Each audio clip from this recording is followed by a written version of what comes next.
Yo, yo, yo, what's up, YouTubers? Where are we? I wonder how much of a lag we're going to have on this one. It says we're live, but it hasn't quite come through yet, or at least not through the chat. We're probably on anyway. I'm just like looking at. There we go. We're live now, brother. Right on. You just popped on? Yep. There goes mine too. Oh, yeah, they heard us. Right on. What's up, YouTubers? Welcome to my very first live chat. I want to thank everybody for being here. Right on. You just popped on? Yep. There was mine. On my very first chat, of course, you know I'm already going to not have it muted, so we get the double echo going. What's up, Panty Man? What's up, Kevin? Thanks for being here. Let's see how many people show up for this late night after hours chat party. Want to introduce some of my people. We're going to start with ladies first. The beautiful Iris just woke up to join us, so we'll let her go first. Why would you do that to me? Well, hi, good morning, everyone, or good night, whatever you are.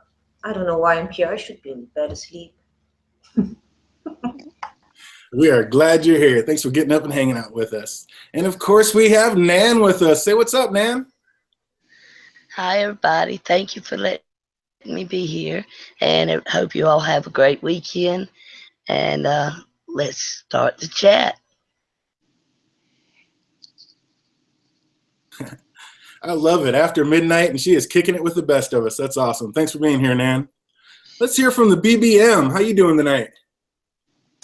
Well, hello, everyone, but it's also as well as a goodbye. But anyway, Broke Black Man here, a.k.a. STD, a.k.a. David the Same, a.k.a. Broke Back Man, a.k.a. Cersei Lover.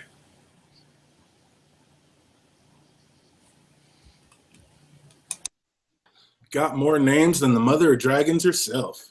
What's up, James Clooney? How you doing tonight? Tell the people about it. What's up, yo? It's good to see everybody. Left Sack in the house. Just great to be here, man. Thanks for inviting me, DJ. Anytime I get to spend a little time with my bros, DJ and Johnny, I'm a happy man. It's good to be with the lovely Iris as always, and Broke Black Man. We're just getting to know each other, but it's off to a great start. And old Nan, you can't. Money can't buy it as good as old Nan. Well Thank said. you, Well sweetheart. said. Thank you, sweetheart. So just a quick up. Has everybody out there at least seen the first 3 to 4 WestWorlds? Have you guys all seen those? I've seen all 6 at least 6 times. There's my guy. There's my guy. What do you think? We'll start with you then. What do you think about Bernard being a robot? How about I start? Yeah, I'm Johnny the Irish Wild. Oh, yeah? shit! I forget. Did I Best forget? until last, yeah? The best until last, yeah. So good I'm forgotten, yeah. Shout out to Aegon the Fagon, motherfucker, yeah. This is DJ Wun Wun's fucking chat, yeah. And that's, what's his name? DJ Wun Wun. So the more he talks about Rhaegar and Stannis, I'm gonna make him my son. Let's do this. Yeah, I'll introduce myself, motherfucker. And here, James Clooney, on that note, yeah, you said the fucking Broke Black Man, yeah? You said, what did you say? You said Broke Back Mountain shit. And then you were like, we're off to a good start. That is not a good start. And fuck you. Oh, that is classic. Yeah, that's kind of actually tripping me out. That happened on the stream earlier. One of the pictures dropped out on my thing. I don't know what that's all about. I thought Christine had actually kicked me out of the one earlier. I was like, where'd my picture go? And that's what happened right there. I was going right down the line, and yep, Johnny's just all in the dark as usual. It just springs out of nowhere and then just lets you have it. That was awesome. Hey, I'm going to blame that on the rookie mistake, first timer. Hey, first timers get one. So, James, you've seen all 6 of them. Where you at, man? Is Bernie a robot? Man, you asked me this question the last time we were on a stream, and remember I answered it as soon as I was like, yeah, he's a robot. No, they showed him talking to his wife. I do think he's a robot. I think all of that stuff is like programmed into him. I think you're absolutely correct. Nan, have you been keeping up on WestWorld? I think at one point, what's his name? Sorry, didn't mean to interrupt you. No, it's all good. I think at some point, what's his name? Anthony Hopkins is going to break it down to Bernard. Hey, don't forget what you really are. I like that. Yeah, I've been watching it, DJ. It's very interesting. It's different from the original movie, and that's good. Um, and as far as Bernard being a robot, I don't know about that. Possibly, it's very possible, but now I'm tending to think he may not be. I think he's kind of confused about what's going on, unless that's part of his program and he just programmed so far, you know. But I do think that I agree that it very possibly could be in another world too.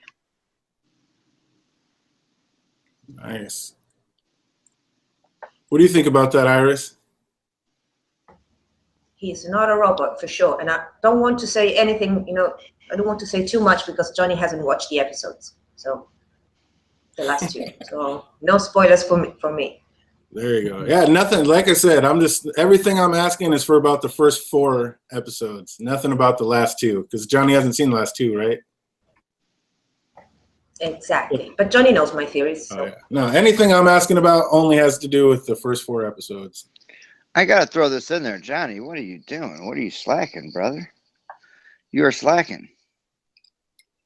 This is my stream, yeah? Don't talk past episode 4, yeah? This is indeed... No, I'm only messing you. No, I'm sorry. I feel bad because you want to talk about WestWorld up to episode 6. Yeah, I haven't watched it. I have to watch episode 5 and 6 and 7. I don't think you have to feel that bad because both of those were pretty character-centered. So as long as you don't talk about those characters, it's pretty easy. I mean, of course, there's a few drop bombs, but yeah, it's easy to stay away from the last 2 episodes, I think. The last 2 episodes not really. were edge of your seat good. Oh, they were amazing episodes. Don't get it twisted. But they were about specific people. I mean, they were really about specific storylines. Yeah. Like, Dolores not really. and William weren't even in episode 6. Right? They didn't even touch on those storylines. So Iris disagrees, though. lay it on us, Iris. No, I can't say too much, but I disagree. We will talk about it after Johnny watches. There you go. After we talk, there you go. But we'll say. But yeah, I will definitely say that video chat with his wife, which was in the third one, I believe. That's the one thing that's tough to get by, but that could easily have been programmed into it. So who knows what's going to drop. But yeah, I didn't think so until just the other day. I finally put 2 and 2 together, and I was like, you know what? Like I said in the last stream, it's like, that just makes sense. And it could be something really simple where it's just nobody. Nobody's a hidden robot. It's just... Yeah. And like I say, I mean, that doesn't have anything to do with the last 2. That's as far as we've been watching. Is like, if you look back through it all, Bernard has not aged. We've seen the picture before of Ford, and he looks way younger 30 years ago. Bernard looks the exact same age. What could not age? A robot. So, I mean, Bernie's a robot. That's what solidifies it for me. So wait. Is Leonardo DiCaprio and Johnny Depp a fucking robot then? By that logic? Are you shitting me? You think Johnny Depp looks the same that he did 30 years ago? Mm-hmm. Come on. No way. I don't get a sense of why he has all those multiple characters throughout all his films. Like, it's obvious. That they're robots. They might even be aliens. You don't know. They might not even be human in one way or another, though. You're right. But yeah, I don't think there's any man that looks the same 30 years apart from each other. I mean, look how much Ford changed. Yeah, I'm with Pete Easy in the comments in the chat. Where did we see Bernie 30 years ago? We've never. Exactly. Oh, you know what? You're right. A That actually, I mean, reference He wasn't there 30 years ago.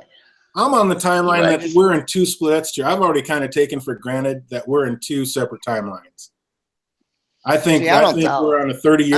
I don't think we are. I don't think we are. I've heard that theory. I watched a theory video with Kyle's fucking chickens last week with some guy a new guy that I hadn't seen before on there, and he had some big wild theory, and I couldn't stop laughing. I didn't want to be rude. I just couldn't stop laughing because it was So you think out there's there. no way that Will and the Man in Black are the same person?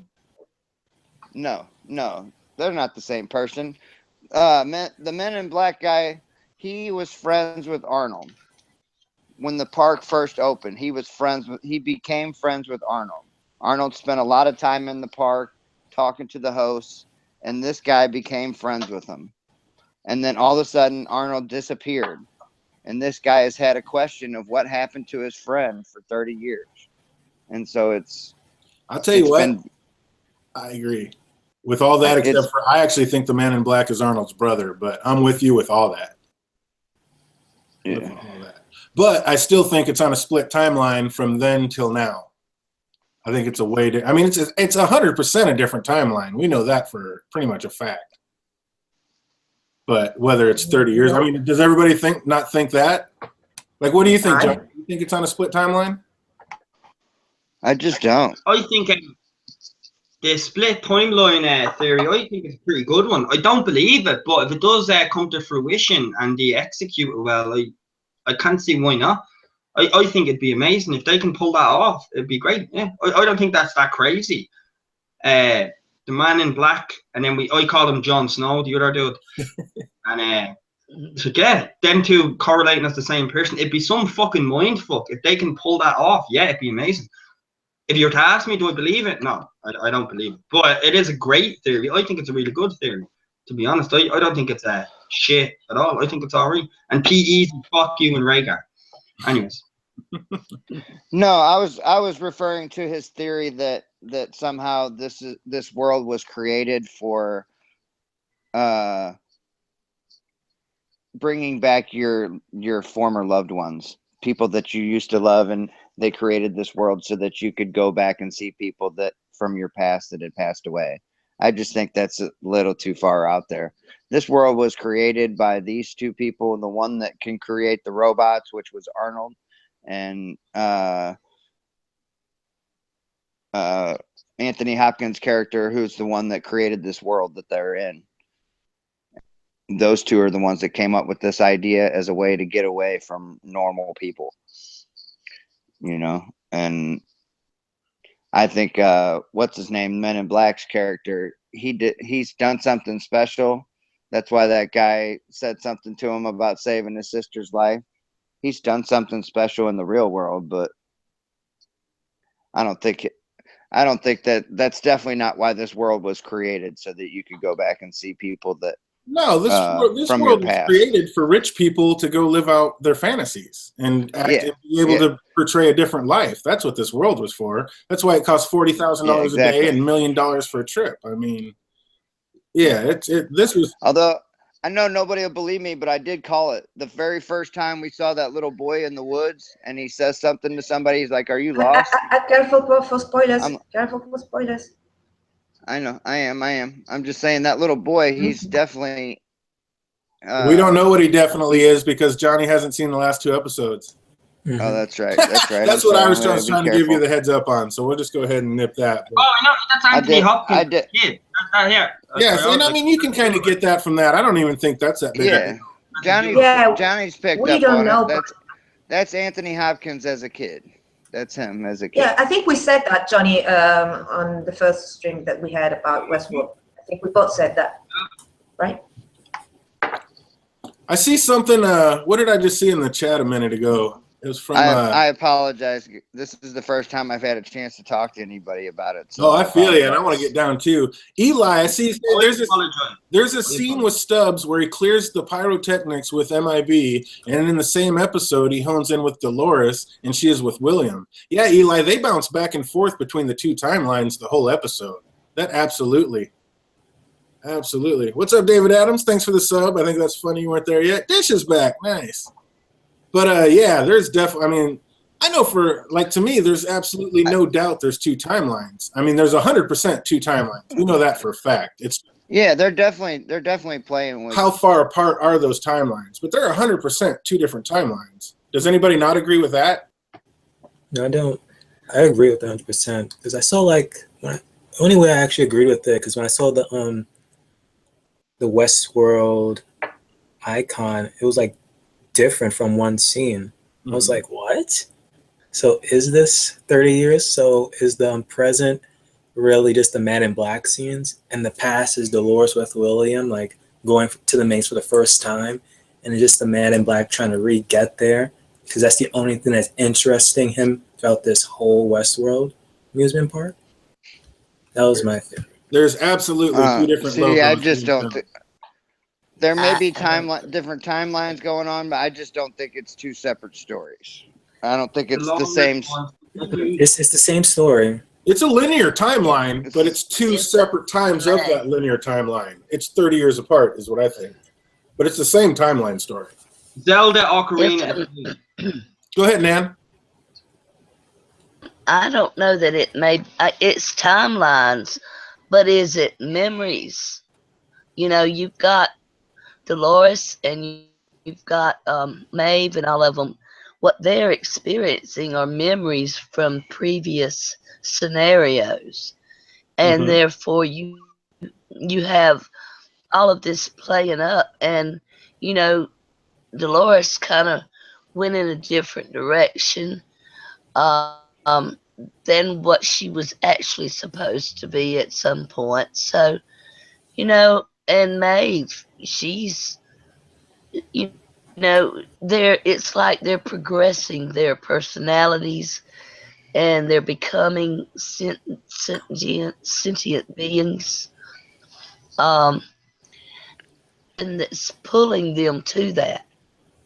Now whether it's Arnold that's actually didn't die, because I don't think they found his body when they tell it, or if it is the Man in Black, or you know somebody within the company or corporation themselves maybe pulling some strings. At one point, I thought it was Bernie, but I'm not so sure at this point. But you never know. Right. Yeah. Well, I think it's Bernie's the voice that that Dolores keeps hearing when she's with William. Yep. So do I. The voice that she's hearing is Bernie's. Yeah, a lot of people think it's Bernard, but I mean, I think it's Arnold, but I don't. I think it's Bernie as well. I think you're right. I think It, But I have a crazy yeah, theory because that. No, go, man. I'll say after. go ahead, David. No, but I think that, Bernard, if he is a host, Arnold's inside of him. Like, he put his own subconscious mind in it right before Ford created him, per se. He put it in. If Ford hadn't created him, what did he put it in? Like a microchip that he knew Ford would use to put into it, or something like that. I don't know, but probably before that, he was gonna supposedly die or whatever. Like Bernard was like about to be like the next big thing or so. Who knows? But I think that his like subconscious mind is probably within Bernard.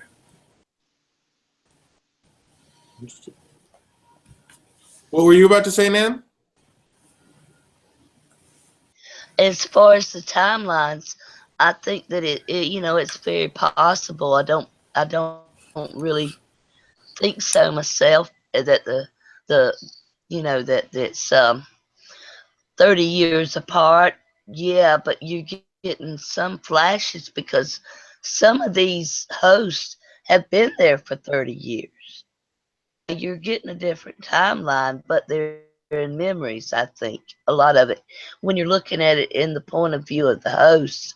And that's other than the Man in Black and Ford, have anybody that's been there for 30 years. The Man in Black says he's been coming there for 30 years.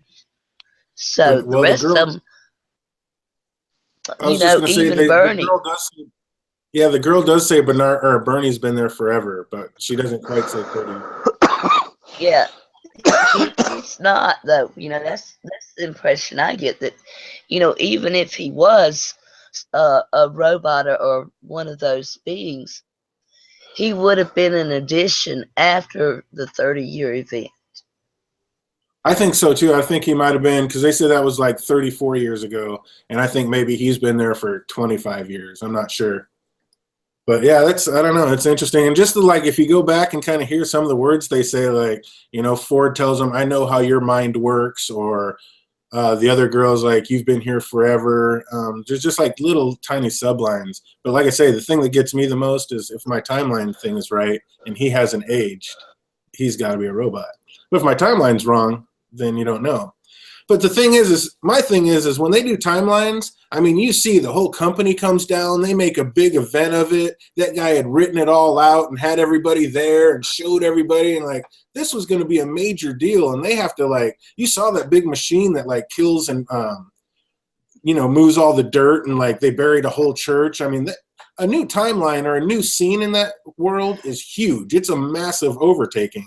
So the fact that they for sure have at least two different timelines and they're going, it's not like just a year or two. I mean, I'm sure they're on the same timeline for, you know, a pretty good span. And then the next timeline's like a new span. I mean, I don't think that's just like a weekly or monthly thing. You're talking years and years apart. Yeah, it is. It's years apart. I agree with that. So if it's not 30 years, it's at least, I would say, 5 to 10 years. But I mean, I think it's a lot more than that. Does anybody agree with that? And I'll tell you, my biggest thing with that is, if you notice, when Teddy comes into the town, it's a bunch of guys trying to recruit him right away to go get bandits and desperados. That's like, you know, that's like one of the side games or whatever. He comes in and it's to go get fucking bandits and desperados. When the Man in Black comes in, I mean, because Teddy's with the Man in Black. So basically the Man in Black's timeline is with the desperados. When Will and Ted get in there, it's the army that's up there. The first thing they see is a bunch of army soldiers up there trying to recruit people for the army. So that's two different timelines. One of them's you're going there and you're getting like old bandits and, you know, rounding up posses to go grab bandits out of the woods. The other timeline is a whole war thing. It's like the Confederate war deal type thing going on. Wow, I just noticed that. Y'all feel me? I know Like what you're saying, because that's two different themes going on in the park. You see what I'm saying? I know, but the whole thing with the Men in Black, the only reason why he's not with Dolores right now is because he's off with Teddy doing his thing, doing the chasing the maze thing, and Dolores is not doing her loop right now because what's his name left her a gun in the shed. The Man in Black dude, he left her a gun in the shed so that she could defend herself. Well, I don't think the Man in Black's the one who left that gun there. But do you think that was a real gun, like that could kill? Yeah, I think that's a real gun that Ford placed there for her to find to kill the Man in Black. Because I think that's going to be his new timeline, is playing a game that's for real that you can actually die in. That's where I think that comes in. Well, the timeline, the game that he's creating is with Teddy and the Men in Black dude. It's not with Dolores. Dolores is off doing her own thing with William. But that's just it. I still think it's going on at the same time. I'm sorry, man. I know you're convinced, and I'm just not convinced. I feel you, but I mean, I think that's what to agree to disagree. Right, but I think that's what they were trying to show us when they shot Dolores and she looked down and she saw blood. She got shot. But then the next time she thought she got shot, it was just a memory of that happening, but she didn't, and she looked down and she didn't get shot.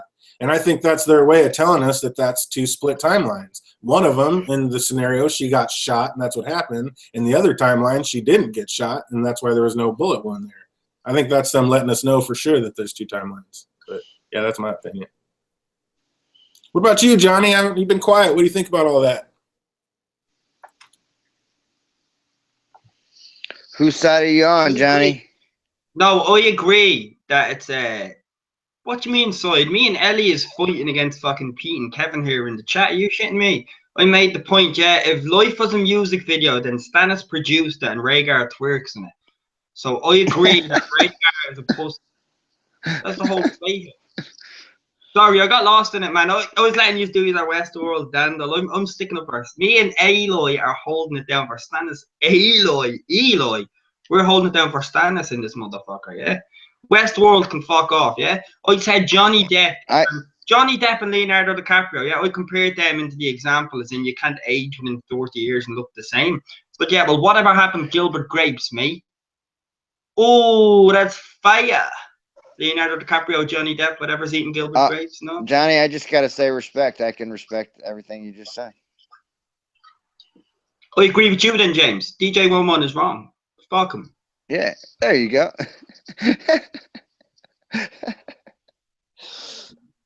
And Rhaegar's a pussy.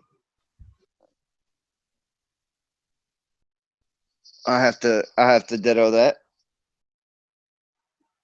Yeah, sorry, I don't want me Rhaegar shit. Y'all can talk about androids and the Borg. Whatever you're into. Yeah, Stannis is by far the whiniest bitch in Westeros. It's unbelievable how many Stannis fans are out there. It's like, dude, I'm Stannis. You should put me on the throne. My name's Baratheon. Get the fuck out of here. Why? Why? What have you done to earn it? Robert earned it. He went out there and won the war. He earned that throne. Don't just sit there and cry like a little bitch because you think you deserve it. Get the fuck out of here. What?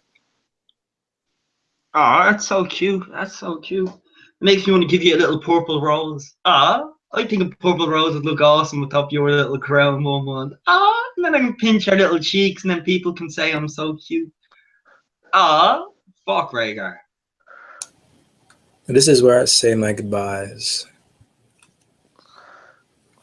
Hey, take care, BBM. Glad you made it out. Thanks for being on my first stream. I appreciate you, man. Much love, Glad Davey. to be here. Glad to be here. Much love, David. Nice to meet you, man. Nice seeing you again. Bye, Iris. Good James, night, David. Love you, oh, man. Great seeing you all. Then. Chat the same if you all want to see me on my channel, Broke Black Man 94. I'll put it in the chat room before I'm leaving. And again, nice seeing you all. And I just can't wait for WestWorld episode 7. I'll start reading the books when Johnny sees episode 6. So There you much go. love to all.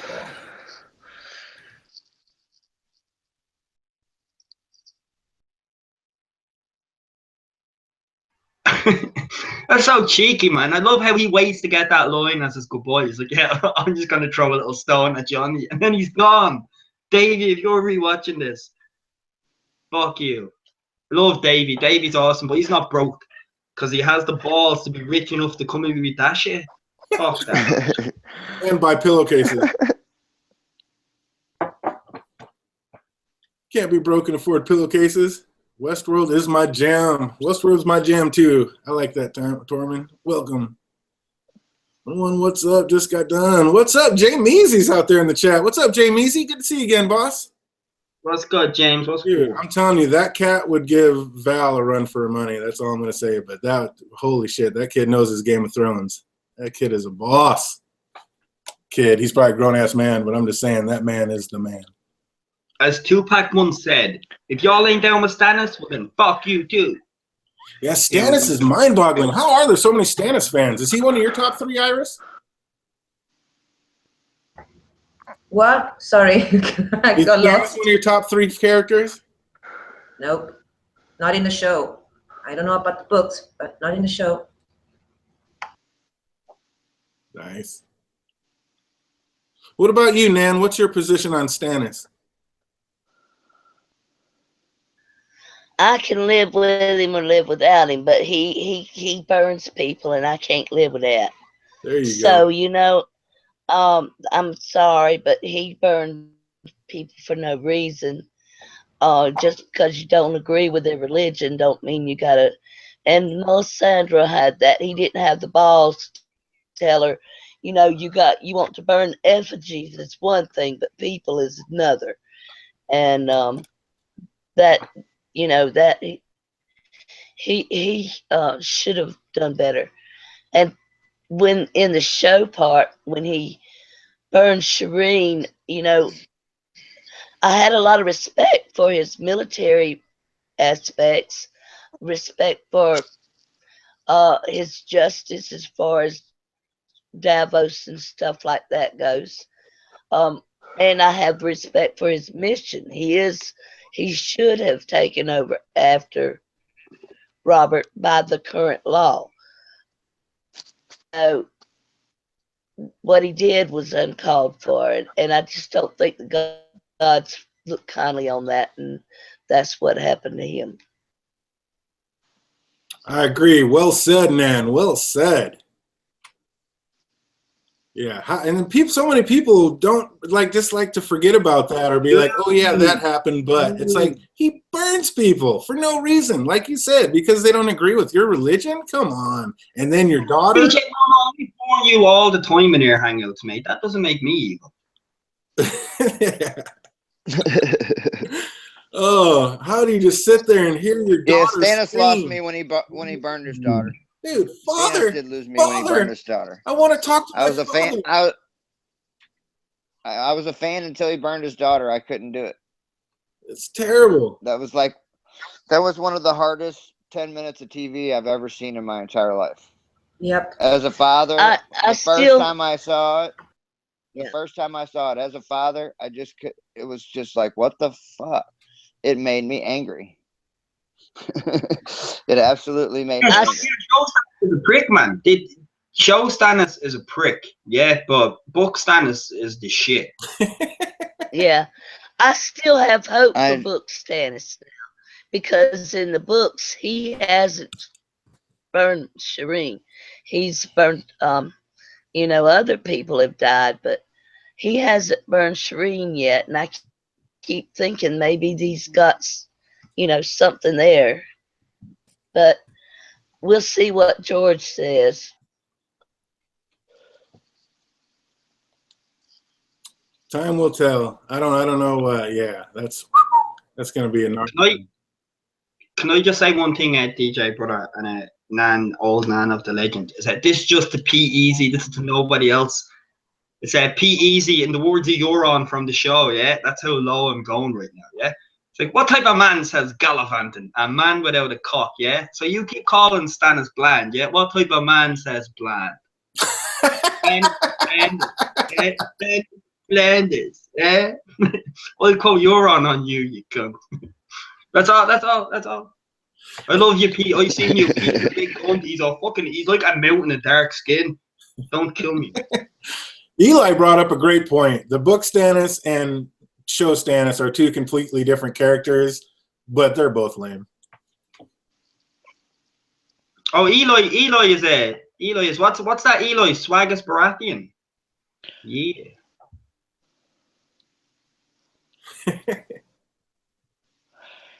Eli says Dany orders the torture of two little girls. I guess that's in the book. Yep. But y'all don't want to talk about the book shit. She didn't order that. She never ordered it. She said she could have. She threatened it. She didn't do it. That's kind of paperist, though. It's like racism with paper, because the books, it's paperist. So y'all are gonna judge Stannis like that? That's fucking paperist. I know, the facts when they don't add up, but yeah, there's Danny's awesome. Stannis is wrong. I just don't get the Stannis love that's out there, and there's so much of it. They love Stannis. I'm like, man, why? He's the biggest whiner in the entire story. I just don't get it. Just self-entitled, what did he earn? Sat there and cried.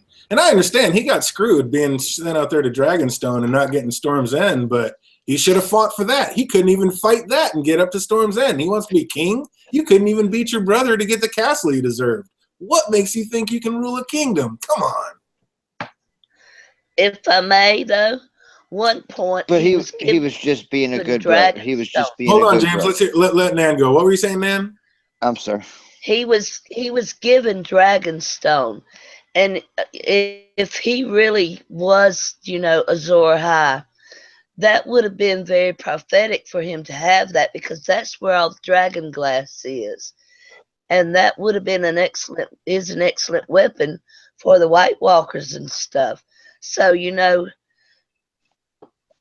be happy with what you got, because he had the key to it. He had the key right there on the dragon glass is the key to saving the world. But does he? I mean, He's not a Zora High. No, he's not. He knows where I'll give you that. He knows where the dragon glass is. That's about the amount of Stannis. He knows where a whole he bunch knows of where loyalty is. He knows how to run a fucking kingdom and all this corrupt bullshit. When he seen John Arryn get dropped, he was like, "This some corrupt bullshit going on. I'm getting the fuck out of here. I'm gonna recoup." Yeah, Robert died. He's like, when I go to King's Landing, I'm gonna sort them all out.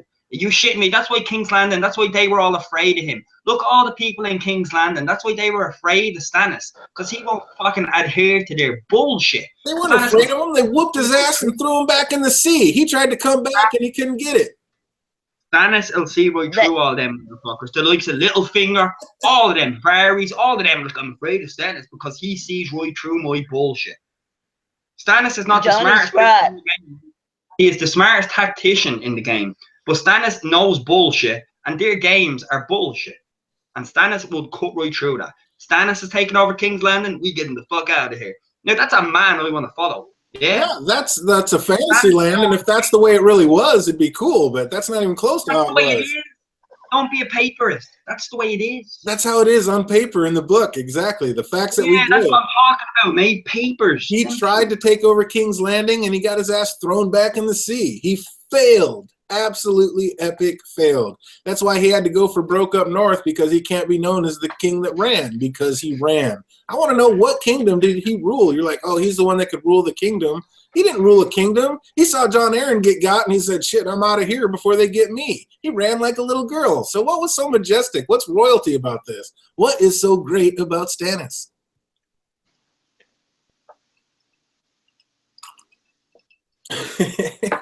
It's this Jeopardy. It's this Jeopardy, yeah. It's like, you know, when you ask the question, then the answer. Because technically, I gave the answer, and then you asked the question. Nice. I find fault in the answer, I guess. There's just, when you say he was the best king and he would have seen through it, we'll never know, because he never stayed to figure it out. He ran away. He ran away. Instead of staying there and being kingly, he ran away. He's no kingling. He's the king, son. Like I said, that's not even him. He didn't even get killed. He's somewhere glamored up in the north. We don't know where Stannis is. Yeah, you stop. Rhaegar's glamored by Justin Bieber, and you still support that bullshit. Fuck, man. Yep. That's not even Stannis out there. He's glamored. It's somebody else. It's like Sir Axel Florent's younger cousin or something. This is bollocks, man. This is bollocks. DJ Wun Wun just trolls me, and Stannis just to troll me, yeah? That's all that is. And then P Easy, yeah? If anybody's seen P Easy on Thursday, yeah? Anybody seen him? The chap has 3 trunk arms. I was like, oh, you're a Rhaegar fan. I was like, oh. I still had to stand my ground, but like, I was totally reading up fucking Prince Oberian's game. I was like, how the fuck do I beat that motherfucker? And I won't monologue, Pete. I won't monologue when I beat you. You better believe I won't monologue. I like my skull intact and my teeth in my mouth. Stannis at least had Davos. Rhaegar didn't have anybody. He didn't have anybody cool by his side. What? Rhaegar had John Arryn and Sir Arthur Dayne as best friends. What? James, I love you, brother, but yeah, Arthur Dayne, tell me. Yeah, the two. He wasn't by his side, man. He wasn't by his side at the most important time. Barristan Selmy. That shows how much of a bitch Rhaegar is. He had Arthur Dayne and Barristan Selmy, and he still died. What a bitch. Yeah, because he challenged Robert by himself. He went up against probably the greatest warrior in this series by himself. Yeah, he lost, but he had the heart to do it. He didn't run away like Stannis does. He had the heart to fight. But Rhaegar was supposed to be the best. Rhaegar was supposed to be the best, and he just wasn't. Where did it ever say Rhaegar was the best? They said mediocre at best from everything I read. What a bitch. Do you know what Rhaegar reminds me of? Do you remember when you were a kid in Pokemon? It's like, that's Rhaegar. I want to be the very best that no one ever knows. It's just corny. It's shy. I don't believe it. That doesn't happen in reality. That's what Rhaegar's Ash Ketchum from Pokemon. Oh, you don't support that shit. Serious. That's serious talk. Ash Targaryen. That's what we call him. Or what was it? Rhaegar Ketchum. Rhaegar Ketchum. I like that name. Rhaegar Ketchum, man, with his little Pikachu. That's what it is. Fuck him. I will admit, Stannis in the books is a lot bigger stud. A lot bigger stud. He is. They killed him in the show. He has nothing to stand on in the show. Yeah. He's much brighter and a much better character in the books, for sure. Iris, you're being quiet out there. Are you a Stannis fan? Are you a Rhaegar fan? Do you not care? I know you hate talking about Rhaegar, but you never told us what you think about Stannis.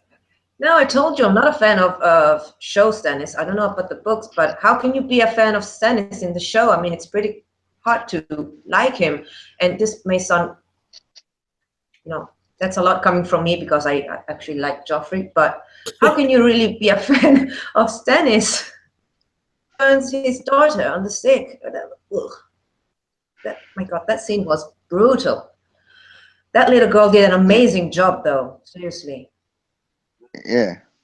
I fell in love with that character, that little girl. I thought she was awesome. And then to watch him just have her screaming his name while she's up there getting burned. Oh, my God, that was horrible. And I watched that scene in Italian as well with my ex-boyfriend because he used to watch the show in Italian. And it wasn't the same effect because, of course, when you have,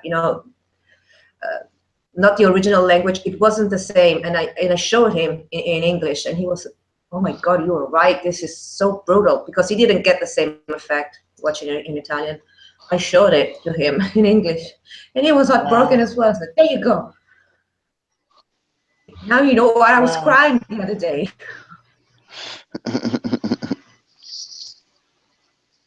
Yeah, I remember just screaming at the TV.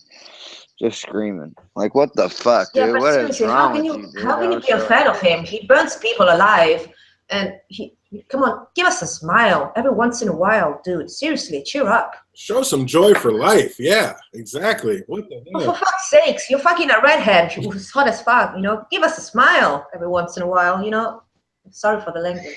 Yeah. Well, he only got to hit it once because his flame burns low. And stop correcting everybody's English. Oh, he was a grammar Nazi. That was awesome, Onette. That was so great. Like when he was a grammar Nazi up at the wall, that was I rewound that like 5 times. Like, what the hell did he just say? That was awesome. That was pretty cool. I thought it was funny. That was when I thought he was humorous and somewhat likable. And then he burned his daughter, and then he just went. It was like him. Oh, get the fuck out of my face! Then he burned his daughter. Then he burned his daughter. Oh, fucking man! This is what I said back there, is it? This is what I said fucking back there. It's the show Stannis, man. I'm talking about show Stannis. I don't know nothing about book Stannis. He could be the greatest person. I don't know nothing about show Stannis as well. Yeah, I don't know nothing about him. Well, you guys know that Davos is a Targaryen, right? Okay. No, I didn't hear that one. Oh, Davos is absolutely a Targaryen. That's the only reason that Stannis raised him so high. It wasn't because he was a merchant and so honest. I'm sure there's lots of people like that out there. It's because he went down, and when Stannis was going with Jon Arryn to look through the Book of Bastards and all that stuff, the lineages of Westeros, he saw that Davos is actually a Targaryen bastard. Excuse me? I've never heard that. What? I've never heard that. That's because I just told you. Easy controlling. I'm telling no, and you know what backs that up? For everybody that thinks that I'm just out here crazy. You want one tried and dirty.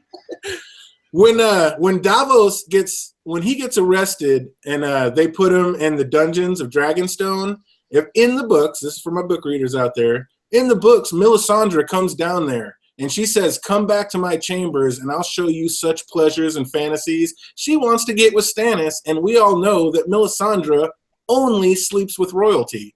She only goes with king's blood. So why would she be down there seducing Davos unless he's got king's blood?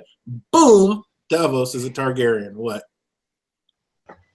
Or simply put, Mel is a slut. Wouldn't that be easier? Good one, ours. Right, okay. If Davos is a Targaryen, well then Drogon is a Pokemon called Charizard. Well, that kind of just messes up the whole idea of that he he was nothing and came from nothing, you know, of the back streets of Flea Bottom. You know, there's nothing. He's the working man that came from nothing without a name. Or does it make it Had more no impressive name. that he came up like Duncan Egg and came up a humble beginning? Well, yeah, but even Dunk, he was a great knight. He was an honorable knight and man, but he was not noble born. It was not in his blood that we know of. Am I right? What's that? We don't know about Davos? Dunk in the Dunk. Yes, Dunk is not egg of noble blood, right? referred to that, you know. And so it by I the was talking same about token. Egg more than Dunk. Oh, okay. How Egg kind of But went with Dunk and lived a humble life. yeah, but Aegon knew who he was, and he knew he had a home to go back to, and a palace and brothers and all. And That's true. Davos, you know, Well, he Davos would have didn't. been a bastard. He wouldn't have been true born. He would have been a bastard. So he Even wouldn't the have had that. Even the Targaryen bastards live better than most of the other folks. I'm sure. That is very true. Anyway.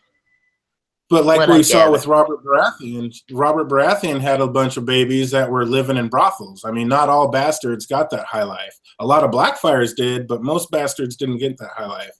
Most bastards would have been brought up in Flea Bottom, just like Davos. Right. That's why I said Targaryens. Yeah. But I think Stannis looked up in that lineages books of history, and he found out that Davos is actually a Targaryen, and that's why he actually rose him so high to become his right-hand man. And I think it's just solidified in Storm of Swords when Melisandre tries to seduce him back to her chambers. She only gets with people with king's blood. That's it. Davos is a Targ. Hang on a minute. How do I sum this up in the sentence of off the top of the head? Yeah, off the top of the head. Yeah. I am gonna put a dunk in your status of gigantic bullshit before you egg me on further.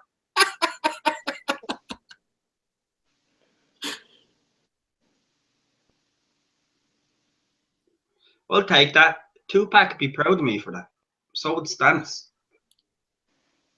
He said he. Well, Stannis wouldn't give a fuck. It's like, fuck your creativity, either fight or die, motherfucker. But Tupac could appreciate that shit. I think your last. Just saying, man. Just saying. Bow chicka bow wow. So Stannis, is that absolutely just out there? Nobody's like that. Just absolutely can't be. Just no way that he's a Targ. yeah, that weirwood that you got is amazing. I'll be right back, kids. All right, we'll be here. I think that backs it up pretty good, and I think that's why in the show we have Davos actually with Jon Snow, because what the hell reason does he have to still be with Jon Snow? Stannis is dead, and I mean, why not just go home to your wife back on the island? He's staying with Jon Snow because in the end we're going to find out that they're both Targaryens and they're blood, and that's why they end up together, and there's going to be a big comeuppance on that.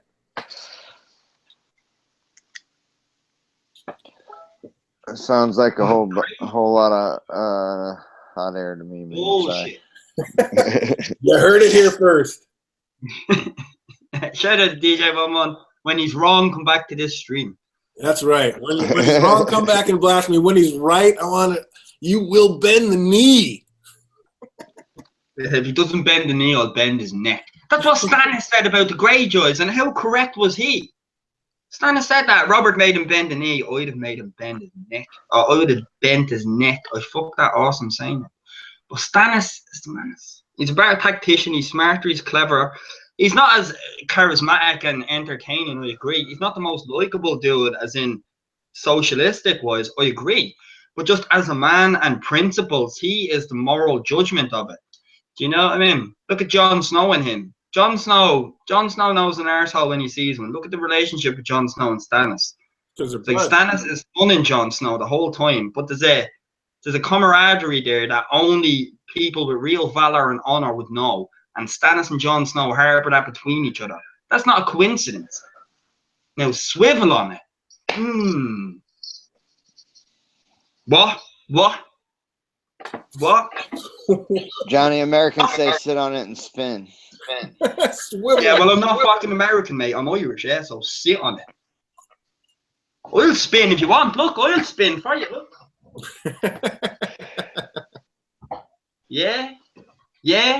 That was super. I'm busy as fuck. Wouldn't you just talk about something? Too much cough medicine. We still got Dish in the chat. We said I thought we were gonna hear a story about limos. Didn't we hear something about that? Like dolphin players and limousines or something crazy. I don't know. That sounded awesome.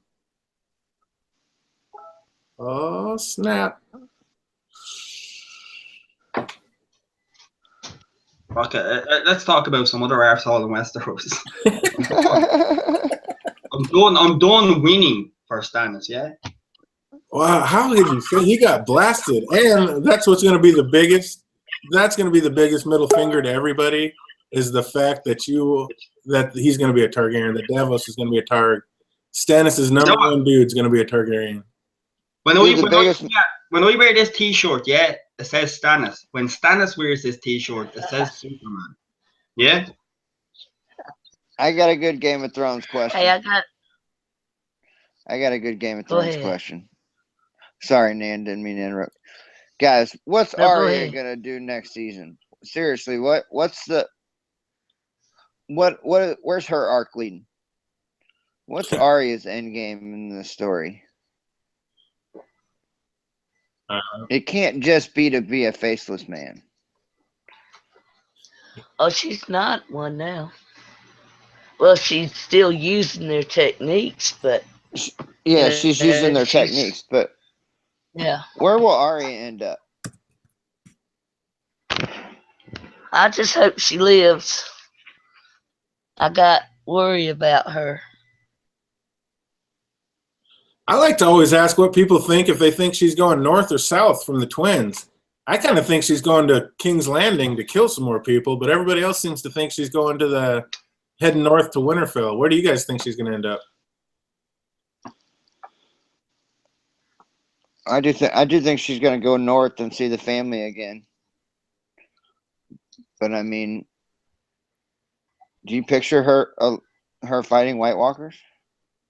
That'll be awesome. I hope she gets Dark Sister if she does.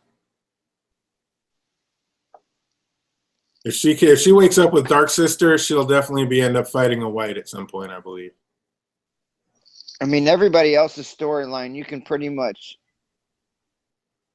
you got some idea of where they're heading next year, except for Arya. You get.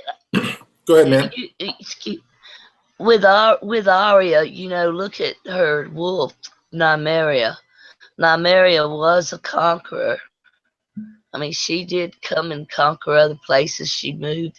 She carried her people through, and saved them. Arya could go that way, but then you see they're going to find her one day with her needle stuck in her, frozen in her hand, So it could go either way because it's George. You just don't never know. But I like to think that she would get Dark Sister as well. I really do. And that Sansa is not a warrior woman. She's not that type. But I really hope that she makes it, that Arya makes it. She's not headed in a good direction for it. Well, since that George said that, or basically George's wife, from what I hear, says she'll divorce him if he kills Arya. Maybe she has a chance at making it. I was thinking the other day. Remember when Benjen Stark looks at Jon and is like, "You're better than no one," and we already know who no one is. So do you think like Arya's going to try to fight like the Night's King, die, and then Jon will actually kill him because Jon's actually better than no one? Damn! Oh, Ooh. that's fire. I don't like agreeing with DJ Bum. That is awesome. That's awesome. Straight up. But that's awesome. Whoa. That's awesome. Yeah, wipe Whoa. that dandruff. You have to have hair to have dandruff. Yeah, so wipe that dandruff. That's awesome, though. Straight up. That's awesome. That's awesome. That is good. We try. We get one here and there. And Stana sucks. Oh, there you go, suck a dick. I want to see a wolf pack, and I want to see the wolf I see Mona. pack. I want to see the wolves this year. I gotta too. tell you, I do think at some point she's gonna catch up to Nymeria again. I see Mona in the chat put she'll be Sansa's assassin. I think she's gonna be she's gotta ascend to something better than just being Sansa's little fucking errand boy Wolf to take care of Sansa's problems. The she-wolf. She's gotta ascend to something better than that. Oh, I think they'd be I an just- awesome team. She-wolves of Winterfell. I got to tell you, the most disappointed scene that I did not get, I really thought when Arya came back, she was going to hook up with Nymeria and her super pack, and they were just going to go through like the twins and just fuck Freys up. I thought that's how like the Freys were going to get annihilated. I thought just the wolf pack was going to come through and get them. I was kind of bummed. I was cool when she served him some Frey pie, but I really wanted like a just wolf pack mauling right there. Yeah, no, it would be great karma, wouldn't it? Because Grey Wind was locked up when he was killed, and then she seen her brother go like that, and then Nymeria is out in the open on the outside free, and she's on the inside free. It'd be a great fruition. And on Arya and Jon, Eli makes the point going, they downplay Jon Snow and Arya's relationship on the show in comparison to the books. But Eli, you know me and you, we're on the same page most of the time. I think the show showed us their love, to be honest with you, and they just haven't been around each other to portray it, as much as they should. When Arya was getting hit with the stick by the disciple, she said Jon Snow's name last. Do you know what I mean? It was like a little thing I was picking up on going, I feel the love there. And when Arya hugs Jon Snow in season 7, I want the throwback, when she has Needle. Remember when she hugged Jon with Needle and Jon's like, hey, put that shit down before you hug. I want a little throwback in that where she puts Needle down before the hug. And then everybody can die in Game of Thrones. Once that hug happens, I don't care what happens. That's it. That's my ending. So kill them all. I don't care. Yeah, I agree. Yes. What? But she needs, I do. That's why I think Arya's first. going north. Whoa, we just had 3 people going at once. Let's go Iris, then Nan, then James. Iris, no, I was just saying that I need her to meet with Nymeria first. Then she can meet Jon. But first she has to meet with Nymeria. Then she meets Jon, and then the show can end, whatever. I'm with you. I love it. What were you saying, Nan? Yeah, I wanted to meet Nymeria first, too.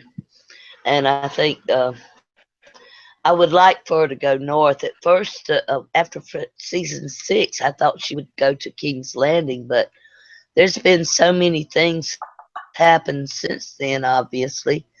I hope she goes north. What were you getting into, James? I was echoing what everybody was saying.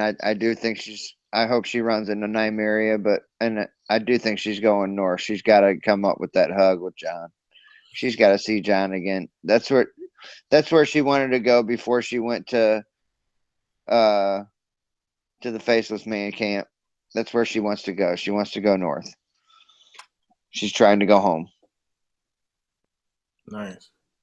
Of course, everybody's going to say she's going north, so you already know my answer. She's going south. She's got to finish that list. She can't be going up north. She can't be home at Winterfell with this unfinished business. She's got a list that she needs to finish. Now, personally, I think she's going to go south, and I think she's going to line it all up to go kill the Mountain and Cersei, and I think Jaime's going to take care of it. Jaime's going to be the Valonqar. Jaime's going to kill Cersei. They're both going to die. The Mountain's going to die as well, and then Arya will be able to go north after that. But I think she's got to finish that list and all the unfinished business. She can't be going home and still thinking about she's got to go all the way back to King's Landing. That doesn't make sense. DJ, what's this whole thing? Wait, hang on. What's this? You know when DJ says something, they just disagree with everyone for the sake of it. You know? It makes you want to pull out your DJ impression. My DJ impression is amazing.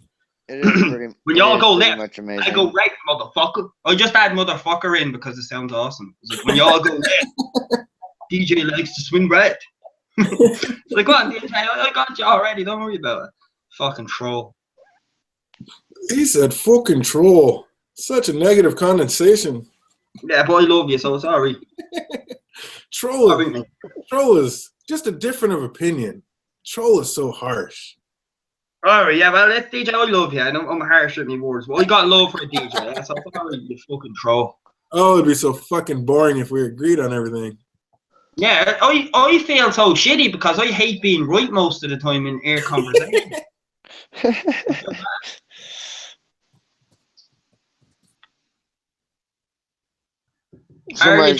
Somebody's got to do it, Johnny. Somebody's got to do it. Somebody's got to be right all the time. Yeah, it's hard. It's usually not you, James. Is that what you were going to say? Yeah, yep. It's usually not me, so. Well, you are my left testicle, so you do have some balls. Yep, I got some balls. Most of the people up here are book readers. What's Jackin's next move? Where's the next time we see Jackin pop up? Jackin Hagar. Oh, we're not done with that crazy fucker. I know that. I'm not a book reader, but we're not done with that crazy fucker. See, even the movie showgoers know that. So yeah, even you can have an opinion. Where's the next time? What's up, James? As a showgoer or as a show only guy, where's the next time we see Jackin pop up? He's coming. He's gonna visit Arya again. They're not done. I would hope at the Citadel, but that's asking too much. I would think it would have to be at the Citadel myself. I think it has to be Old Town at the Citadel because they want that book on dragons. Agreed. But then how? Go, Nan. Go. That's all I was going to say, Johnny. I just agreed that I hope he's at the Citadel because, you know, the prologue novel, that was an important piece. And I think it's got to fit in there somehow. And I just hope the show brings it out.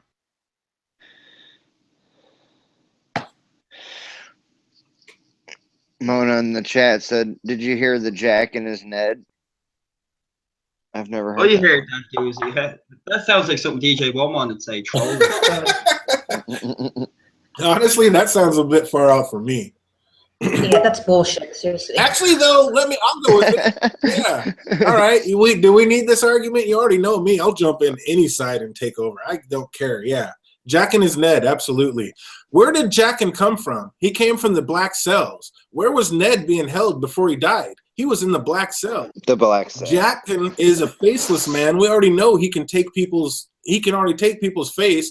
Jackin killed Ned in the Black Cells. It was Jackin that went up there and got beheaded because he's already no one. It doesn't matter. So Ned is actually Jackin. Boom. What? Tell me that doesn't make sense. When y'all go to the left, it doesn't make sense. Right? It doesn't make sense at all. How does that not make DJ, sense? that doesn't make sense. You just told me to tell you that doesn't make sense. So I'm telling you, DJ, that doesn't make sense. Okay, can the faceless man take other people's faces? Can they become other people? Is that what the faceless men do or not? DJ, I see you. Well, have fun. Have some fun. I'm saying, is that not what the faceless men do? They take over other people's personas. They put on other people's faces. Ned's like, I'm already a dead man. He already showed when Varys went down there, even in the show. He was not afraid to die. It's like, you think my honor or my life is some great thing to me? I'm a warrior. I'm not afraid to die. So he went down there. The faceless man let him know, hey, you got kids. I'll let you, this will be your way to actually, guide them and be with them and, make sure nothing bad happens to him. And basically he's like, yeah, go ahead. So Ned let the faceless man kill him, take over his persona. So it was basically no one that went out. We don't even care what face went out there. It was no one that got beheaded. And it was Jackin Hagar / Ned that was in the cage that became friends with Arya on the way up to the wall. Mm-hmm. I heard that one also, and I heard another one too. Oh, now I heard another one. you can't tell me you heard that because I just pulled that out of my ass in like 3.3 seconds. So come on now, give me some. No. I heard that there's actually one out there that says something about him walking into the when he was praying, that he walked into the birds, and then he walked. I mean, I don't know about Jack and Hagar, and I did hear that there was something about that. But I also heard that Jack and Hagar is really Rhaegar.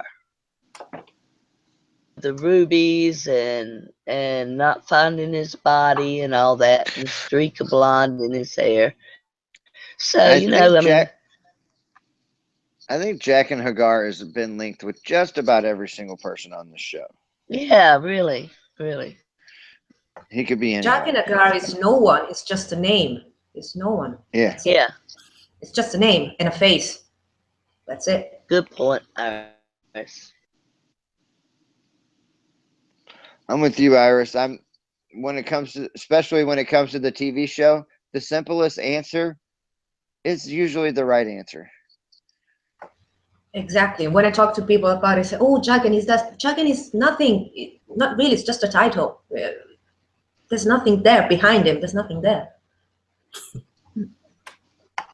And Jon Snow knows nothing. I just read Dish's thing. Jack and Hagar sounds like a fragrance.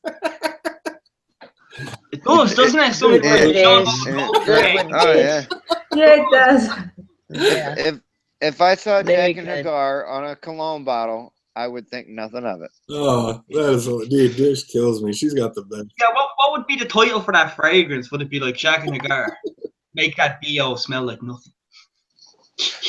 Smell like no one. Change your motto. We had Tormund Giantsbane asked, how do we think Jack and Hagar got into the black cells? Been wondering that for a while. Come on, Johnny, give me something. How did Jack and Hagar why was Jack and Hagar in the black cells? From your knowledge of 20 years ago. That's a really good question. How would he get in the black cells? Like, I believe whatever, he was in King's Landing to study whatever he had to study. No the way Thoros was sent out with Robert Baratheon to allure him to the Red God. It's like, I believe Jack and Hagar was sent into King's Landing for a different target to persuade them, because if he wanted them dead, they'd be dead. And he obviously fucked up, so he let himself, whatever happened when he was in that cell, he let it happen, and he was just waiting till he was out at King's Landing. Whether Arya handed him that axe or not, I believe he still would have gotten out or not. He was testing. I believe there's a whole fate to that shit. I don't believe that he was there to or Arya, or any of that bullshit. I'm not going into that at all. I believe he had a different target, and for whatever reasons, it just got muffled. So he's like, I'm in the black cells. He's like, like a god locked in a prison. You're kind of like, yeah, I'm just gonna let you because I have to ponder my next move here. So I believe Jack and Hagar didn't really care about that. If he wanted out, he could get out. And he was waiting until he was out at King's Landing. And if Arya didn't hand him that axe, he still would have survived and getting out. He's fucking Jack and Hagar, motherfucker. But the fact that Arya did that kind of caught his eye. Do you know what I mean? Kind of like, hang on a minute. It's like, and he's seen something within her. So yeah, it's like Tom Bombadil from Lord of the Rings. When he didn't give a fuck about the ring, saying, "I'd take that ring, but I'd probably lose it." That's what I believe Jack and Hagar was up around that area. And I'm just having a bit of fun here. Like, that's it. Yeah, Jack he's a killer. He killed somebody and got put into the black cells because he can look ahead. He knows what's coming. They know what's up, and he did that on purpose because he knew that was going to happen, and he wanted to become Ned because he had a plan for Arya all along. And I just don't put me in that bullshit. You control other people with that shit. Yeah, you can get them. You asked me for my answer. There's my answer. Your answer was amazing. Absolutely. And what's up? I got to say a shout out to Timo. Thanks for being on my first stream. What's up, girl? Thanks for coming. Timo. In. Hey, Timo. So awesome. Everybody Timo. out there. Yeah. Thank everybody for being here. But yeah, we love it. Timo. Haven't seen you in forever. It's been too damn long. You have to add that mo. You have to put some life into it. Timo. Don't just say Timo. There you go. Look at those Johnny Hart hands. That goes for the whole panel. Boom. Yeah. Come on, Nan, you've read all the books. Why is Jack and Hagar in the black cells? I don't have a clue why. You know, there's all kinds of theories out there as to why. They say that he's really serial Pharrell and all this kind of stuff. But until George confirms anything, it's all speculation. That's for sure. I don't have That a is clue. for sure. But that's all the fun, is speculation. Yeah, it's speculation, and I enjoy it. The only conspiracy theory I could go with is that he's serial Pharrell, but that's a stretch, man. That's really a stretch too. He's got to be there because he was there doing a job in King's Landing, and that's the way the Faceless Man traveled. He was traveling back, and he just got caught in a bad situation. So you don't think him and Ned have any correlation at all? The fact that they were in the black cells at the same time? No. I think that's just a total coincidence. Yep, that's a total coincidence. What about you, Aris? What's your take on that? Is there any way that Ned and Jackin saw each other in the black cells or had a passing? No. Not at all. I'm as simple as that. No, I'm with Nan. I have no idea why he was in the black cell. But yeah, I don't buy into all that he's this guy or this other guy or whatever. It sounds just like people want to complicate things, want to find everything, when maybe sometimes it's just he was there. That's it. But you have. We told you why he was. He was there because he didn't give a fuck. He's like, yeah, I want to be here, so I'll chill. I fucked up my plan that I had planned, and it didn't go as I wanted. So now I'm gonna chill. I'm gonna chill for a bit. That's what it was. He was having a little mini vacation. He was on his own warped ass vacation. Okay. Yeah. That's his idea of a vacation. Where would Kickin in again? Iris, you've read the books, right? No, I told you that already. No, you haven't. I know you've told me that like twice now. Like I said, my short term is gone, way gone. But so it's like, yeah, if you haven't read the books, it's like, yeah, there's a part in Dance with the Dragons where you're, yeah, never mind. It seems like maybe Jackin's part is not done. I'll just leave it at that. I do have a question about the Faceless Men. Bring it.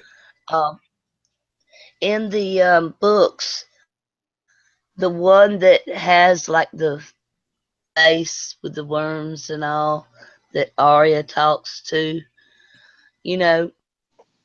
is if he's been there for a long time, and evidently he has, is this what, if she had stayed with that cult, if this what they would have eventually done to her? Because when they first put the first mask on her, they cut her face and it blended into her skin, the face that she took. So, what's y'all's thoughts on that? I think Arya's dead. 3 lives I will give you, no more, no less. So she's died at least once to become a Faceless Man, because we saw even in the show when he was going through and Jackin drank that poison, what was the last face that we saw before Arya went blind? She saw her own face on there, which means she is a Faceless Man, which means she's dead, right? I'm DJ Wun Wun. Thanks to the chat for stopping in. Thanks to the stream. Thanks for getting everybody in. I got the questions and people get the best. Or you stop, yeah? When people go left, I like to go right. Because I'm DJ Wun Wun. You're speaking shite, man. Now get that crap off. She's not dead. Arya can't be dead. Seriously. She's dead, but she's dead Faceless Man style, so she's still alive, but she's dead. That's why her and Jon Snow haven't even close. No, because she's a Faceless Man, then she's no one. How can she be Arya if she's a Faceless Man? She is. She's no one. She's no one, and she's dead. That's why her and Jon hook back up, because they've both been dead, but they're both kind of alive, so they're going to be able to hook back up, just like George always intended. Arya was never a nobody. Can I correct that? Sorry, just for 1 second. Can I correct that? Arya was never a nobody because she kept Needle. That is the epitome of who she is and wanted to be. So she was never a nobody. She was always Arya. Well, here's my thing. If you go back, when Arya supposedly killed the waif and put the waif's bloody face in the hall, to me, and I swear I've never heard anybody else say this, but to me, that looked a lot more like Arya's face up on the wall than the waif's. Like everybody just took it like that was the waif. To me, that was Arya's face that went up there. She lost that fight and she died. And when that was the waif coming back, that was her saying, "I'm no one. Nope, I'm Arya Stark and I'm going home." And he smiled like, "Yep, you won. Go do your thing." So Arya may be dead and gone already, which I hate to say, but that could be the case. That would make that horrible writing a great plot twist, if you're correct. Yeah, exactly. I was thinking the same thing. But I've always thought that. When I first saw that face go up in the mask, and when they put that bloody face up there, it always looked a lot more like Arya's face than it did the waif's to me. And I've seen it a few times, believe me. No, but to stick with your point on that as well is, if that is like, because she's obviously wearing, like, she's wearing Arya's face then, so why would Arya's face be on the wall? Do you get me? That's why the waif's face is on the wall. Well, that was two different things. We saw the face go up, and then we saw her go talk to Jaqen. So the face went up, it got whatever magical shit it needed to do, be clean, get all the blood off. Then she was able to put it back on, and she came back as Arya and put it back on. But the Frey I don't know. pies G.R.R. Martin's wife said, if you kill Arya, I'm divorcing you. So I think Arya's safe. Well, that's the other side of it. the Frey pie thing pretty much debunks your theory, though. Why would the waif want to go kill Frey? Because the waif kills, and the god is owed a name, so the god is going to collect names. That's why the waif is going over there. He's going to start killing a whole bunch of people. It's not just revenge. The waif is going to kill people. No, I think DJ Wun Wun's it's a great tinfoil. If you're looking for tinfoil, you came up with a great big ball of tinfoil, and I congratulate you. That's what I mean. I think DJ Wun Wun's the waif is not still alive, and Arya is not dead. How are those cigarettes not packed? That's my question. I disagree with DJ Wun Wun 100%, but the point that he does make is a good one, because it's like to your question, James. Now I disagree with DJ, but I have to go against you on that question. It's like the waif was actually pointing out Arya Stark's boil. It's like, who do you want to kill? So she's taking her list on to be Arya Stark, to be nobody, to be somebody. Do you know what I mean? That's the whole point of the Faceless Man. She heard Arya's list. Walder Frey. Arya basically told her everybody. You know all the names. They have all they need to know, like, about being Arya Stark. Essentially, if you're being someone else, you're not being yourself. You're being nobody. That is the Faceless Man culture. So on DJ's crazy tinfoil, I agree with him on that. That's crazy. I disagree and think it's not. I don't think that's the case. Well, it kind of. But I'm saying it's a great point. It's a great point. I was going to bring it all around. Tormund's Giantsbane just kind of brought it up a little bit in the chat. That what if the waif is truly afraid? We already know, like, some of her story was true and some of her story was bullshit. So what if her fucking story was that her dad was a rich lord, but his next wife didn't want her around, so she ended up killing the wife and ended up becoming a Faceless Man? What if the waif has been afraid the whole time and she wanted to go back and kill daddy? That's why there's Frey pie. Because she's like, fuck, you send me away, here you go, you're dead, daddy. Now what? I got you. The wave is jingle. Catholic Stark, I don't want to mingle. If that was the case, then she would have said something to him as the waif, like, here you go, Dad. Not necessarily. She would have said something. She knew the worst thing she could say. She wouldn't have spouted revenge. I think y'all are crazy, man. That's what I think. He's off his fucking heads. Yeah, it doesn't make any sense. You know, the whole point of cuckoo. The whole point of being a Faceless Man is to be no one and come up with different identities. So the waif could have just been lying and say whatever she wanted, you know. Yeah, but it was the waif's face up on the wall. It was the waif's face up on the wall. I don't know. It sure looked like Arya's face to me. I mean, that looked a lot more like Arya than the waif when they put that bloody face up there. Yeah, and Davos Seaboard is a Targaryen, and fucking Aegon Aerys, the Mad King, is Jon Snow's dad. Fuck off. I'll tell you what I would like to see, though. I would kind of like to see Arya go to Winterfell as someone else and kind of get the lay of the land and and learn what's going on and get the Littlefinger's goat, you know? Who's gonna get Littlefinger's goat? I hope it's Arya or Sansa. Yes, the spoilers are She-Wolves. 100% true. Yes. Oh, see, yeah, you've seen spoilers. That's different. Oh I've no, been- I would like that. No, I'm talking about Johnny. Yeah. I know Johnny's seen all the spoilers. I've actually been super lucky so far. I haven't been spoiled on anything yet. I don't know any spoilers whatsoever. I've been staying away from all of them. Well, they didn't say Apologies. anything about her going as somebody else that I know of. So, but I think that would be very cool, so she could kind of get the lay of the land, you know. Even Sansa, she could feel Sansa out and the lords and everything. See, I just don't see Arya being fucking Sansa's sword. That's Brienne's job. Yeah, I agree. Sansa's already got a point. already got a sword. She doesn't Good need point, Arya James. she doesn't need Arya to do it, and Arya doesn't need to be Sansa's sword. She has a Good bigger point. purpose. She has her own things to worry about. She has her own purpose. Yeah, but what did Ned tell Arya? Remember when her and But Sansa what were is it? I just don't know. I mean, No, man. I don't. What did Ned tell Arya though? Remember when her and Sansa were hating each other and like over stupid like childish squabble? And then it said the pack survives, you know, the lone wolf dies. Yeah. So you know what I mean? That has to resonate as well. When she sees her sister, for good or for bad, it's like, yeah, you are my blood. So Brienne is a stand-in. If you ask me, Brienne is a stand-in for Arya.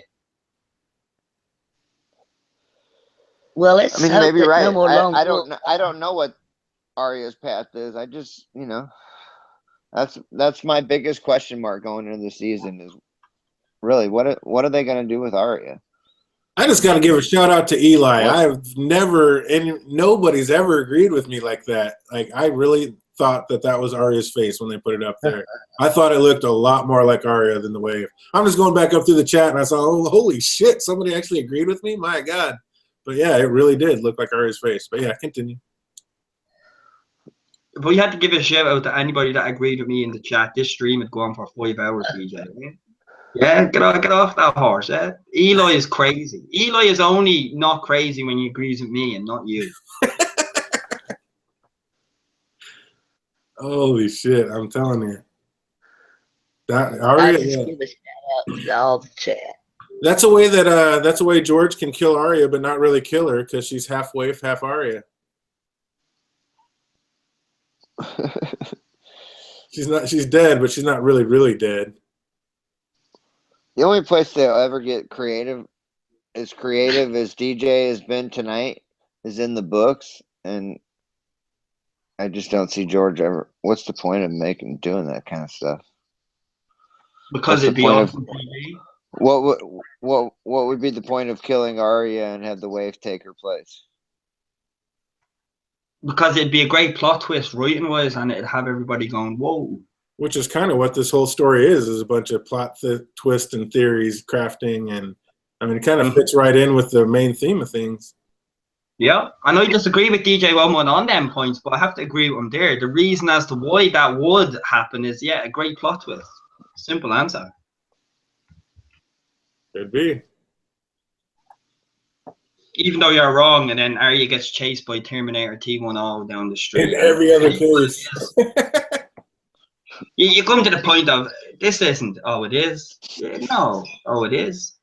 Hey, I can't get over that whole shit, yeah. I remember when Arya's blind and then she knocks the candle out. And then I'm like, hang on, do you not think this waif had to go through all that blind shit as well? Yeah, exactly. So because we see Arya going through it, it's like, no, this doesn't make sense at all, to be honest. No, it doesn't make any sense. And that's what she did right before she killed Arya. She's like, you don't think I had to fight in the dark too? Boom. Like, and basically in the show, what was the big thing they showed? Arya never won. She just stopped a hit from hitting her. That was like her big victory. She stopped from getting hit one time. That still doesn't mean the waif's not going to kick your ass in every single scenario. Arya could be dead, and that Yeah, could be her face. Arya, one other thing Arya did that the Waif probably didn't have was a dancing master who was the first sword of Bravos. So she was taught some moves, and that I'm sure the Waif didn't know. And that's the way I imagined it coming forth, you know, that I she love had that, Needle. man. I Yeah, love that. she had Needle. You know, so her teaching from Syria for real, I think, finally paid off. And she couldn't defeat her any other way. She couldn't defeat her in the boxing match or in the stick match or whatever. So, you know, that's it. I agree. I like that. I like that a lot. Great point. Yeah, that's a wild card right there, isn't it? Going, yeah, well, she had Needle, so yeah, that's a wild card. And she wore. I always before the episode aired, I was like, if Arya does face off against the Waif, I think it'd be more monumental if first she wasn't stabbed stupidly for shock factor, because your shock factor wore off and made the writing look cheap in the next episode. You could have just making it a scuffle, thrown into the ocean, you know, and then she got away. You didn't have to do the stupid shock stab. That kind of made the writing look cheap. When you looked at what happened next, I always would have loved if Arya took her water dancer stance on a bridge against her. You know, when the Waif was approaching her, and then she took Needle out and then took the serial for a water dancer stance. Put a wide view camera on it of her doing the serial stance, and then let it be. You know what I mean? I'm like, that would be beautiful. Yeah, that would have been tight. Yeah, they would have shown that though, Johnny. That would have been great, but they didn't even show any of it. Just lights out. Yeah, which makes people like DJ Wun Wun say some bullshit like he did. Maybe Yeah, they did it for shock value, you know, to make us shit our pants, you know, if she's going to survive or not. That's why they did it for. No other reason, really. But I think Arya will survive the end game, you know. She's one of the few characters that will survive the end of the story. I think she has to, for my sanity. Seriously. Bittersweet. That kind of worries me. Yeah, I always keep that. Every time I think of an ending, I remember that part where that quote from George R. R. Martin that it's going to be a bittersweet ending. Yeah, because I think John will die, but not Arya. Sorry. Yeah, so do I. So why no? I said that. I said that. You obviously don't watch my channel. Yeah, John's probably gonna die again. But does he get resurrected like Beric Dondarrion? Because is that the reason we saw Johnny? You know I watch your shit. I watch everything. But maybe that's the reason we saw Beric Dondarrion get revived so many times, because that's how we'll know that actually Jon Snow, even when he dies, will be revived again. Or that'll be the kicker, like we know he could be revived, but there's nobody here to do it, so yep, there goes Jon Snow. I think it's an absolute sacrifice Night's King end game. See you later. Yeah. That's a good one too, but it could be the sacrifice of a Nisa type thing. You know? We would love that. See you later, Daenerys, yeah? Yeah. Jon Snow kills Daenerys and then slays the Night King. Oh, that'd be heaven. Oh. Sorry, Nan, but go it on. would, you know, go along with the prophecy and the whole thing of Lightbringer and all, wouldn't it?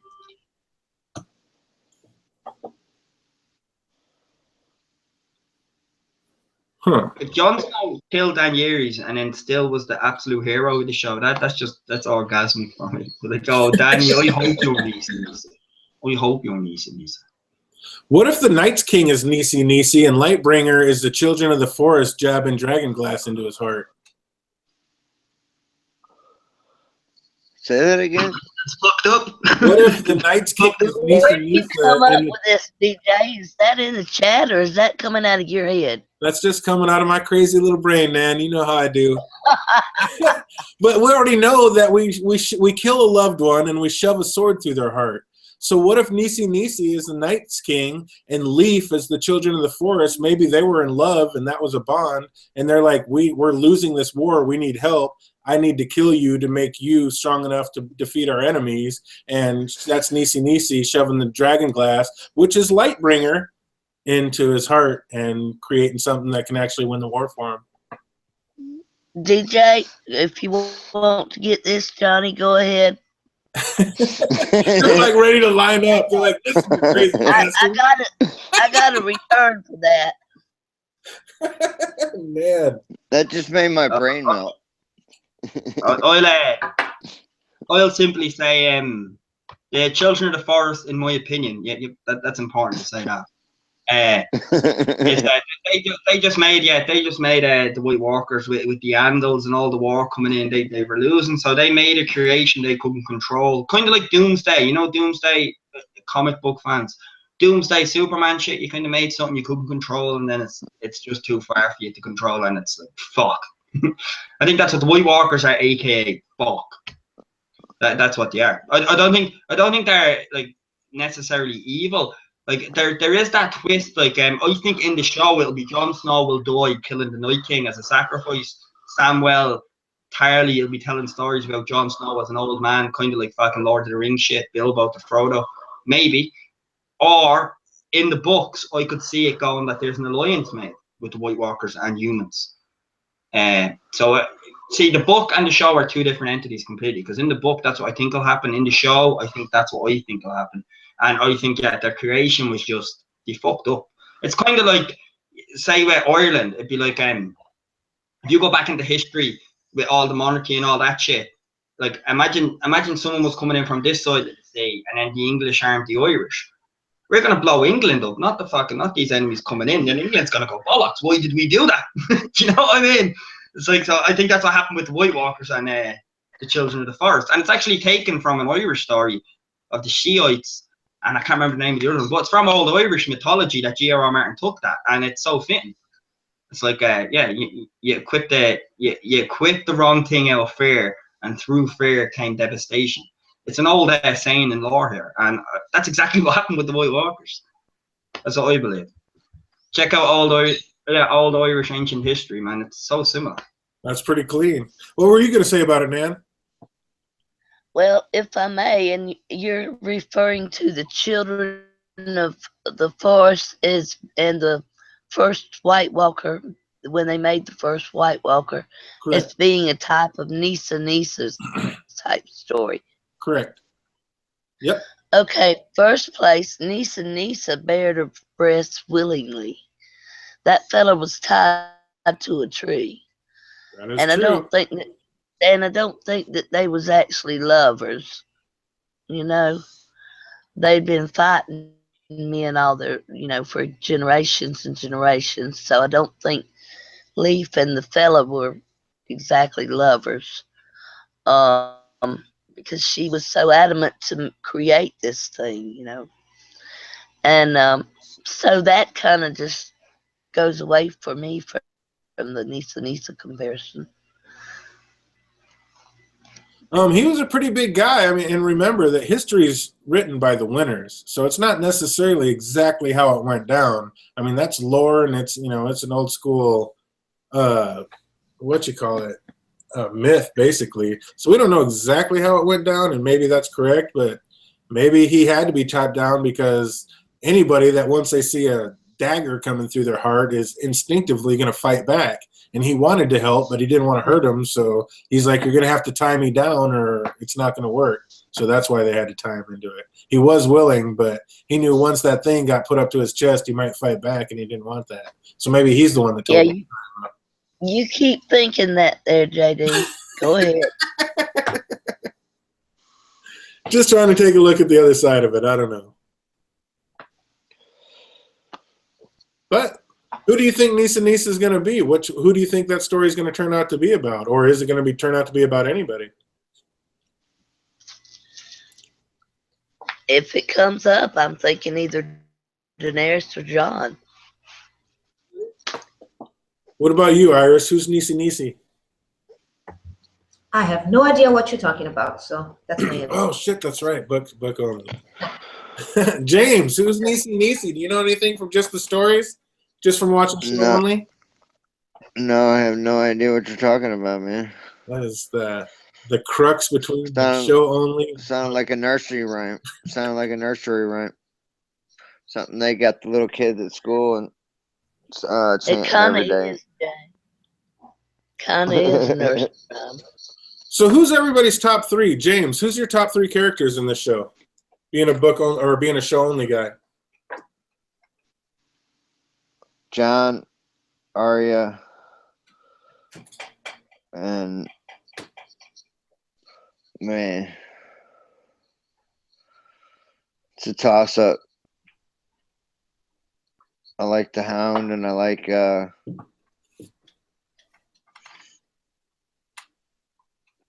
I'll say the Hound. The Hound. Pick someone But what? Someone who has no hair like you. Jano Slint? No. What's up, chat? Who are your three favorite characters? Iris, who are your three favorite characters in the show? Arya, Bronn, and the Red Viper.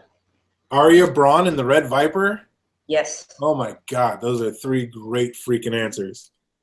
How about you, Wildling? We already know Jon Snow and Stannis. Who's your third? Rhaegar? Who? Sorry, I only know important characters with personality. Sansa, this is the choice. Yeah, you obviously can hear what I just said there. It's a what do you people call him? Prince Oberyn? I know how to say his name. I'm doing it on purpose. My third favorite is the Red Viper. Say his name correct. Oberyn. No, the Red Viper, man. What about you, Nan? Who are your three favorite characters, book or show? Oh, I got John and Arya. And I had another one there for a minute and I've lost it. I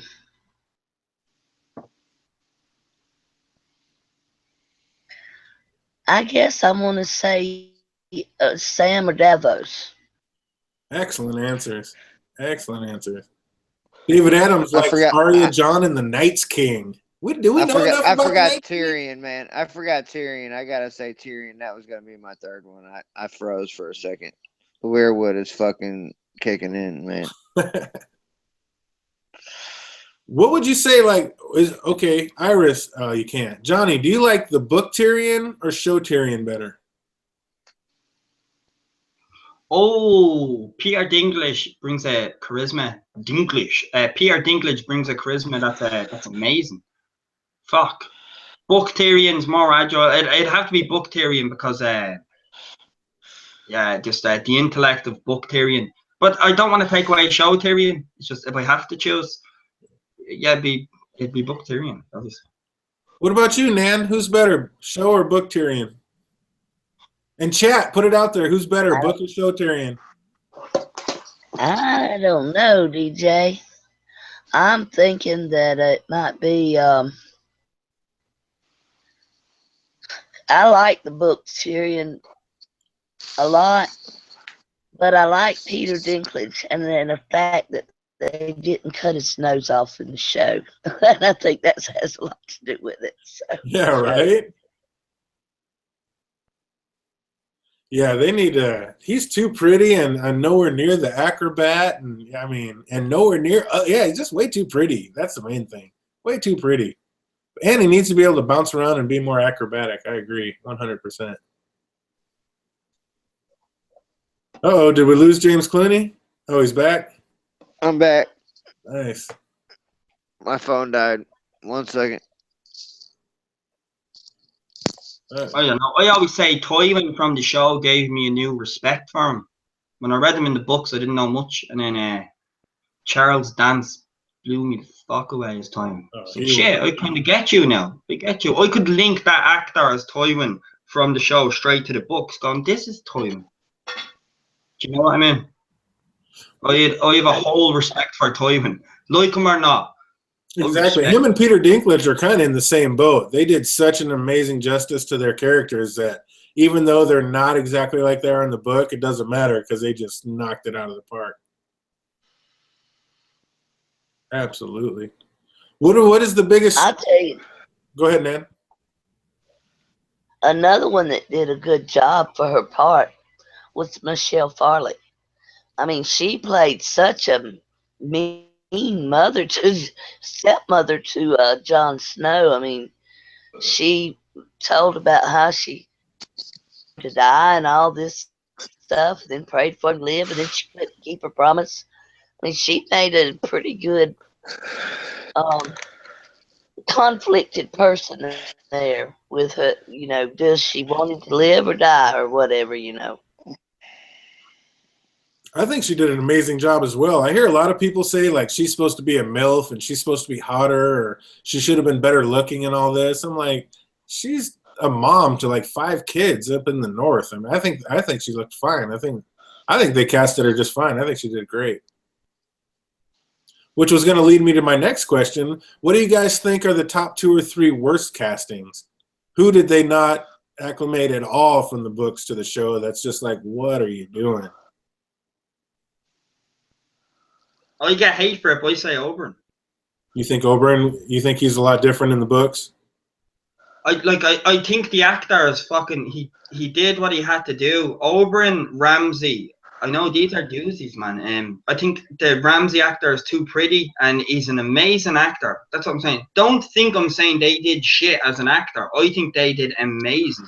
Maybe Oberyn just needed longer hair. Do you know what I mean? Maybe that's what it is with me. Going, yeah, you should have longer hair. Maybe that's it.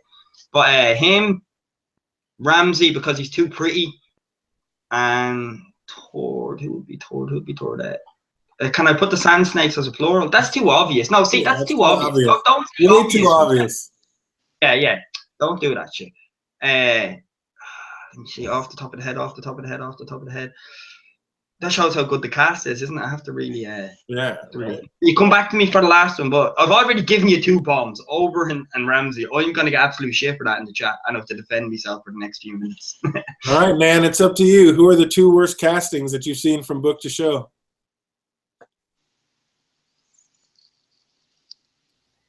I don't know. I've been trying to think of that. Well, while you're thinking, I'll give my 3.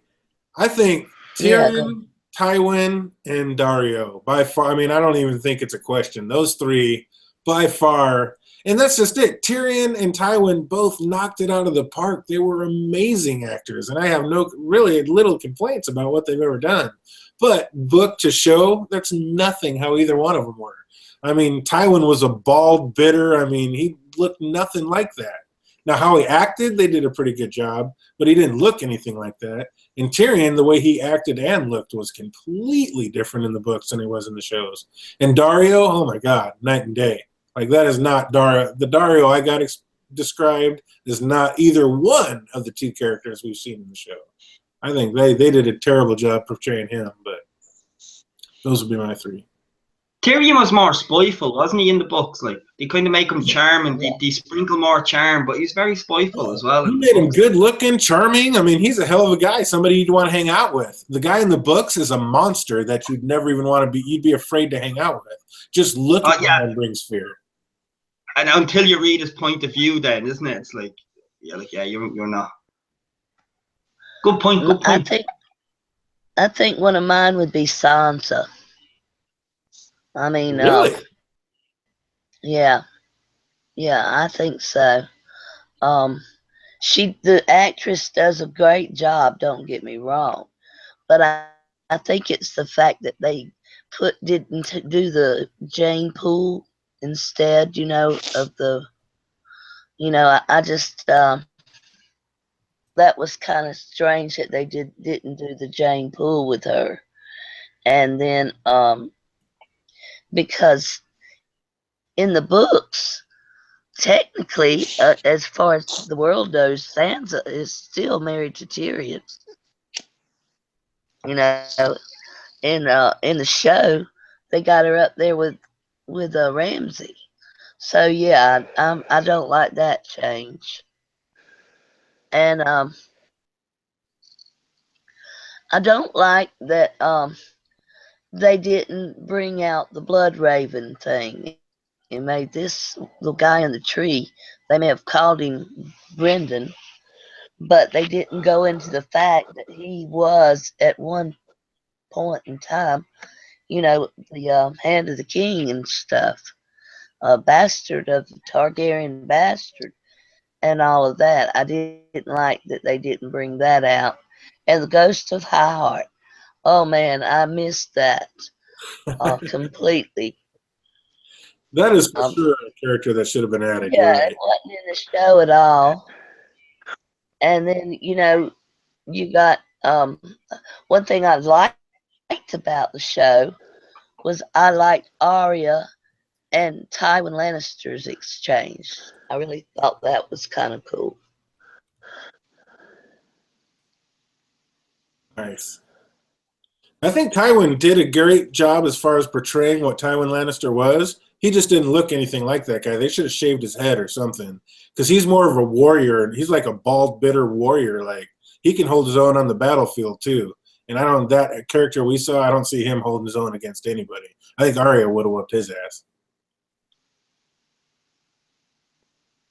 But I would say, who's the best actor? Like, who brought it together the best? Who's the best actor on Game of Thrones? Iris, who's the best actor on Game of Thrones? Davos? For sure. I mean, the scene with him in the Iron Bank, talking to the Iron Bank, convincing to give the money to Stannis. Oh my God, I watched that scene so many times. It's just his reaction. They are just so natural. Great answer. Never say that he's reading, he's saying a dialogue, he read a script or whatever, he memorized those lines. They're just so natural in his reaction, in his expression, the way he moves and he says the words. It's just perfect, 100% natural. I mean, he's a great actor. My God, that scene was amazing. Oh, I agree, absolutely. What about you, James? Who's the best actor in Game of Thrones? Man, I like the guy that plays Alfie Allen. I like the guy that plays Theon. Yeah, he's an amazing actor. He's really good, man. That dude's really, really good. Not my favorite character, but exactly. That's just it. We don't even like the character that much, but we still love it because he's awesome. Yeah, he kills it. Absolutely, he kills it. Davos, the guy that plays Davos, is awesome. What's up, Johnny? Who's the best actor in Game of Thrones? Jon Snow or Rhaegar? It's Alfie Allen, Theon Greyjoy. If I was to look for someone to pull out of the books and see on a real life screen and believe that's him, it's Alfie to the death. Theon Greyjoy, hands down, easily, flawlessly. Davos does great, but Theon does amazing. Difference. It's like I say, the fact that I love Tyrion in the books and he's so different, but I love Tyrion in the show as well. You almost have to go Peter Dinklage, but Alfie Allen is amazing. I mean, nobody likes Reek, but he just brings it home. I mean, we all have a soft spot for Reek. How can you not? I mean, Alfie kills it. He does an excellent job. Yes. I think Sam's portrayal. I think Sam in the book is a superstar. Sam in the show is just a ridiculous little wine bag. But you know, I think he portrays not Sam to perfection. I think Theon is the only dude on that whole cast that plays it to perfection. Yeah, I'm talking not a needle wrong.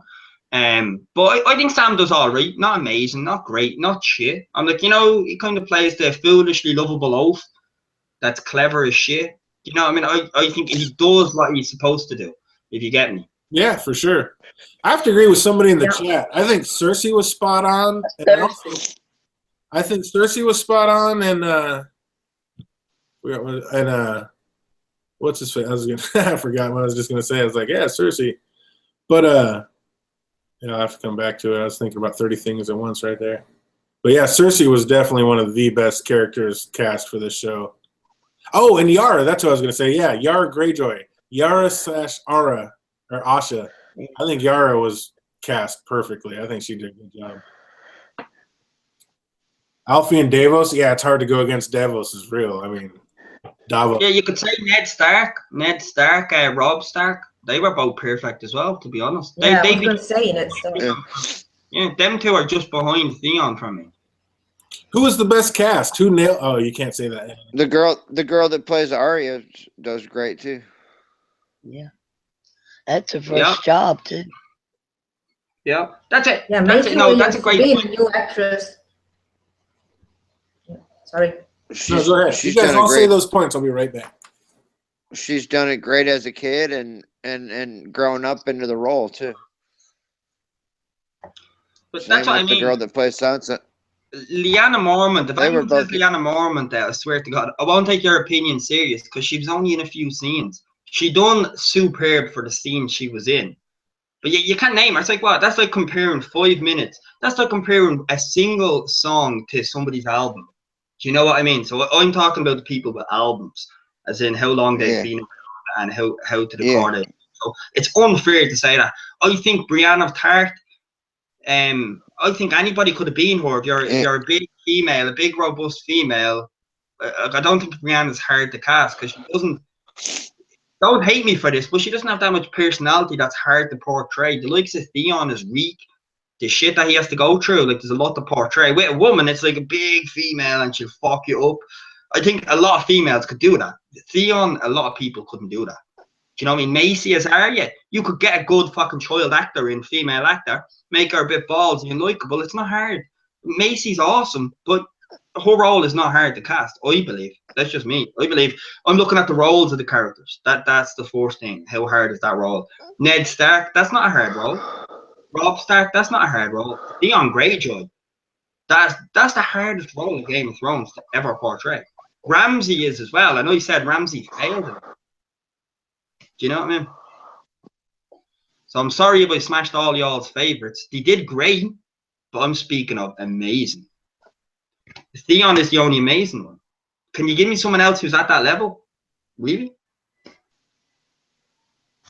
Think of the I character. cannot- I can't I argue with cannot- you. That was the guy. That was the first person I named.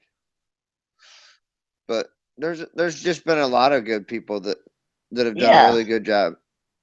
It's just I had to mention the two girls that played Sansa and Arya because it's kind of hard to find child actors that do a good job and then have grown up and they've done a good job of growing up with the part. And stayed with it. Arya is one of my favorites, man. She's like her and John are the reason why I got into the show so much. And kind of here, Tormund as well. Tormund said that point as well. Alistair fucking Thorne. Yeah. Alistair Thorne. How did I forget you? Yeah, he knocked it out of the park. Yeah. Yeah, the guy that played Great show. Alistair Thorne was awesome. He was great. Yeah, great. Yeah, he did a great job. Can we get a shout out for Small John Umber? I mean, how sick was that bastard when he hit the screen? I was loving that guy. Yeah. He was something, wasn't he? Oh, I think he was amazing. I mean, was he even in the books? I mean, that character being inserted was proper and done right. And him and Tormund's fight was done great too. You missed Johnny's little comment about having an album versus just one song, bunch of albums versus one song. That guy was only in it for just a minute. Yeah, he only had a couple scenes. That's true, but he made the most of every single one of them. I mean, I was an instant fan of that guy. Like, look at this bastard. He don't give a fuck. 85% of that cast is perfect. Like no, not perfect, but 85% of that cast is great. Do you know what I mean? That's like if you look at the level to shows, like you would have to have about 10 great actors. This one has about 20 great actors and then one amazing one. That's why Game of Thrones is head and shoulders above the rest. Like, ridiculous pool of talent, no doubt. But if you were asking amazing, Theon is the only one that comes to mind. Nobody else could do that role justice. It's like Heath Ledger and the Joker kind of thing. That's the level I'd put Alfie Allen to Theon.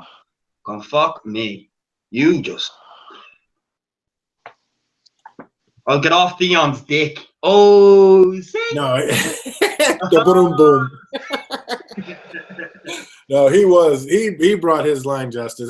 There's no way that you can argue that.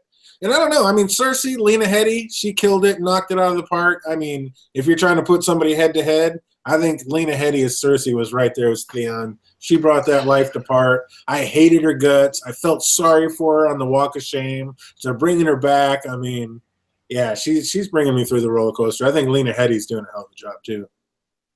What my biggest problem is with many of these actors, that they have that fake acting voice.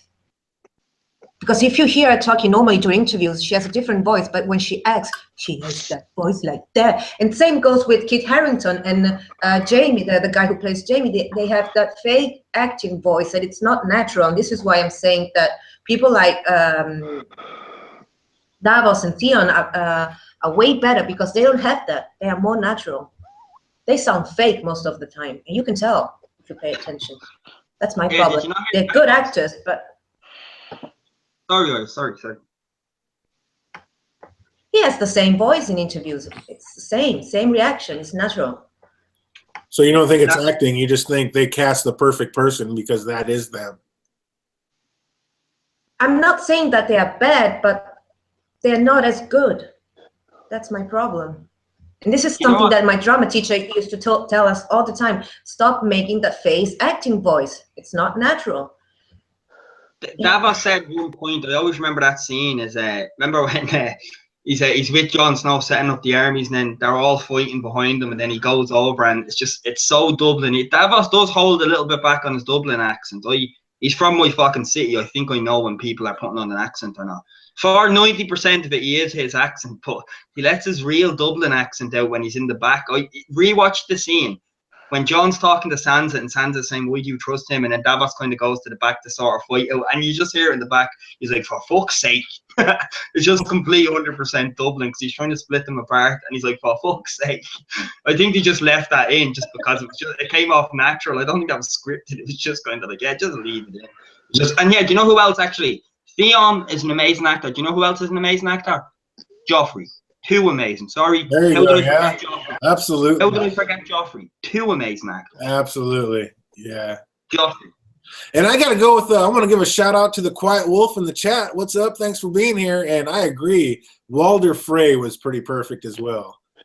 Walder Frey fucking nails it as just a creepy dirtbag piece of, he knocked that one out of the park. That poor actor, he has no chance of being liked ever, Yeah, he might be typecast for life with that one. No, yeah, he's not. I mean, he had a bad part in Harry Potter. Now in Game of Thrones, it's even worse. He can't catch a break. Seriously, poor guy. No, that actor's awesome, man. Watch him in interviews. He's one of the most polite, nicest dudes you ever see. He actually said in an interview, "I also do weddings if anybody wants me." He's amazing. That's awesome. That's pretty sick. Yeah, you can't be mad at that. And of course, Marjorie. Yeah, Timo, I'm with you. Marjorie knocked it out of the park too. How is she not one of everybody's favorite characters? I think Natalie Dormer killed it as Marjorie. She did a great job. Great job. She did. Yeah, I think they said it best up in the chat. Game of Thrones almost needs its own category because so many great actors. It's like, how do you not just keep nominating each and every one of them? I mean, Davos, Joffrey, Marjorie, Cersei. I mean, yeah, they all knocked it out of the park. They were exactly who that character is, to a T. Agreed. To a T-Mo. To a T-I-M-O. What? Yeah, what? IMO. You know IMO?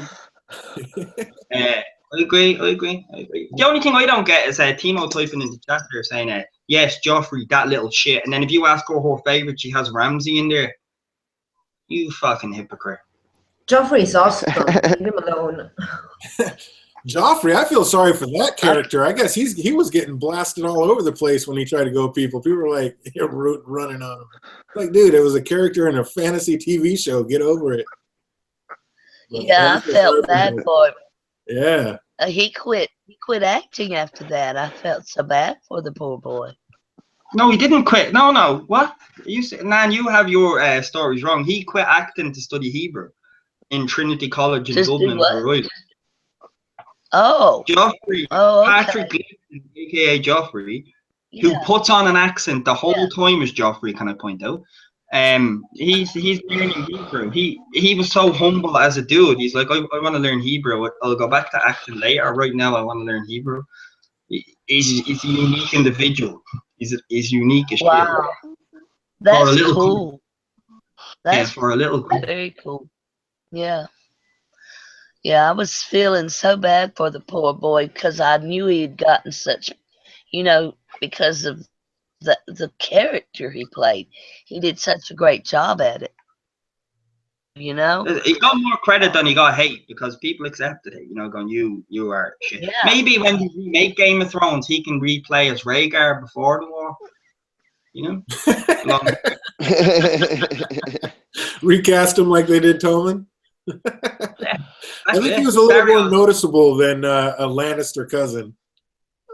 Oh yeah, Tommen. Yeah, Tommen was the one who got killed. Fucking boy, yeah. Yeah. Tommen got dropped by the Tommen got Karstar. killed and then became king. Yeah, good point. I remember that. Yeah, he was one lying in bed with his brother when the Karstar came in. Yeah, Exactly. that's crazy. That's fucked up. Like, hey, we've seen you before. Now you got king. What? And Natalie Dormer's a dickhead. Natalie Sorry, Dormer what? killed it. I don't know. I think she did a great Marjorie. I think She did. Cersei got to do a little more than Marjorie did, but I think they both knocked it out of the park. Marjorie did okay. She did okay. She didn't do shit. She didn't do great. She did okay, in my opinion. When I seen her walk around like a soup can talking to Littlefinger at the campfire, I just never got that outfit. That's if this shit keeps raining, if a storm actually hit, you're gonna fucking drown, you mad cunt. You would have drowned in a rainstorm. That's true. That was crazy. That shit's gonna fill up, man. It was like a soup can. That shit's gonna fill up, and you're gonna drown. Yeah, I saw that. That was kind of good, wasn't it? Yeah. Oh. So how far does everybody think that the White Walkers are going to make it south? Oh, was this a spoiler? How far the White Walkers make it south? I haven't seen any. No, I think they're making. No comment. All right, so we'll skip Johnny. How about you, Nan? How far are the White Walkers coming? The wall's coming down at the end of the year, and that's where they'll make it. Right but there. Do they make it? So do they? And I guess where am I? They don't make it to Winterfell yet. Okay, because I'm asking, do they make it past the wall? Do they make it past Winterfell? Do they make it past They make it past. Do they make it all the way? They make it past. They make it past the wall, and that's James, you know that I skipped the question because of the spoiler shit, yeah? just as a heads up to you, James, there, yeah, on that answer, yeah? Yeah. you know if you're entangled in the spoiler shit, you know what I mean? You have to keep it free from everybody. You know what I mean? I wasn't using the spoilers. So how about it, Nan? How far? Okay, I don't think Nan's seen them. How far do they go, Nan? You can't go much farther than that. The battle's going to be in King's Landing. If I may, I think that that's why I said that. Yeah, it's season 8. I think that they could go a lot further if the wall comes down this season. But my thinking is that, in the books, Winterfell is run by Bran the Builder as well. And I've got a feeling that it's got some spells on it as well. If nothing else, it's got the hot springs. It's heated. And it would be a good place for them to survive. But once they get past that wall, they can just leave some people there at Winterfell, send the rest of them on down south. They don't have to all stay there and just completely try to take Winterfell. They just go from place to place to place. So there's no telling how far they could get at that rate. They could get all the way to the Riverland and King's Landing for all I know. There you go. Iris, are you all caught up on all the spoilers? Yes, I am. No comments. Perfect. See, that's so good. And thank you, chat. I see you guys out there trying to stay spoiler free. Guys, I'm not caught up on the spoilers, so I didn't know. And honestly, that's been my opinion for a while, and that makes sense because they can't get too much far. They can't get too far, otherwise, what's season 8? Right. So, what do you guys think that is in King's Landing? Then, do you think that's snow or ashes that's coming down in the throne room in Bran and Dany's visions? Ashes. No, sorry, I'm laughing about something else. Absolute ashes, because you know, it's like it's a symbol of like of death, kind of in a sense, reincarnation, ashes, and the way we born our shit, kind of thing. That's what I believe, it's ashes. And Dan Years is gonna come and burn the shit out of things. Apparently, ashes. I believe the snow was up north, and the ashes are down south, and it was just kind of a mind fuck in that portrayal. Nice. What about you, Iris? Do you think it was snow or ashes being shown? Ashes. I agree with Johnny. Nice. What about you, 100%. James? Spoiler free. I think it was snow. Snow. Yep. What about you, Nan? Was it snow or ashes? You're talking about in the House of the Undying vision? Yep, in that vision, and then Bran has a vision as well where Danny's in the throne room. Is it snow or is it ashes that they're seeing in there? I think it is probably it being ice and fire. It could be both, but I tend towards snow. Snow? So we got half of you think it's ashes, half of you think it's snow. My tiebreaker has to come in. I believe it's snow as well. I think that's when the White Walkers are coming. But it makes so much sense for it to be ashes because the dragons could be burning it and burn the roof off, and that's where that went. So it's ashes burning down. But I think the dragons have already burned the roof off, and that's snow coming down. I think the White Walkers are coming, and that's snow. Winter has come. It does appear that it's an old burned out, you know, that it's been burned out for some time for that much to be on it. Mm-hmm. And also, when she leaves there, she never touches the throne, but she goes from there to the wall. That's her next destination. So do you think that's how they're going to show it in the show? She's going to go up and she has the throne within her reach, but she says no and she pulls a Stannis and she doesn't want to put the cart before the horse, so she goes to the wall to fight the real war? I think that's just kind of a foreshadowing. I don't think she'll actually, you know, I don't know if she will or not, but she's still got to deal with Cersei before she can do anything. That's true. Yeah, I do agree with one thing. Snow is definitely coming. Jon Snow? What? Yeah, you know, she didn't touch that throne. So, you know, and if it's snow on the throne and she doesn't touch it, it may be somewhat corny, but I still think that's some foreshadowing that, you know, if then maybe they share the throne or whatever. I don't know. But I just kind of get the feeling that she's not going to actually ever sit on the throne.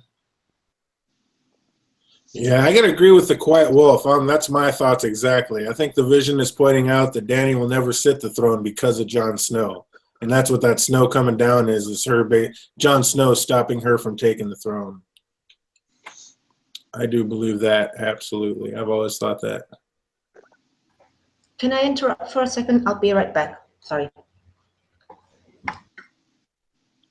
Did you interrupt just to say you'll be right back? That's awesome. Not that was still funny. That logic confuses me too. Hey, everybody, listen. I gotta go. I'll be right back. Bye. Oh, that's awesome. So what do you think Hey, about I just that? figured out What's that, Nan? I just figured out I could type to y'all on this other side over here, but I can't see the chat. Yeah, I was telling you, if you look, I don't know how it is on the PC. I have a Mac, so it might be completely different. I don't know on the PC, but on the Mac, you just go up to File, click that, and then you click New Window, and then another window will pop up, and that way you can have both windows up at the same time.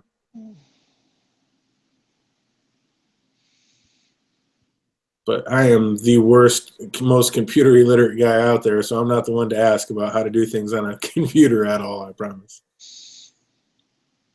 Yeah, don't look at his edited videos, yeah? We'll figure it out one day.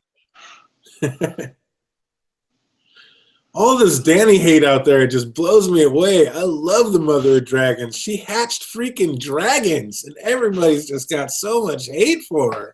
Don't play into it. That section, don't take the bait. Don't do it. Don't do it. It boggles the mind. She hatched Do it. dragons. She's the mother of dragons. She's one of the last true blood Targaryens. How can we have so much hate for Dany? She's the shit. Don't do it. Don't do it. Look at James over there looking for his dick like Ramsay just chopped his cock off. Open your third eye, man. Don't say Tormund. Does Tormund make it? Johnny. Does Tormund make it through the season? I hope so. No comment. Oh shit! Really? They got spoilers on my man Tormund? Jesus. The whole season is spoiled. The whole thing, mate. See, that right there is exactly why I do my best to stay away from spoilers. It's like, who wants that? I'd rather guess and see if I'm right. I don't want to know right now. It's not here yet. Fuck off, man. They didn't give me Winds of Winter, yeah? So I will eat that shit.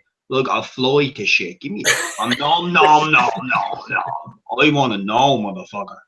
But you don't know. I mean, we had this conversation last time. It's like, apparently all your spoilers were right, but literally 95% of the spoilers I saw were all wrong. All of them were wrong. So it's like, what's really right? What's really spoiled? What's really speculation? Wait. All I will say is that stay away from me on my channel, Johnny the Irish Wildling. Shameless plug. Stay away from my spoiler 7 video. But if you go back to my other video where season 6 spoilers, everything was said in that was 100%. So season 7, 100%. Stay away from it. So on any question you ask about that, no comment. It renders me useless, like Yeah. Theon Greyjoy's cock. You know, it always comes back to Theon Greyjoy's cock, but it is what it is. Yep, I'm the same way. I haven't seen any spoilers, so I'm good. Timo's firing shot. I got to roll back up through here. The spoilers, it's kind of a love-hate situation. You have to hate them or hate to love them, however you want to look at them. If they put them out there, it's almost like, do I, don't I? I want to, but I don't want to. It's like a car crash. You don't want to see it, but you can't look away.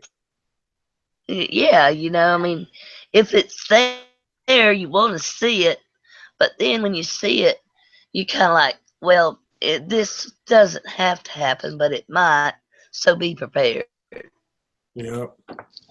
And it's been pretty good. Every time they say season 7 spoilers, I just don't watch that video. So I haven't seen any spoilers whatsoever. And Timo, I see you in the chat talking about Dany has dragons. What's the big deal? You just answered your own question. That'd be like if some girl came up today in this modern day and age and hatched dragons. You'd be like, what's so big about you? Bitch, you just hatched dragons. That's what's so big about you. That's the shit. That is not just a normal everyday thing. That is amazeballs. So that in itself holds everything. Let's not even get into the whole Targaryen and her coming from nothing to getting ready to rule the world. How do we have all this Dany hate? She was getting sold off to Drogon, and everybody thought she was going to die out in the Red Waste like she wouldn't even make it. She has gone from nothing to everything and is going to rule the world by the end of this. How do we have so much Dany hate? I don't get it. DJ, this is the only place I have to give you. As somebody who knows more than you. Keep talking. That's all I'm giving you. Oh. I ain't gonna hear But for you anybody. know, I ain't gonna spoil shit on you. I'm just having fun fucking around, man. I ain't gonna spoil shit. It does make me feel. Illyrio and I'm sorry. Go ahead. No, ladies first, man. Ladies first. Illyrio and Varys, when they had her married off to Drogon, they had no idea of what she would become, though. She was just put out of the way, and they had all their hopes on the one in the book. Oh.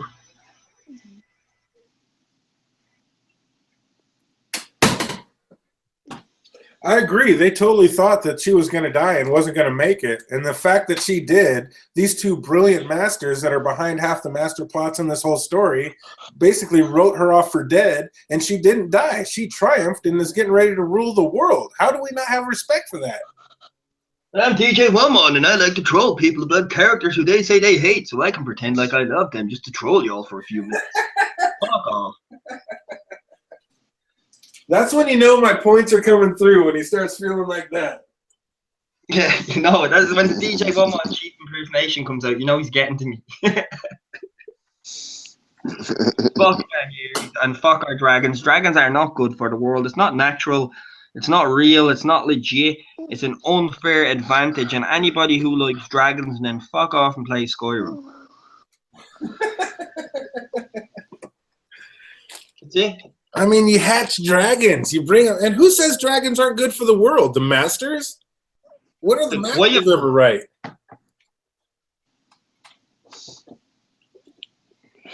I'm not doing it, DJ. I'm done. I think that a lot of it plays back to the Pact of Ice and Fire, of the whole lot of it.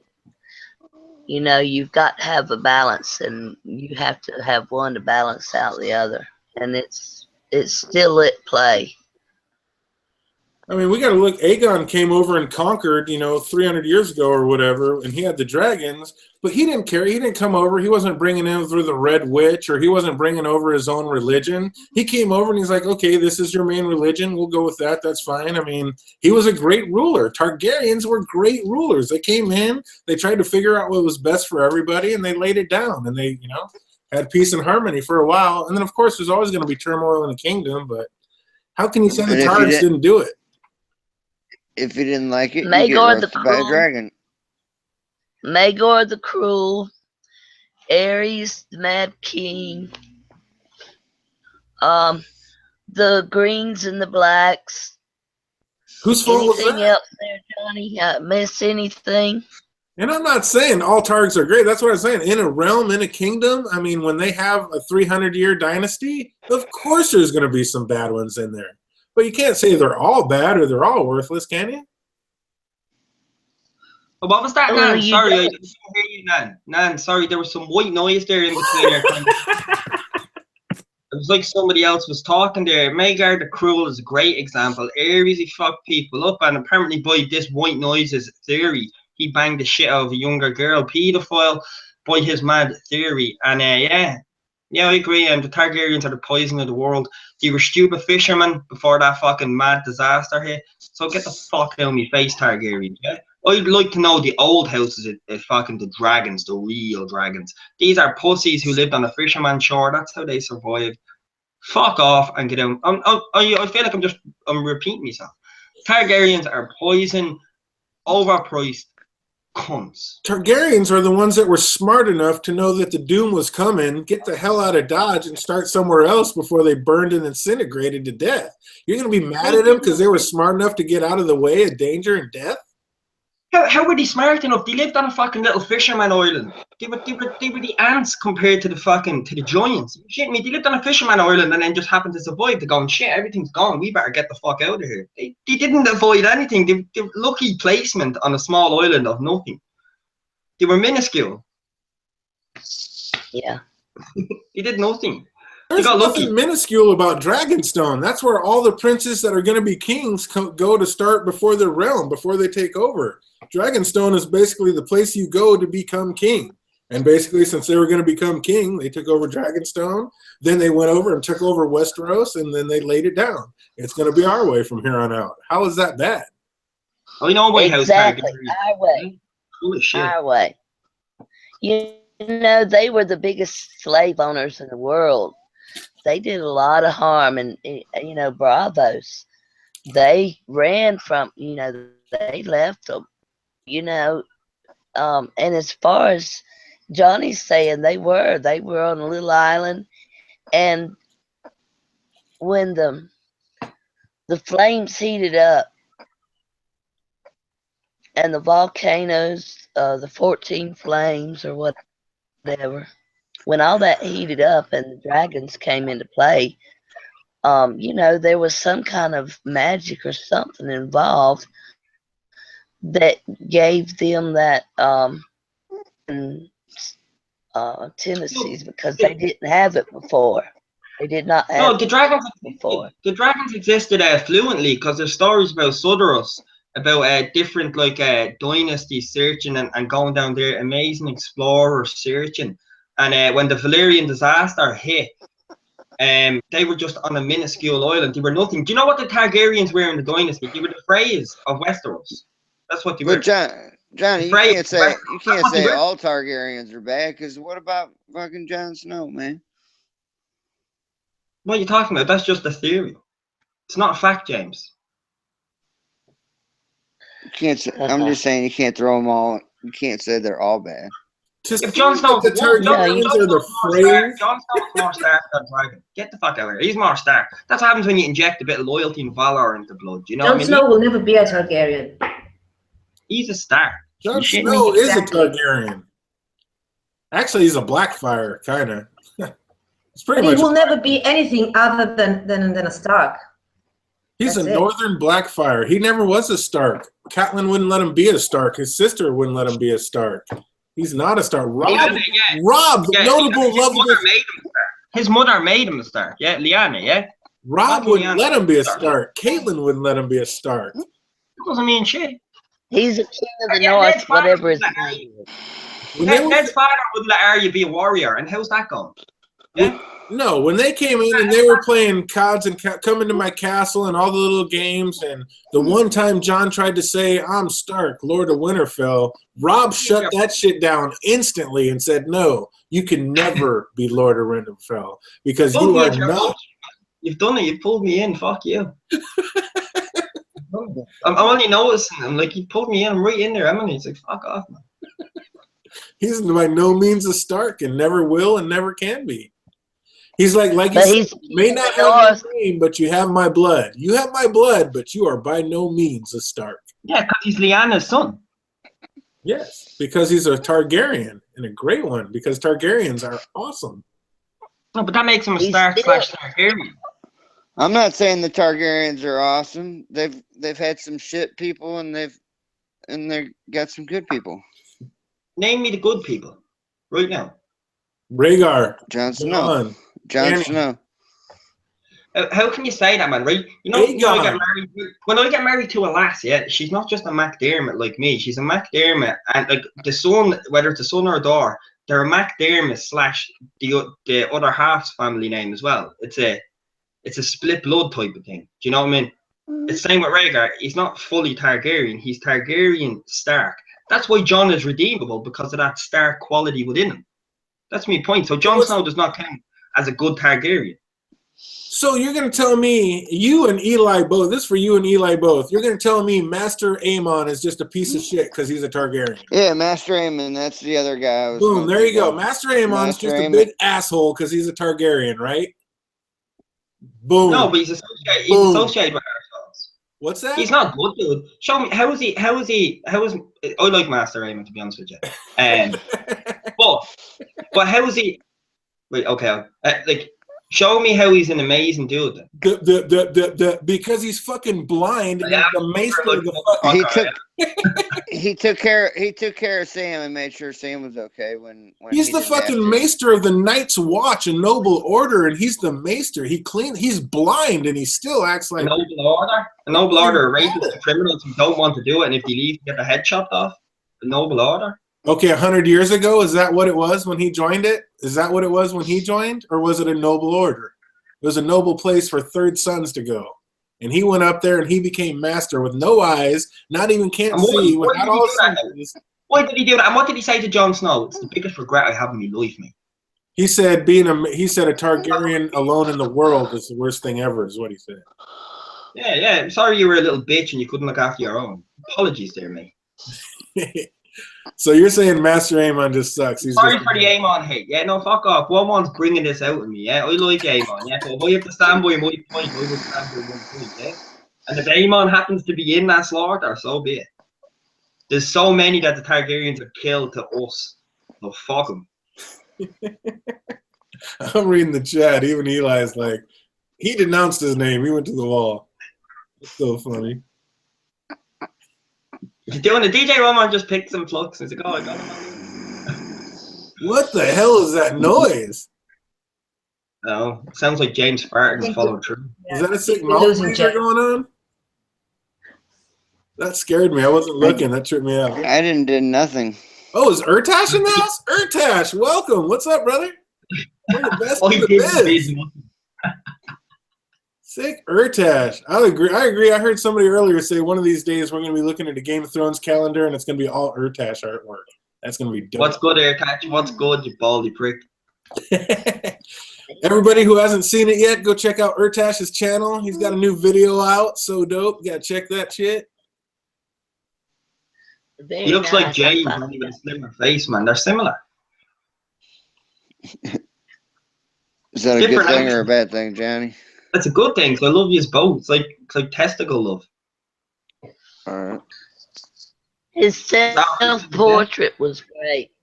Yeah, I liked his self-portrait. Yeah, his artwork's is dope. Y'all need to go check that shit out. Eli, I'm just not going back through the things. I saw something, so I'm trying to catch up to it. I haven't been in the chat for a minute.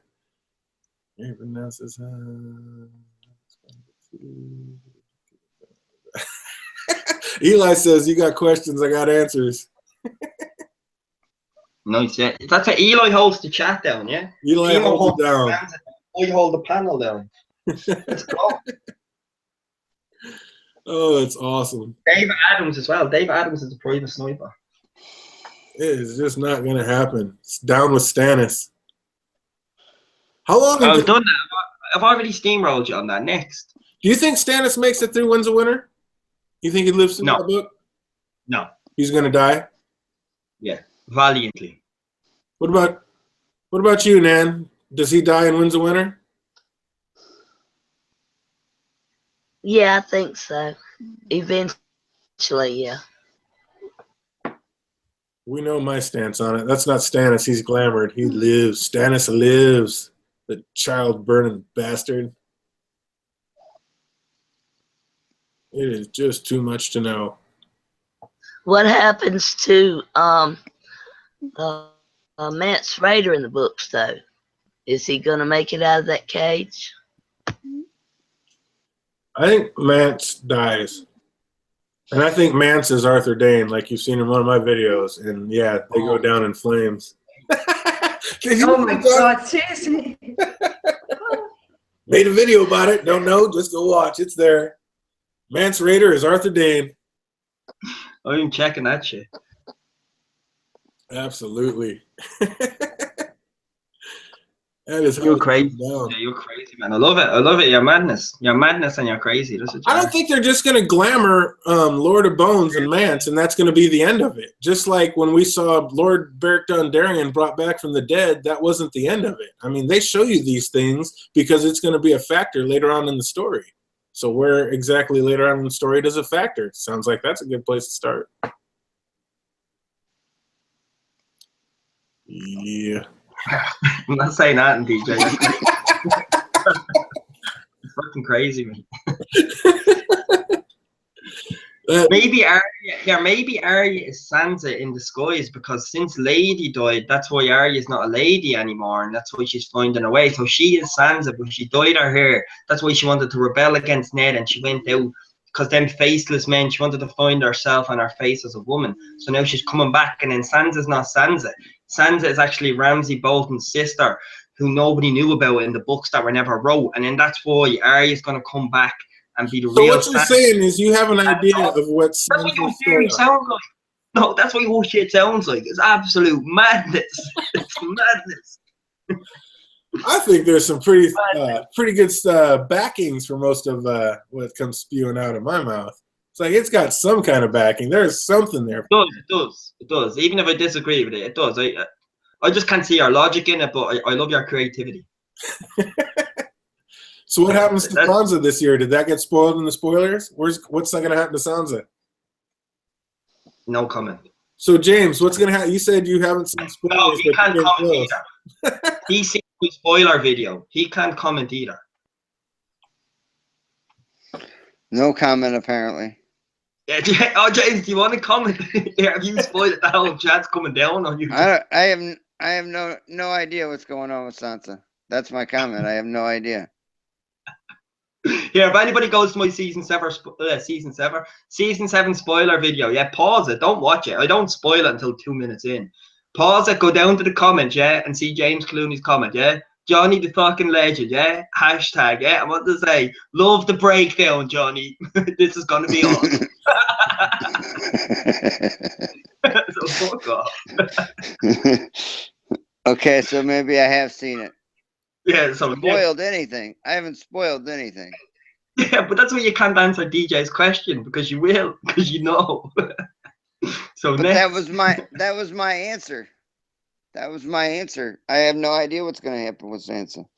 That's the honest to God truth. I have no idea. She's a freaky girl.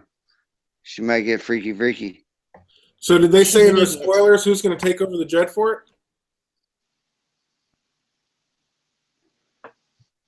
Because basically we have a major castle in the north that has nobody left. I think I remember that. She's going to put a for sale sign up on it. It's going to go up in the garage sale. There you go.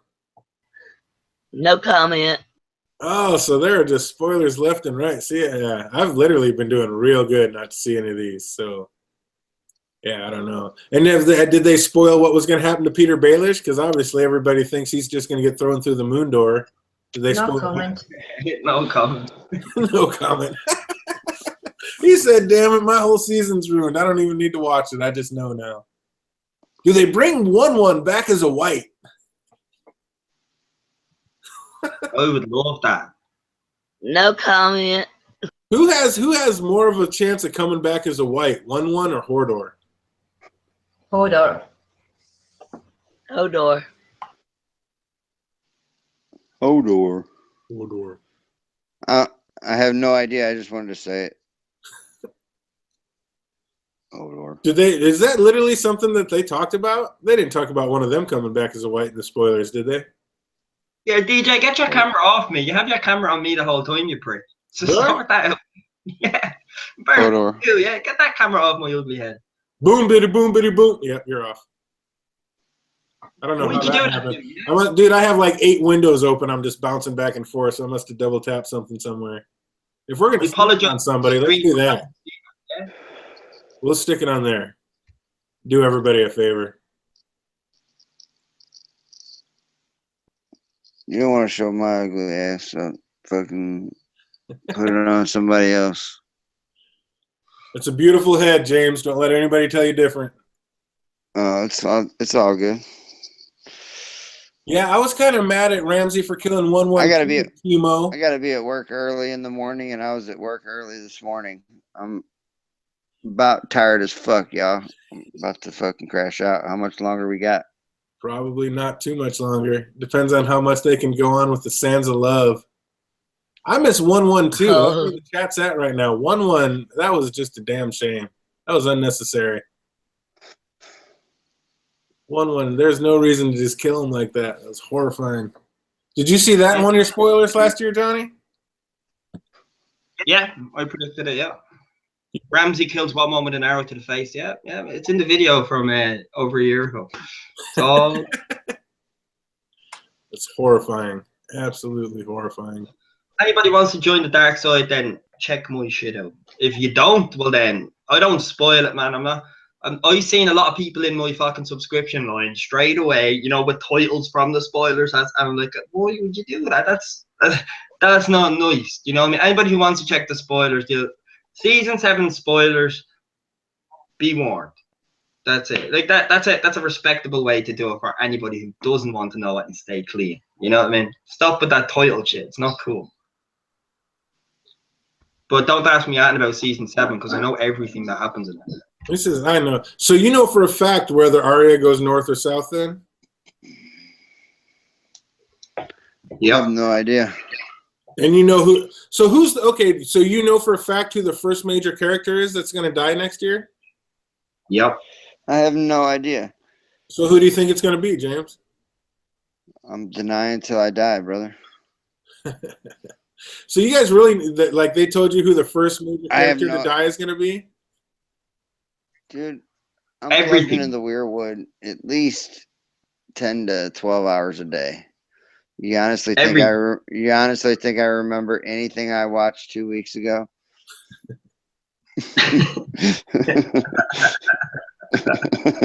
Oh, that hit me in the head, James. I'm just being honest here. Or James is trolling me now. But yeah, to answer your question, everybody. Yeah, you keep trolling me on Dan Yearies. Yeah, I'll fucking ruin your Dan Yearies. So shut the fuck up. That's all there is to say. We know every two thinks that the faceless men are the real heroes of the story. What do you think about that? It says, anyone that think the faceless men are the real heroes, like people have the right to die and the afterlife, and have the afterlife. Expensive assassins that make. I'm gonna spoil this for you. That's a load of shit.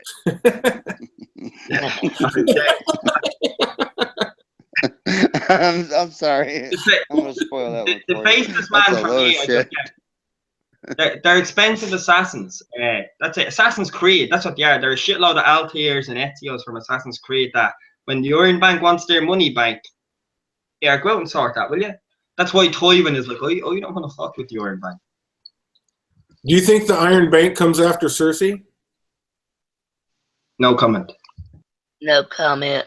Woo! Boy, I must be nailing them. See, my little brain works. That's what tells me all these crazy theories aren't so crazy. But I'm not answering. Look, I'm not saying you do or don't. But just the fact that I'm saying it and there's no comment, they must be talking about exactly what I'm thinking. Not necessarily. You're just assuming that. That's true. Yeah, don't worry, Tormund. I ain't spoiling shit. I'm just saying no comment. It doesn't mean that it's happening or it's not happening. It's just no comment. It could be another reason why I'm saying no comment. You know what I mean? So don't let DJ Wun Wun sucker you in. I want to keep you all fresh, yeah? Absolutely just no comment on it. That's just crazy that you guys found so many sweet spoilers. Because like I say, man, last year, 95% of the spoilers I saw were shit. They were all wrong. Every one of them. They had the whole plot. Who's that? How did Hodor become Hodor? They were all wrong. Yeah, the whole plot thing was leaked. And, you know, I really, you can only get so much. I don't believe that the plot leak that was leaked. Johnny's nice well, you video. can only get so much from it anyway. I mean, you can only take so much from it. There's got to be so much more. I think one episode was only one sentence or so. You know, wasn't much. But there's got to be so much more going on than what they're actually saying. All I'm saying is, as proof to the pudding of it, as Nana's pointing out that not many of them were real, not many of them were this, go to my season 6 plot leak video when it was like 2-3 episodes in, and then I basically tell you what happens for the rest of the season. And me most favorite parts I'm excited to see, which I did see in season 6. So I'm 95% on these. So that's it. Look, and anybody who spoils it for anybody who doesn't want to know it is a dickhead. I don't like that shit. No, because I don't like that. It's like if you want to stay free from it, good luck. I get anything about Game of Thrones, I'm eating that shit. No. That's it. So did they spoil about a dragon dying? All right, the silence is no comment. The silence. No comment. Did they spoil about an ice dragon coming to the game? No comments. See, if they spoil an ice dragon, then I call bullshit on it because I've heard so many different things about ice dragons being in the story or not being in the story. I call bullshit on that part. I can't give you any rebuttal though, because any rebuttal I give you, even if I'm trying not to answer, it'll be some answer in a way. So I really can't give you anything. I feel it. And blame DJ Wun Wun, y'all. Yeah, he's asking these questions, and all I'm saying is no comment. I'm not saying anything. These are, I mean, as an avid Game of Thrones watcher, I mean, these are just the instant comments that would come to anybody's mind. I mean, that's going to be the top questions you want answered. What's going on? Yes, but if you don't want to, to spoil the season, then don't ask these questions. Well, that's just it. I have to fish and move because I don't know what you've been spoiled on and what you haven't. It's like a trial and error. I'm just dipping here, dipping there. It's like, okay, there's something you don't know. We can talk about that. Everything. Everything. So you know whether we see a, you know if we see a Nymeria super pack or not. Yep, I know everything. And you know if you know where our Chardonnay is. I know everything. Good luck on that one, Johnny. You know who a Chardonnay is and where she's at in the story. Yeah, 100% Ned Stark and his brother and that love affair triangle. Yeah, of course. I'm just saying no comment. I'm not giving you fucking anything, man. You're pushing. I'm not giving you. DJ, No, shut your mouth. I've seen those thumbnails. You're something. Your talk is spoiling it. If you think you're, I think you tried to say slick, bro. I don't know what, Tormund, I don't know what you're saying, but I assure you I have seen 0 spoilers this year. I know nothing. I'm Jon Snow about this shit. All in fun, but not answering your answering. Please move on to something. Oh, I see. See, I'm getting too close and he thinks I'm spoiling it just by asking what I'm asking. All right. I got you. So Bernie's a robot and Rhaegar sucks. Damn, homie. Damn. Bernie's not a robot. Stop Bernie's a robot. Hey, You said Rhaegar sucks, actually. I'm with that. I have a comment on that. Rhaegar sucks the golden tit because he rules it all. He's the best. No comment. Fuck off. Who was talking about that the other day? The reason, wasn't that Pete or whatever, said the reason that Rhaegar kept going to Summerhall was because he kept going there talking to the Ghost of Highheart, and the Ghost of Highheart was basically letting him know about all her dreams. So he was seeing the future through her, and that's the reason he kept going and coming back with a song. What do you guys think about that? yeah. Yeah, he did. I He think was it's time. spoiling I think it's time for bed. I think it's time for bed on that one. Sign off, James. Good night. Let them know you're out. Yeah. Tell them where they can find you. What's up? Thank you so much for the invite, DJ. You're the man. Johnny, you're the man. Old man, you're the greatest. And Irish, you're the greatest. Thank you. You guys are awesome. Love the chat.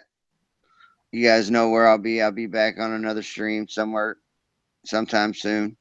Talking some more bullshit. Love everybody. Thank you so much. Much love, guys. Much love. Have a great night. Good weekend. Take care. Johnny, James. catch up on that Westworld so we can catch up, brother. Yeah. Carswell, Bernie is a robot. Carswell, fuck off. Good night, And yeah, James. James Clooney. Always a pleasure. Always a pleasure, James boy. Always. Have you guys all Peace. Love. Peace out. Have you guys all seen Yeah. Much love, guys. Bye, James. Heart hands, James. You take care and have a good one, hon. You too. James? They're You saying too. much love, Left Sack. Thank you, guys. Thank you. Much love. So awesome. Have you guys all seen Vikings? Or Johnny, you haven't seen that one, have you? No, they film it like 20 minutes away from me. They film half the scenes out in them fucking fields. I still have to watch it. Dude, that is a great series. You need to watch that. That's tight. We'll get in talking about that. Lagatha is the shit. What about Outlander? Yeah. I've never seen that one. I don't watch that much TV, to tell you the truth. It's like Game of Thrones and Vikings and poker. Poke who? Her. Who? But I will definitely be doing Viking recaps when it comes back through. I think that's going to be my new one, Timo. I like Vikings. There's not very many of them out there, so I might jump on that and start doing those. I'll have to watch it. And Kevin is going as well. Be easy, Kevin. Cheers for stopping into all the fuckery and bullshit.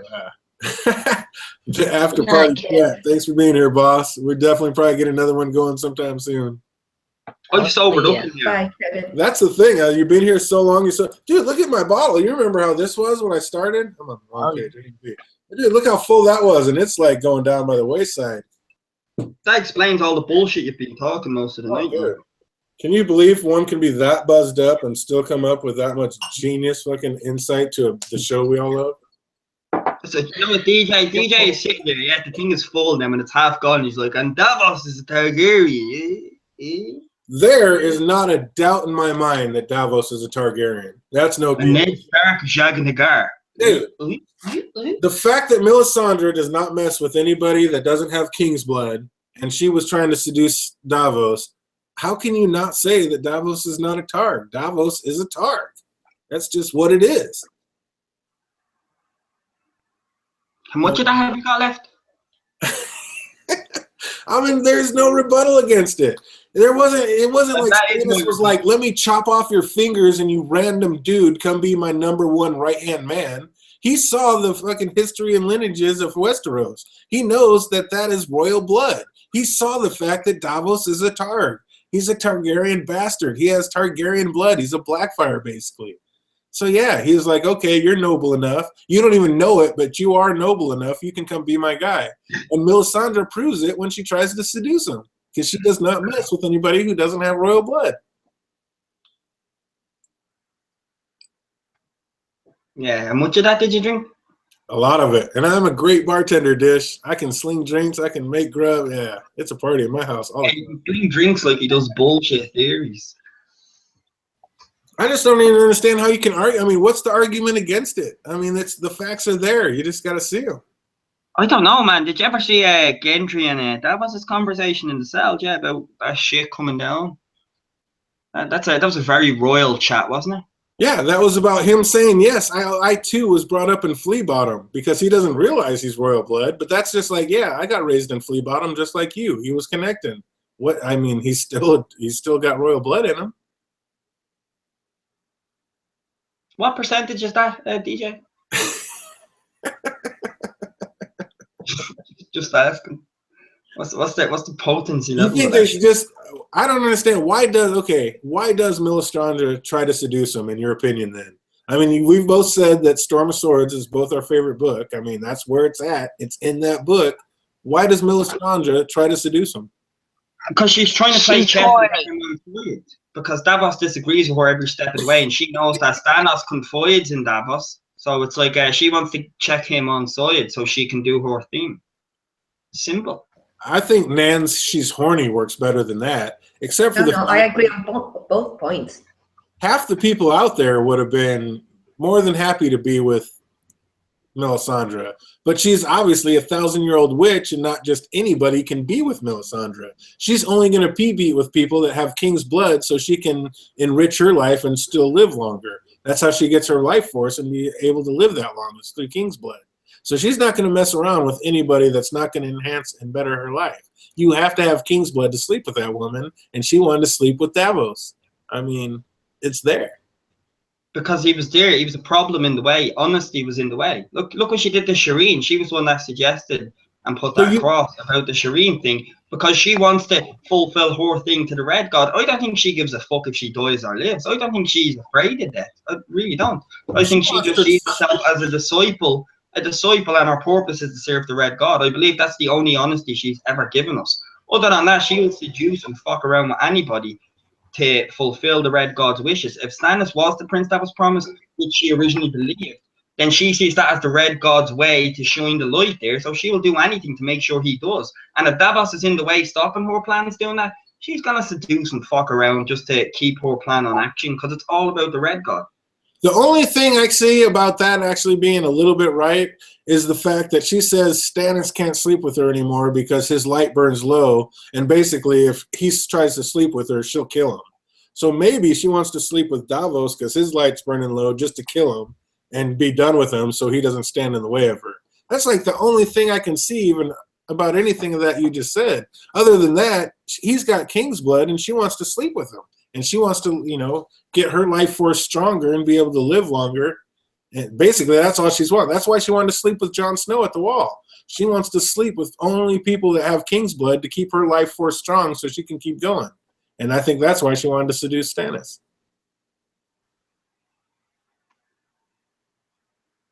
You still didn't tell me the percentage of that. It makes sense to me in my crazy mind, I'll tell you that. We love your theories, DJ, because you're not just coming from out of it. It's like you have little small facts, and then you'll stretch and run with them. And I love it. I love how you kind of paste them together. Like I give you credit for that. It's very creative. Like, do I believe it? Absolutely not. Do I absolutely credit your creativity? Absolutely yes. That is my answer to you, my friend. There you go. But my thing is like, why is all that why is that there if not to progress the story and for meaning? Why does she come to seduce Davos? I mean, it doesn't progress the storyline unless he has King's blood, and where that's like the little drop to it.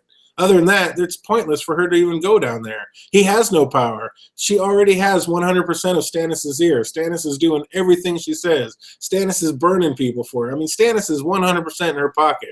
There is no reason for her to go down and try to seduce Davos unless he has King's blood, which is good for her. Yeah, but she also knows that Stannis like confides in Davos no matter what. Even through her fucking little powers over him, he still confides in Davos. She knows this. Davos can be a problem. If Davos disappears, Stannis is going to be curious and he'll snap the fuck out of it. So she can't really touch Davos. He's untouchable. And he's the heart that's what Davos is, Stannis' heart. That's why like Stannis confides in him. Honesty and heart. That's what Davos gives Stannis. And that's a problem for Melisandre because she can't say that Davos will betray you because Stannis knows he won't. He knows that, and she knows that he knows that, so she can't kill him. So if she seduces him and fucks around with him, it's like, maybe I'll get him on my side. She's raised over in the East as a slave, she started out. So in her head, that's the best way to manipulate men, is through sexual transactions. She's trying to use that to her game, her political game. It didn't work because she didn't meet a dude like Davos. That's why she's a bit like, oh, I don't know how to deal with you. And that's it. That's all you think. Time will tell. I just think it has to be more than that. I think there's a reason they put that whole little scene in there. It was to let you know that there's something that she wants from him, and there's very little she wants from any man. So for her to go after him specifically, she didn't have to like try to cock block and get in the way because she already had Stannis 100%. Stannis was already through Davos in jail and was doing everything that she asked him to do. So there was really no reason for her to do it unless he has King's blood, something she desperately needs. The only part if that's the case, then why did they send Davos away when they decided to burn Shireen? That, she knew better. Stannis knew. That's not, yeah, I see where you're coming from, but no, I don't think that she wanted him because he has King's blood. I think she wanted him because he's a powerful man, and he has a strong and strength about him that is him, whether it be from the King's blood or from his raising and from his ideas and his outlook on life. I don't know, but yeah, I think he's a strong man and he has influence over Stannis. She didn't go to the Battle of Blackwater Bay because of Davos. That's true. So, yeah. And the Quiet Wolf is with you, man. The Quiet Wolf says he wouldn't say Stannis is 100% in Mel's pocket because Stannis will and always listen to Davos from time to time. So, and I agree with you. I mean, you have great points there for sure. But on the flip side, Melisandre says that Stannis wouldn't have lost that battle, the Battle of Blackwater Bay, if she had been there. I think she's just talking shit. I think he would have absolutely lost that battle, whether she was there or not. But the fact that he's already lost it and she has nothing to lose, she's like, oh yeah, if I was there, you wouldn't even lost it. What do you guys think about that? I don't think she could have stood a chance against the wildfire. Wildfire would have. I don't think she could have stood a chance against wildfire. I'm sorry. Go ahead, Johnny. I agree with you, Nan.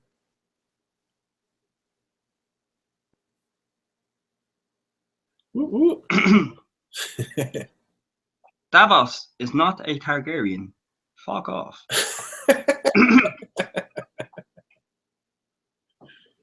Do you think that Stannis could have won the war if Melisandre would have been with him on the Blackwater battle? And then Iris, you're next, and I'll be right back. No, I believe the Tyrell army changed that, regardless of what God, the Tyrell army fucked that right up. Yep. I mean, there's nothing that she could have done, to save the battle. So, wouldn't make any difference if she was there or not.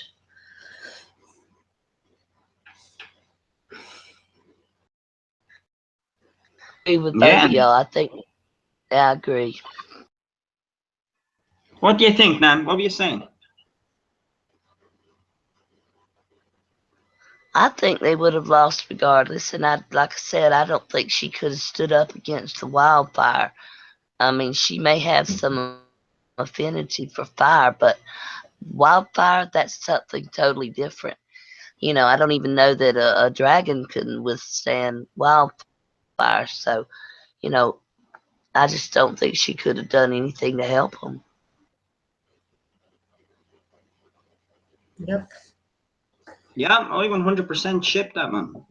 This is much better talking to you two than DJ Wun Wun. DJ Wun Wun's probably up there having a big dirty shite looking for tissue.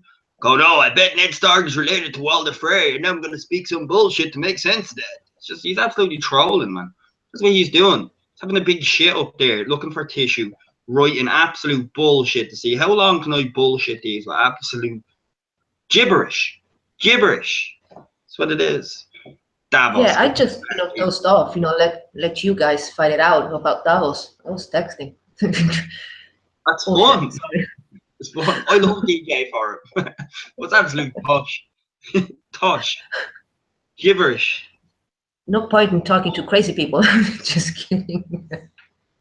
I'm definitely not saying. I agree with what Eli said there as well. Targs are all cunts, and Stannis is the Yep. Mm-hmm. Oh, I agree with the Togs are all cunts. My best friend, who, she was the one who introduced me to the show. At first she said, oh, you need to watch this because you remind me of a character. It's this Targaryen girl. Her name is Daenerys. And I started watching it. After a while, I said to her, seriously? You think I'm like her? Thank you. I mean, we're done. We're no longer friends if you think I'm like her. But then she changed her mind as well. She hates her as well now. That's offensive to be compared to Dany. Ugh. Well, Dany was a dickhead. Yeah, I'd love to look like Dany. So would I, Nan. I'd buy a mirror for my ceiling, and I won't tell you what I'd do to myself. No lie there. Absolute no lie from me there. You Gibberish. That's all I heard from the background was gibberish. What? Codswallop bullshit. Unbelievable. Just so many facts and just proven points and gibberish comes out of it. Gibberish. So many facts that I dropped in your leave. Yeah, is that what you were saying? God, that's just crazy.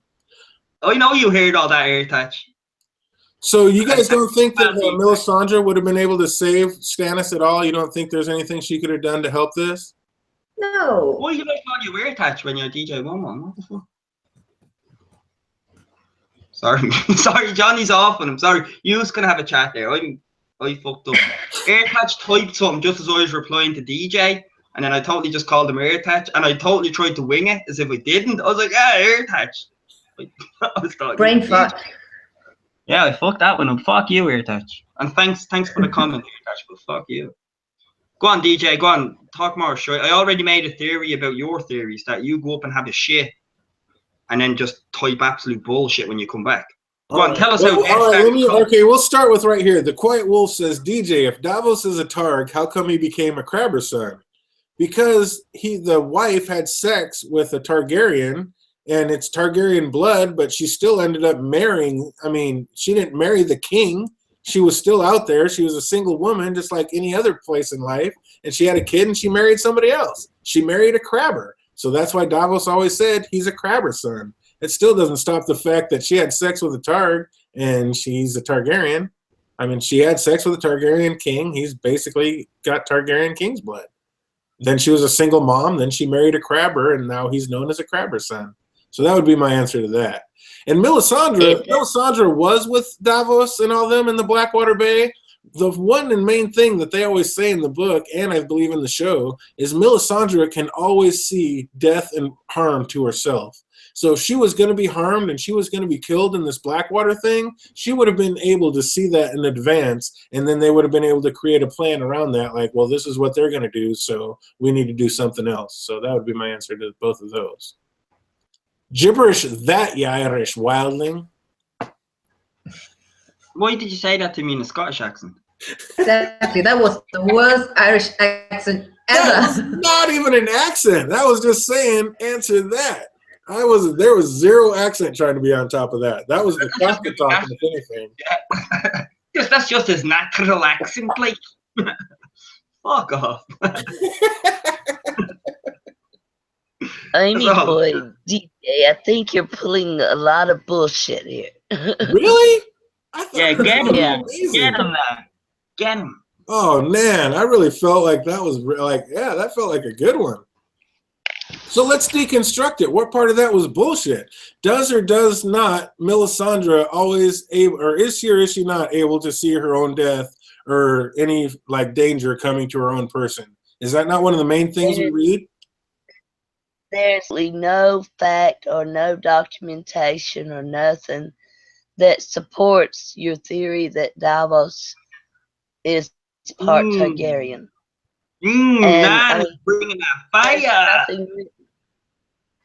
There's nothing written about that so theory. And I'm not saying it's a good one or a bad one. I'm just saying it's theory. It ain't a fact yet, buddy. That's so funny. I would never say anything I'm saying is fact. They're all theories. I mean, I may say it with conviction, but of course, nothing's fact. We haven't read it. We don't know yet. I'm just trying to break down the facts that they do give us in the book and in the show for the most part. And they do say that's one of her big things is she can always see trouble and danger coming to her own person. Is that not correct? Does anybody notice that? Yeah, he's turned from DJ Wun Wun into DJ 1-2 because he's doing that 1-2 backstep right now. There's no backstep. I'm just trying to prove like nobody seems to be able to put the two together, so I'm just trying to help them along on this path. They're saying that there's no facts. Is Davos not in jail because as soon as he stepped foot on Dragonstone, Melisandre knew what he was gonna try to do. He was gonna try to kill her. So she had her Queensguard basically throw his ass in the dungeon the second he stepped foot on Dragonstone. Because she can say 1-2 backstep. This happened because she can see danger to herself. Is that not right? I mean, I'll stop. I mean, if I'm crazy, I'll stop. But it makes sense to me. Get him, nine here. You can borrow my sword, yeah? Go for it, Nan. One swing just above the knee. I don't know there, DJ. I think you just fishing there, honey. 1-1 selling wolf tickets. Believe. I don't know. Maybe I read a different book than everybody, but I saw Davos get saved, and then I saw Salladhor Saan tell him not to go back there because the red woman can absolutely see when you want to kill her, and that's what Davos said. I'm going to go back there and kill her. Take me there. I'm going to kill her. And Salladhor Saan was like, no, she'll be able to see it coming. You don't want to do that. He's like, nope, take me there. So Salladhor Saan takes him there, and what happens? The Queen's men snatch him up instantly and throw his ass in the dungeon. Why? Because she saw him that he was coming to kill her. She sees these things. This is fact in the books. This is canon. I'm not pulling this out of my ass. This is written. So it's like, I don't understand how everybody's like, oh, no, that can't happen. It's like, this is in the book, people. You can read. I got them all right there. I can turn to the page. I'm just saying. Put that salt If she can see what's coming her way, then she knew that she wasn't going to be at the Battle of Blackwater, and there was no danger to her. No, she doesn't say that she can predict the future. They say she's extremely good at being able to detect when there's danger to her person. She always knows if there's danger coming her way. Every time she looks into the fire, that's the first thing she looks for, and she sees as if anybody's going to try to kill her. And if that was going to happen, if she goes into the Blackwater, that would be somebody trying to kill her, and she would have seen it. That's canon. That's in the books. That's fact. You know, I have a new theory. I think DJ Wun Wun, he did ask a question here, so that is legitimate as his fucking fact, yeah. So it's gaining 1% basis and then running with the rest, yeah. So on that 1% basis of what book were you reading, this is where my theory begins off that. It's like maybe you bought a knocked off copy. It's like Game of Thrones. You know, maybe the S was changed to a Z or something. Now I have a theory now on your theory. Because now that makes sense then. Like your theories, you know, it makes sense as to what's happening right now. So I'm just saying. Game of Thrones with a Z, maybe. Being Sean played. What was that? He's spoken like a true Trump supporter. He doesn't have any actual facts or any like dialed down things. He's just gonna paint this broad brush like, see this crazy bastard? He says, I can't dispel anything he said, but I'll paint this broad brush like, see how crazy this bastard is? Even though he has all these great points and all these great facts, he's nuts. Don't listen to him. Trump, Trump, Trump.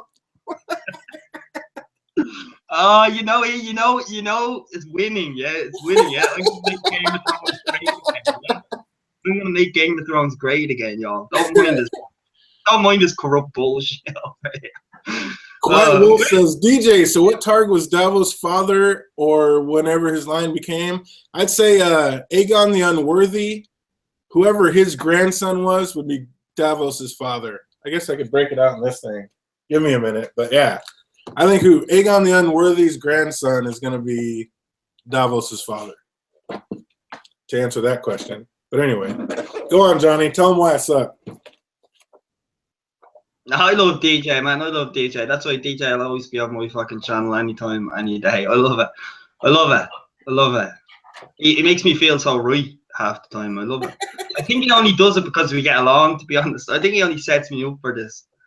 That's what I think. That's what it is, DJ, isn't it?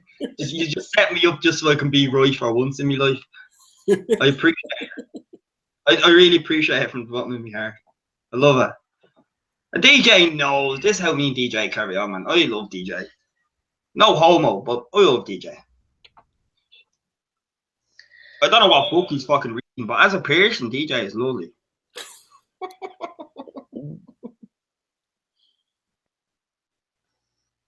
Did you find it yet, DJ? No, I'm looking back through the chat and make sure we're not missing too much. Oh, he is pulling the book out. But don't think I didn't bring the book out. I'm looking.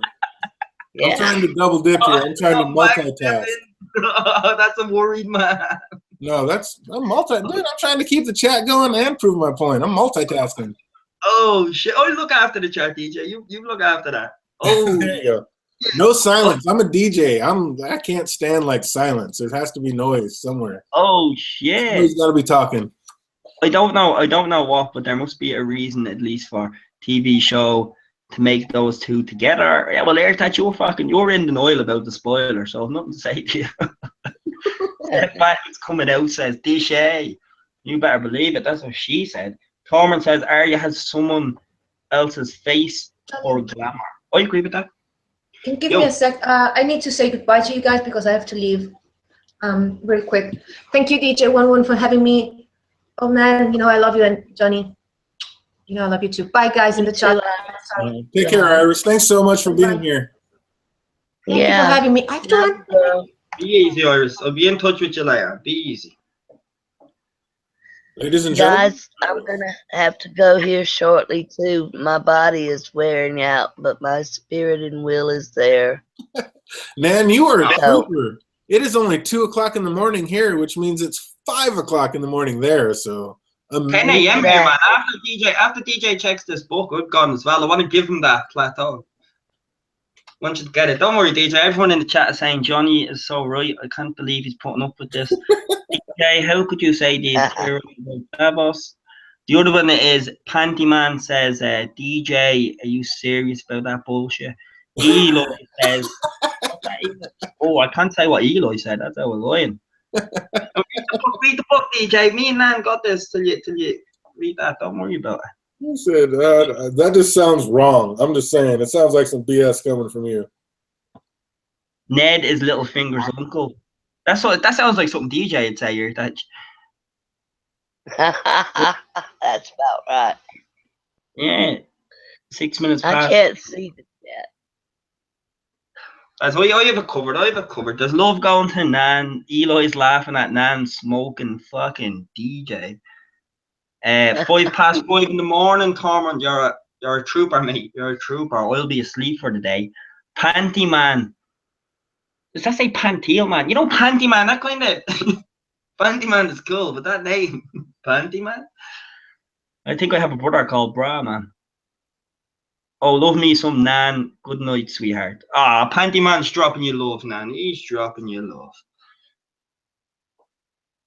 Lol, that's a new one. Just kidding, Dish. Yeah, Airtouch thinks that Ned is Littlefinger's uncle. I don't know, but if I had to take a guess, I would say Aegon V, which is Aegon the Unlikely, is a good Like your possibility. theories? Is a good possibility for Davos's father. I can't say 100%. I know. I'm positive he's a Targ. I don't know who his dad is. If I had to guess, I would say Aegon V, who is Aegon the Unlikely. I would say that's his father. That's Yeah, unlikely. Very It well is done, unlikely, man. You are very correct. But yeah, That's unlikely. after looking through, I'm sure I gotta go back to the other page.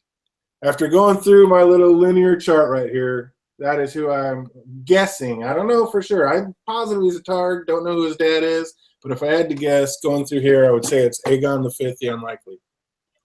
Just That's guess. awesome. Don't know. You heard it here first if I'm right. If not, hey, I've been wrong before. That is Unlikely. Lyanna Mormont is a Targaryen, yeah, DJ?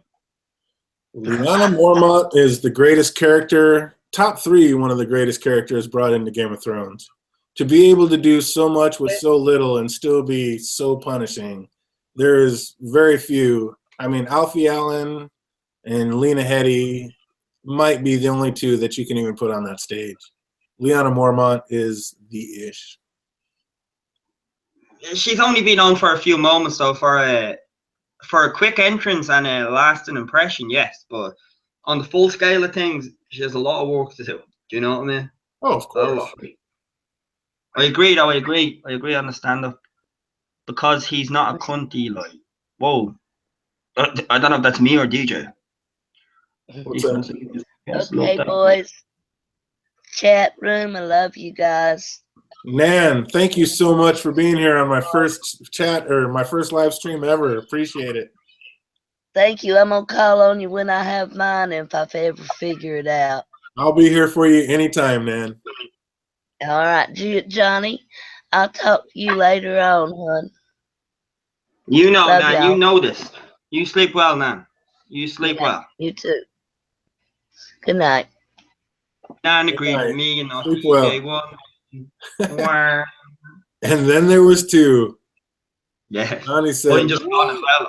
I had to stick around for DJ because DJ's a mate of mine, so I was like, I had to stick through it. I am bollocks, mate, but I definitely had to stick through it. yeah, well, I had to. DJ always comes into air bullshit. You know what I mean? It's a vice versa thing. we'll be here any and all times for it. But I just can't believe how far I got shot down. I thought I was making great points, but apparently, as usual, we're on our own. We'll just have to see when Wins the Winner comes out, how close and how much of that BS was right and how much of that and how many people are going to be like, holy shit, he called it? It's going to be holy shit. How do I block people off my Google Hangout list? One or the other, either I'm right or that option. Do you know what I mean? No, I'm only messing there. But yeah, some people in the chat were agreeing, man. You made some great points. But you know what it is? It's like the old saying, you know, when you make a nice bowl of punch, and then you have a beautiful bowl of punch made up, and then you just take a big dookie in the middle of it, and it's like, oh. That's the analogy. That's the analogy I can give you. Do you know what I mean? A nice setup and then plop. It's like, what? Nobody's from that punch. You shitting me? Absolutely. Yes, Dish, this is my very first live stream, 100%. First time I've done it like this. I've been on Johnny's live streams twice, and I think Spinks's twice, but this is through my own channel, my first live stream ever, yes. I almost didn't even know how to get on. Johnny had to tell me how to get this whole thing started. Without the Wildling, this would not have happened. Johnny made this happen, so shout out to that motherfucker. Love goes both ways, my friend. You wanted to do it. DJ wanted to do it. It's like, yeah, how do I do this? It's like, right, let's fucking do this. There's a difference of being told what to do and wanting to do it and asking how. Do you know what I mean? DJ stands on his own feet. He stands on his own feet. Even with his fucking shitty theory. Right. I'm surprised you all are still rocking, to be honest. I know, dude. There's still people in the chat just doing it. I'm gonna have to find a way to save this and come up and answer all these questions I missed. I'm like trying to keep going with what the panel's saying and keep up with the chat. Not an easy thing to do. Oh, it is. It gets tricky, doesn't it? It gets very tricky. Because when you're typing in the chat, then you'd be asked something on the panel, and you're like, sorry, what? Yeah, exactly. It's like, oh, yeah, what'd you just say? Especially a cheeky motherfucker like you. It's like, you'll wait till your last 3 words to make the bomb drop, and I'll be like, fuck, the last 3 words is what I missed. What'd you say? It's like, son of a bitch. Yeah. You keep me on your toes with your arguments, mate. You're very good at debating. I give you. That's when I'm rocking this shit. Y'all know how me and DJ Wun Wun roll. If we agreed, it'd be boring. We get along. We're good mates. There's no doubt. There's no hiding shit behind that. We just strongly disagree on Game of Thrones, and it's awesome. I love it. I love it. And I will admit, I mean, a lot of people already know. It's like, I won't even say half, but of course, some of the shit I say on here is complete bullshit in my own mind. But like I say, if I ever see everybody on the panel saying one thing, of course I'm going to take the other side. Okay, don't make me point the cap and do that again, you spaz. Yeah, if they go left, I go right. I'm just saying, yeah, I'm always rooting for the underdog. I mean, yeah, I'm always going to fucking look out for the little guy. If everybody thinks one thing's right and 100%, then of course that's going to be wrong. Nothing in life is 100%. So yeah, usually you just got to find where it's at and go get it. But it is fun to debate, like when everybody else thinks one thing's one way. It's like, nah, what about this? Because there's always going to be some kind of argument for the other side. Definitely. And Tom was asking, can you do it again one time, DJ Wun Wun? Because same with Timo's agreeing. They're asking, can you do another one again? Because do you like the non-spoiler shit? Even though I know it, y'all know I won't spoil it. So just don't ask me questions about it and we can rock the fuck out. Right. You did great, though. For not spoiling, you did fucking amazing. But can you do that, DJ? Why don't you make this your stream, DJ Wun Wun's non-spoiler stream, where people know it's a safe haven to come to? Yeah, you can do that. I've got the craziest fucking schedule ever, so I'm always up at these crazy ass hours. So if anybody else is up, yeah, we can start a late night stream and fucking talk about this crazy shit that nobody else wants to dip into. I'm not scared. I'll bring it up. If I see something, I'm gonna let people know. What about this? Yeah, it sounds nuts. I'm not scared. I'm gonna say it. I know you will, you cunt. That's why I get you on. Exactly why. I don't like agreeing with people. It gets boring. Yeah, exactly. You know what I mean? You can be friends with someone and disagree with them. That's fun. That's why I call that fun. Exactly. If he was an American, he would have voted Trump. I mean, that doesn't mean we can't hang out. Shit happens. It's boring to be the same. Can you imagine if everybody in the world was the same, how lame and boring the world would be? Got to have different opinions, people. It would have its plus, though, because there wouldn't be many Danny fans in my world. Yeah, that's the thing. That's what blows me away is how many people, like, yeah. I don't know. Like, obviously, I'm weird and I take the opposite side of stuff. It kind of blows me away. Like, I'm not anti-Stark, but I know you're supposed to be a huge Stark loyalist. Like, this book is written to make you a Stark fan, and I am in no way, shape, or form a Stark fan. I don't hate them, but they're not even in my top 10. It's like, fuck the Starks. Who gives a fuck about you? You gray wiggly bastard. Just a bunch of miserable old cold cunts. Fuck them all. Yeah, Don Willie said salute you there, DJ. What's good, Don Willie's in there? Yeah. Jesus criminy, Don Willie. My first chat, Don Willie made it? What's good, Don Willie? Gone back into stealth mode. It's cool speculating on which we've seen at least. That, yeah, Tormund, I agree with that. I agree. That with my titles on my videos, like that's I try and just keep them away from. It's like, look, it's gonna be this spoiler. If you don't want to watch it, don't click it. Do you know what I mean? Yeah. Imagine if I had the ending wrote as me fucking like thing. That's just a dickhead move. You know, the ending spoiler of this happens. Like that's just a dickhead. I done sub me and laugh. You can copy my cunt scale. Here, Ellie gave you permission. I just saw that from Eli. Forgive me, Eli. Forgive me. Oh, it's so awesome. Yeah, What did we bash we're out supposed in to, the I end? get it. We're supposed to be Stark loyalists and Stark fans. That's how it was written, but I just can't.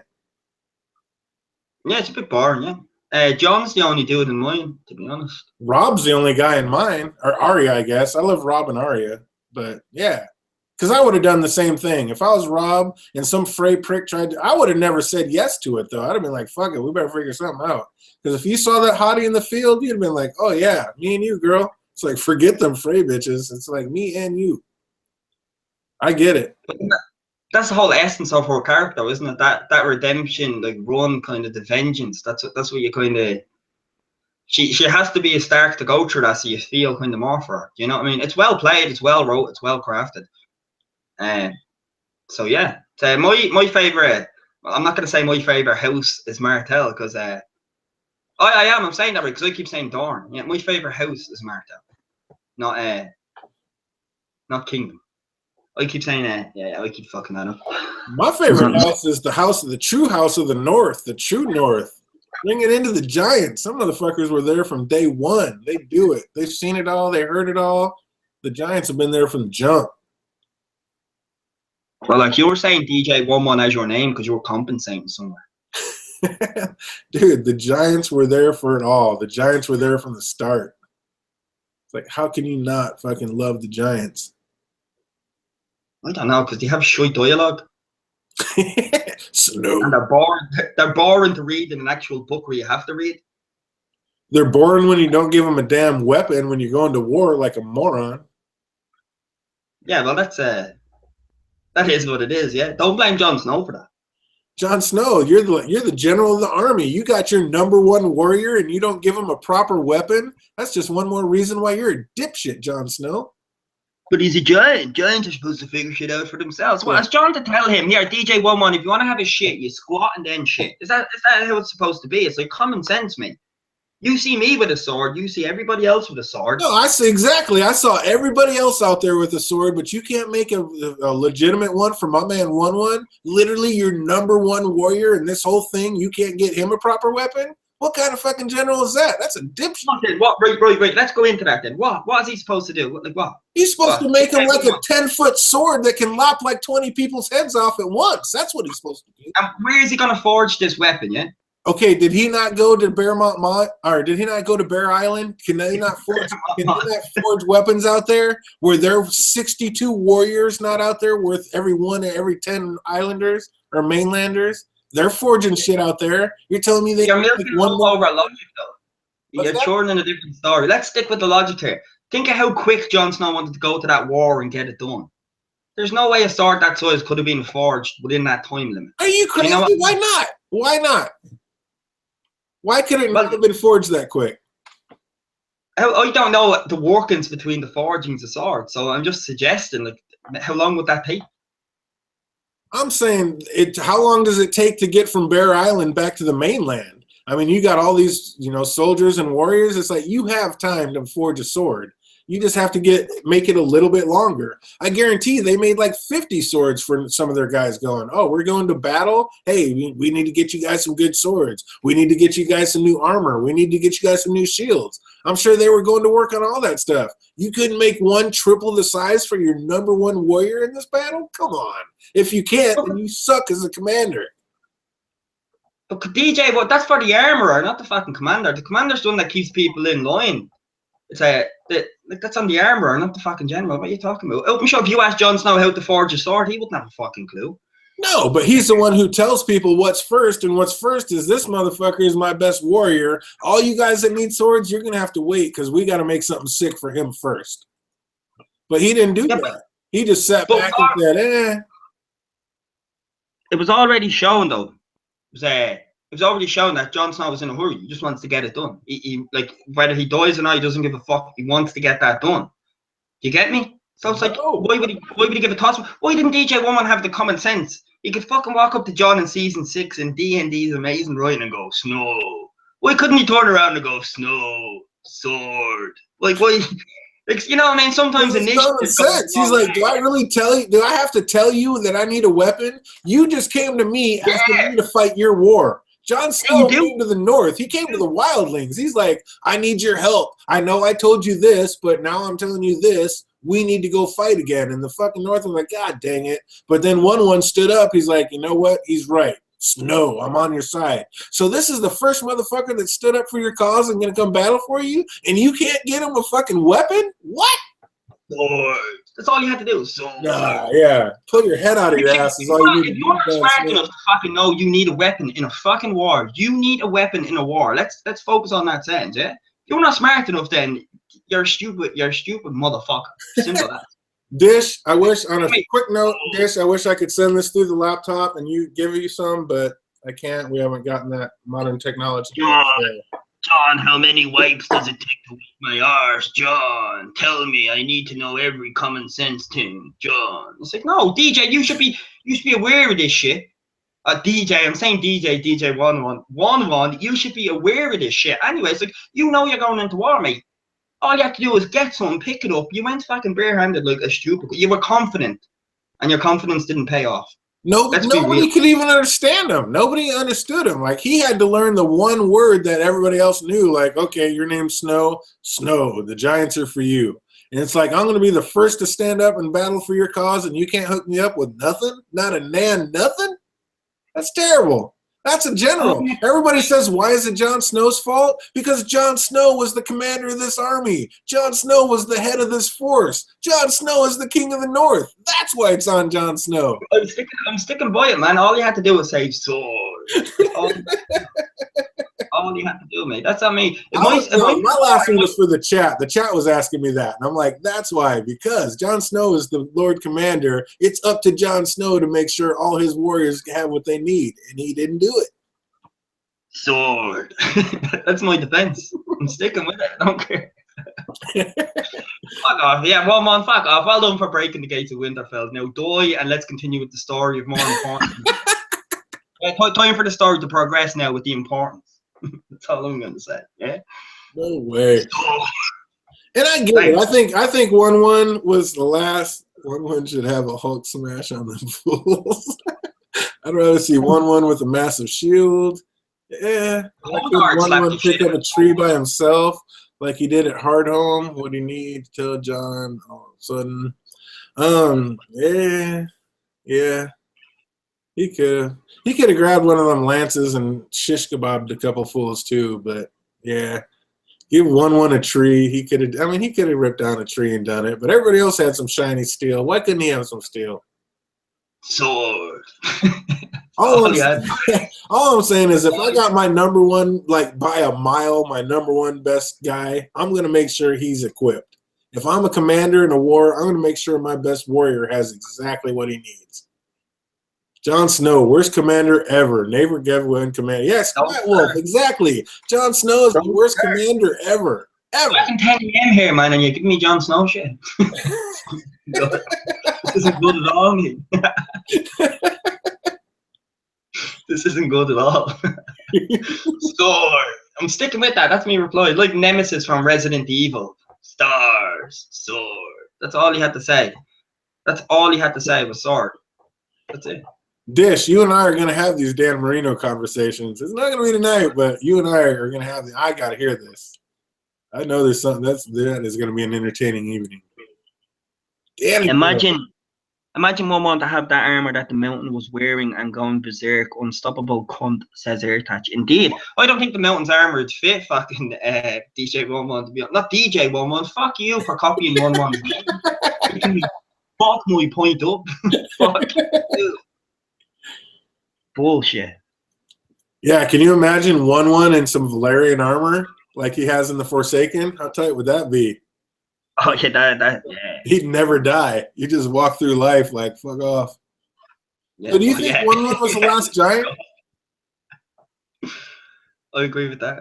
Well, it's only wrote that he's the last giant. Like you don't know a faction. You could easily bring something else back. Like, you know, we survived on Skagos, and then Rickon rode down on a unicorn, dodging cannibals off the small island. No, Rickon got shot with an arrow and he's captured by the Umbers.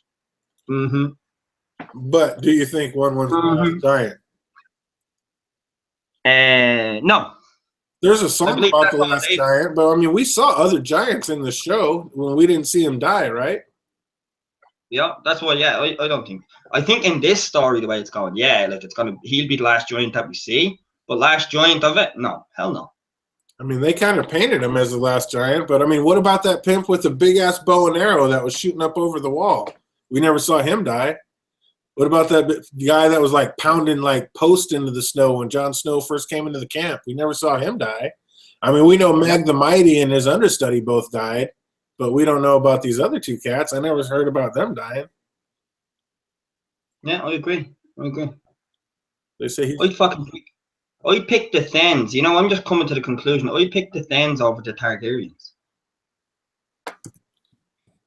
the Thems are pimp, but they're from so far out. I mean, that's a whole different thing. But at least they're justified and accept their little cunts. The Targaryens don't. Just saying.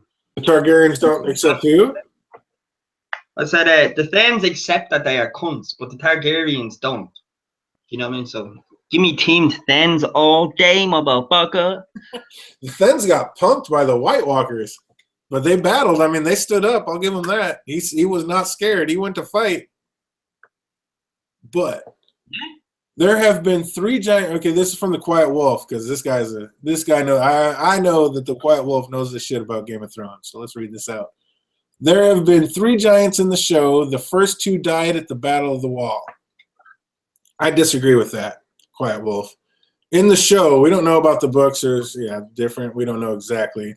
But in the show, the guy that pounded that post in may or may not have been the same guy that was the arrow giant that was shooting them big ass arrows over the wall. But we don't know for sure. So that could be 2 right there that we never saw die. And then Mag the Mighty and then the other cat that was riding the mammoth, those guys did both die at the Battle of the Wall. So in the show, we did not see all giants die. I would have to disagree with that, Quiet Wolf. And I know he's going to have a rebuttal because this motherfucker knows his shit. Listen to the pitch change in DJ's voice there. He's like, bollocks. Knows his shit. I'm going to battle everybody, but I know this man knows his stuff. So I'm here, damn it.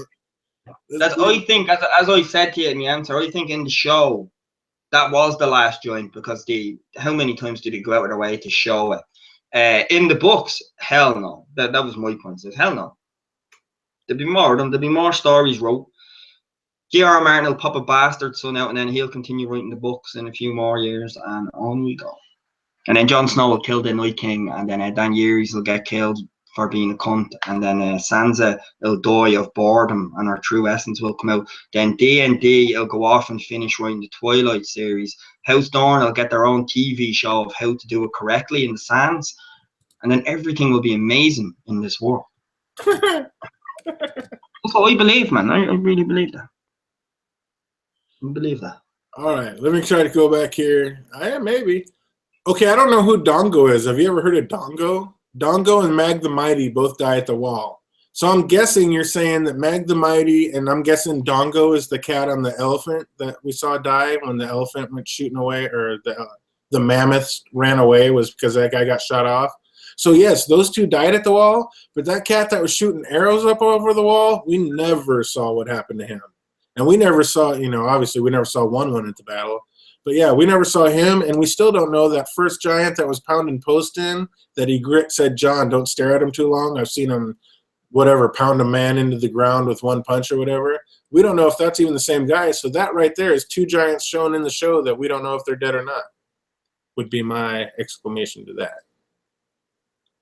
Yeah, forgive me for DJ Wun Wun speaking shit. No, I'm only messing. Dongo sounds like fucking a Diddy Kong game that never came out. You know, Diddy Kong, Donkey Kong's little brother. It's like Dongo Kong. Yeah. Dongo, I'm guessing, was the cat on the mammoth, and they killed him right there at the wall because they knocked all that shit down on him in the fire and stuff. So they killed him. And then, Mag the Mighty died, or Mag the Mighty saw him die, so he freaked out, and that made him rage enough to be able to get in through the wall. And that's how he even got into the outer shell and going through the tunnel of the wall. But that still doesn't answer any questions about that bow and arrow giant that was shooting those big ass arrows up over the wall. That was such a cool scene when he shot that arrow and it caught that cat and shot his ass over the other side of the wall. That was one of the best scenes in Game of Thrones. I fucking love that shit. Yeah, that whole scene was fucking awesome. Man. Oh. Did you see the blooper reel of that when John was fighting the thing and he smashes the axe down and it wouldn't come back from the thing? It was like, for fuck's sake. Watch all the bloopers, just fucking, they're amazing. Man. When you watch all these serious scenes and you're like, oh my god, and then you see the bloopers, they're in stitches. I love the bloopers of it. Johnny out the ass, that's why she said. Yeah, Don Willie makes a point there as well. There's only 10 Valyrian steel swords in the show, and then in the books, it's just. Oh yeah, I'm actually just going back and through and reading that. I mean, whoever said Lightbringer was Valyrian steel? I've never heard anybody say that. That's just a bullshit sword that Melisandre put a fucking spell on that glows. But it's by no means Valyrian steel. Whoever said that? I don't know. Yeah, I just seen it as the mythical. If anything, the closest thing you'll get to Lightbringer is Arthur Dane's sword. But that's too wishy-washy for this series. Do you know what I mean? That's not gonna happen. That's too wishy-washy. That won't happen. Yeah. Everyone's talking about the critique of the show. Some people hate it for the sake of hating it. Some people give it a logical reason as to why they strongly dislike it. I think that's the moral of the chat here, isn't it? I think the show is awesome. When you accept the show and the book as two different entities, you don't get so pissed off about it. Yeah, exactly. The second I started seeing that, I was like, what the hell? And then I was like, okay, now I get two shows. Now I get to watch this awesome Kick-Ass TV series, and I get to read this Kick-Ass book. It's basically, again, just two different timelines with a Kick-Ass story. I'm down for both of them. I love both entities. Yeah. They're not the same thing. Yes, they have totally diverged. As soon as you get over that, it's still a great story. Game of Thrones is still #1, far and away, the greatest show ever made. So I don't know how people bitch about it so much. Even if you say the show is nothing compared to the books, look at how fucking amazing the show is. Do you know what I mean? Look at the standard and level of the show. Even if you call the show a poor interpretation of the books, look at how big and amazing the show is, even without the books. Do you know what I mean? It still stands. Do you know what I mean? There's a lot of things they do, that pisses me off. But except as two entities, be like, J.R.R. Martin's going to look after me in the text. For now, I get to see some awesome visuals of these people that I know from these books. That's just the way I see it. Two entities. What would you say is better in the show than was better in the books? Tywin Lannister. You like Tywin Lannister better in the show than the books? 1,000,000%. All you know from Tywin from the books is he's this and he's that, and he's this cunty father. In the show, you could see more of his stance and his side of things that you never got in the books. As far as like I said, I think they did a great job in the series about capturing Tywin Lannister, about who he is. It's just he doesn't look anything like that. But I mean, that's tough to do. Yep, that's a fair point. Yeah, definitely. If you take his scenes, like remember when he walks up to Joffrey, Joffrey says he's king and all, and he just said, "Would you like to be carried to the room?" And you just know who the king is. You know who the real. You know who's running shit right then and there. Exactly. I love that. As always, man, he had the cold kind of stare. I think Roose Bolton was done better in the show than the books. In the books, he's just a nasty piece of work. You don't know yin and yang until the Red Wedding. I think he's a different character completely. Yeah. I think the actor's amazing. His voice as well, man. It's just so. That's why I say Roose Bolton, because he's a very light speaker. He's a light toned dude, and I think the dude in the show kind of has that, a nice, soothing, kind of quietish tone.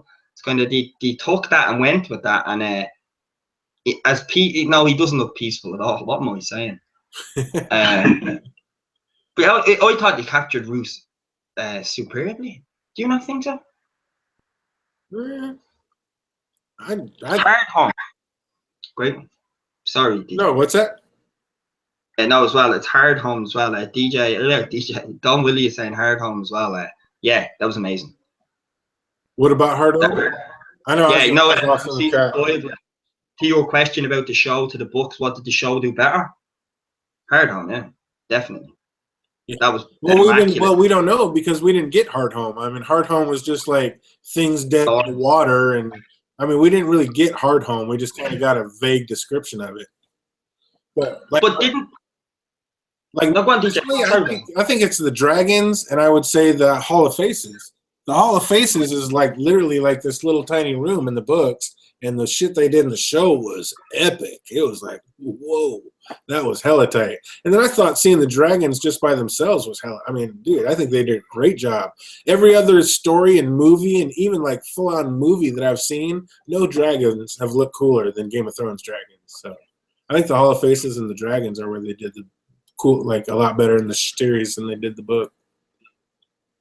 But yeah, I mean, Hard Home, it's hard to say Hard Home just because it was more of a dead things in the water. I mean, it was more of just a descript. It wasn't really like an entire scene like we get in the show. I get you, because you kind of heard the backstories from other characters in the book about what happened in Hard Home, because they never really spoke about it. They were kind of all, I don't want to talk about what happened up there. So you didn't really know much about it. And but didn't they have to give you a Hard Home because they skipped the Fist of the Force Men? You never got that scene. So they had to kind of give you something. And they did, you know, so I'm not bitching at them, but we did not get the Fist of the Force Men. So we were due a Hard Home, which was amazing. I'd agree with that. And I agree with your point as well. It wasn't really made. In the books, it was kind of, it was let's speak about it, but not really saying much about it. Yeah, it wasn't like a full-on scene. I mean, dude, that was, they made 3/4 of fucking the ninth show about Hard Home. I mean, that was a whole deal. They didn't do anything like that in the books. It was like, it was just kind of talked upon, so. Yeah, no, I feel you. And there's trolling going on with Dorn. Aloy and Airtouch are shooting that shit with points. Keep me up on the chat. See, I'm getting buzzed up, so trying to keep both of them going is tough. It's like, well, shit. We got you, brother. Dorn, yeah, I'm not going to mention Dorn. It's the usual spew. Dorn was shite. They ruined it. Don Willie is totally trolling. Is that what you were just talking about? Dorn was done excellent in the show. Oh, yeah, he's trolling. Yeah, that's absolutely, Don Willie. Sing my song for Don Willie right there. Him trolling, debating. Hell yeah. Don Willie's typing dirty. Don Willie's typing dirty. Yeah, that was great. I wish they would have put the whole scene with the Hound and Sansa early first book when walking to a room. Look at me, girl. Yeah, that would have been a good one. How many? I mean, do you guys really think that the Hound and the Sansa actually have? I mean, a lot of people think those two are going to end up together in the end of this. What do you think about that? You've more of a chance in Brienne giving Tormund the blowjob than that happening. You think so, huh? Oh, no chance. Man. I don't know. It's like the way Sansa came up and she was all like princess and Barbie dolls and just. I don't know, picnics and roses, and then she sees how ugly the world is. I could actually see her kind of settling down with somebody like the Hound or something like that. I don't know. I mean, he is going to be like after the Mountain gets killed, he will be the head of House Clegane, so he will be the head of a noble house. So he has a title, so it could happen. He survives, man. I think he survives the whole series. In the books, I just think he's gone. He's grave digger, and that's that. In the show, he survives because people love him. You know what I mean? So you think in the book he doesn't get off that island? No, I don't. I think that's just it. Really? Yeah, I think that's just it with the Hound. I think the actor is just so loved because he's an immaculate Hound. Fuck me, we never even mentioned him on the actor shit because yet there's so many of the cunts, isn't there? Yeah. Yeah, he nailed it. Amazing, yeah. That's 3. Joffrey, the Hound, and Theon. Yeah, that's 3. He's definitely amazing. No, he's the shit. But yeah, that's what I think. I think the fan love for him. It's like, can we get him back? And the actor was doing nothing. And I was like, yeah, I'm down if you want. And that's the show is just giving us it's just giving us fan wishes. In the book, he's not going to be anything. Try to catch them typing dirty. That's the song. I like Tony Teflon's theory for the books that the Hound, Brienne, and Jaime will be part of Sansa's Queen Guard. Oh, that'd be cool. That's the first time I heard that. That'd be fucking cool. Very good. I think. What do you think about like in the books? In the books, I am positive that it's going to be Robb Stark's head. If they ever remove the Mountain's helm, I am positive it's going to be Robb Stark's head under there. You know what? This is one theory of yours I can't shit on because I came up with a crazy theory that's Ned's head. Oh, wow. There you go. My whole thing... So oh, go ahead. No, I'm saying that's just as crazy as your one, so I can't really give you shit. Because I have I call him Crazy Creeper Maester, for short, Mr. Q, and Coyborn. For everybody out in the chat. Yeah, Coyborn. No, the way Ned's head is still on the pike, and then like he probably collect that, and then that just happened to be the head that he put onto him. That's vicious. I like that. I've never heard that before. But my thing is just the way that Joffrey freaked out about fucking, I'm going to make the phrase send me his head and I'm going to serve it to Sansa fucking and make her eat it. It's like, so Joffrey's already said he's making the phrase send him the head.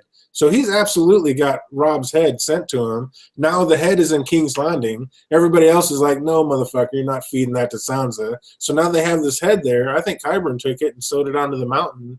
And I believe that's going to be the mount one. That's why his name is Robert Strong, because it's Robert Stark's head on top of the mountain. I think that's the homage to it. Yeah, it'd be sick. It'd be a sick reveal, wouldn't it, if you knocked his helm off and then it was just, oh no. I love Bushy and I love Dan Marino. Quick shout out. What's that? No, I was just singing me Rob Stark song. The King of the North.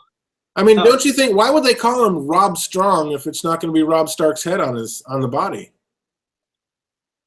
Yeah, true. We know in the show that it's a Iceland big motherfucker. Yeah, he's all scary and gnarly looking. But yeah, in the books, it's like, I mean, Joffrey asked for that head. The head is in King's Landing. Qyburn got there about the same time, and his name is Robert Strong. It just seems like too many hints that it's going to be Rob Stark's head on him. Maybe. Well, dude, and I must be right because I'm looking over here in the chat and I see the Quiet Wolf is finally agreeing with me with something. And I'm telling y'all, the Quiet Wolf knows his shit, so bingo, I'm sold. I think you're exactly. He's glitching. It's a big typo. That's the first time I ever seen a sentence as one big typo, man. Sorry, Quiet, I got you. But yeah, Ned's head could be rotted. Yeah, that's true. But I don't know the fucking shit they're pumping into these people at this stage. When the mountain was back alive and resurrected, I was like, all right, this is okay. I'll accept it because I'm invested, and I'm speaking books. I'll accept it because I'm invested, but okay, it's a bit strange. Yeah, Don Willie, I'll say, do we know exactly that they got the head? Of course not. All we know is that we do know that Joffrey requested to have the head sent there because she was going to have it fed to Sansa.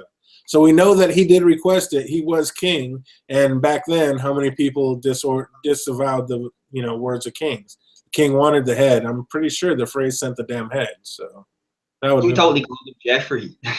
Joffrey. I know I always do that. I'm terrible. Joffrey, not Joffrey. Reminds me of that. Hey, I'm a Toys R Us kid. I don't want to grow up. There's even a quote from Kat describing Rob's eyes similar to what Robert Strong is described as. See, I don't remember that, but there you go. Quiet Wolf bringing it in. Like, yeah, I'm pretty solid that that's going to end up being Rob Stark's head on the mountain. I definitely feel that. Some twist, man. It'll be some fucking twist. That'd be awesome. The Hound fights against him, and then when the Hound chops his head off, all you see is Rob Stark's face under the helm. Ooh, that's nasty. That's nasty. Nasty. I love it. In some way, the Hound will ride with and or serve the wolves. Okay, I'm down with that. He's already on path to do that, though, no? So my thing is you don't think in the books that some way or another that the Hound is going to hook up? I think that's the only reason the show did that. I think in the books, the Hound is going to be like, yeah, fuck this, I ain't digging no more graves. And he's going to hook up with the Brotherhood without banners, and that's just going to be one more force against the whites that are coming. I just think it's fan service, mate. That's the word I was looking for, fan service. If the Hound, this is one subject I want to be completely wrong on. Do you know what I mean? I want to be wrong on that. But it's like, yeah, you could easily play out that they get killed and then the Hound comes across as a mysterious figure killing some Brotherhood without banners, and then that could be linked in as to how the show took it and ran with it easily, yes. The whole Gravedigger thing. G.R.R. Martin, there's one thing he hates is when he writes these little riddles in and then people actually figure it out. He fucking hates that. So, that's what I'm like. Maybe in another time, Gravedigger would have come back as the Hound, but because people have figured it out, and it's just out there, he's like, fuck it, I'm not doing that now. Because if there's one thing J.R.R. Martin loves to do, he loves to deceive you. You know what I mean? He does not like doing the obvious. The only thing we're getting in the books that was in that show is Jon Snow resurrected. That's a given. And the Hodor. That's what I think. That is the only thing we're getting from season 6 that it'll be close. Hodor and Jon Snow. The rest, no. There's going to be something to do with Bran being tagged by the Night's King. I mean, that's not that's not normal. Yeah, that was left, wasn't it? That was forgotten. Like that wasn't really expanded upon. Yeah. It was like, how? I mean, that's got to be a huge deal, right? That could easily be a setting though for Bran to be the next Night King. You'd have to read into them weirwoods as all y'all enjoy. I'm not a weirwood dweller, but it's like in Bran's weirwood. It's like, yeah, I don't know. Could he be the next Night King? Could he warg? If the Night King can warg, it depends on the power of the Night King. Not warg. Warg is a poor choice of words. It depends on the power of the Night King. What can he resurrect? And what can he control, so to speak? How far does his control go? And then the question is, how far does Bran's control go? Because when Bran went into Hodor, remember when they were in the tower? It's like that showed Bran is a mother. He's a Doctor Strange in the Marvel universe of Westeros. Do you know what I mean? He's got some mad fucking skills. So could he do that to the Night King? And if he did that to the Night King, could that corrupt him then? You know, so he wargs. Oh, you see him warging into the Night King as Jon Snow is fighting him, getting the shit beat out of him. Bran wargs in to mentally fight the Night King on the mental plane as Jon fights him on the physical plane. And then, so you're saying Jon Snow's going to kill Bran? Yeah, in a fucked up sense. Like, yeah, maybe no. I think Bran will tune out just as Jon kills the Night King, but then Jon Snow will have wounds from the Night King that just kills him because there's no more children of the forest around to heal him. So that's how Jon will go, and then his wounds will kill him, and then Bran will just be Bran. Like I don't know how Bran shit'll end, but that's how we see that ending. Jon Snow versus the Night King. Bran has walked into him to weaken him. Jon Snow strikes him down, but his wounds kill him, and Bran wargs out with the Night King, and then it's like, oh shit, that was a crazy ending to this series. And nobody gives a fuck about the dragons. Maybe, yeah, maybe.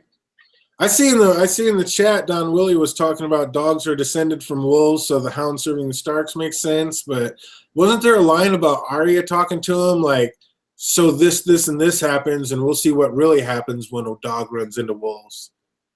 I mean, it seems like with that scenario, it's more talking about the wolves would devour the dog, and the Starks would kill the Hound, and I just don't see shit working out like that. You go into the nature debate on it, yeah. It is an interesting point though on the descendant part and the serving. And it is all about the monarchy, do you know what I mean? I'm above you, you're above me. That's why the Martells are awesome. There's none of that shit. Martells from the books, yeah, from the books. Shout out to Bad Pussy. She should go to her GP and get that shit checked. Do you think one of the Sand Snakes ends up in King's Landing this season? I couldn't give a fuck where they end up, mate. Just let them do a shitty Charlie's Angels sitcom with each other. They don't belong on my show.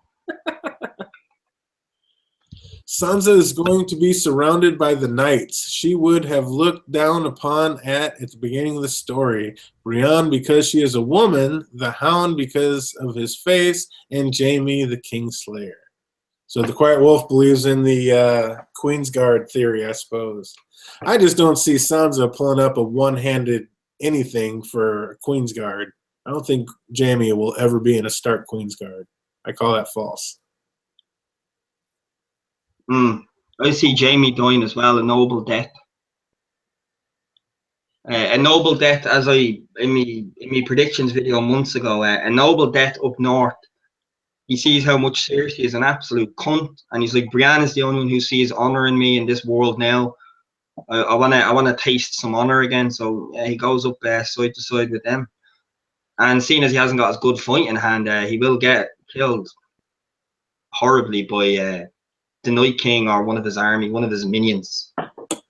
That's possible. I don't know why, and I'm so split, literally 50-50 on this. I literally think Jaime's gonna kill Cersei.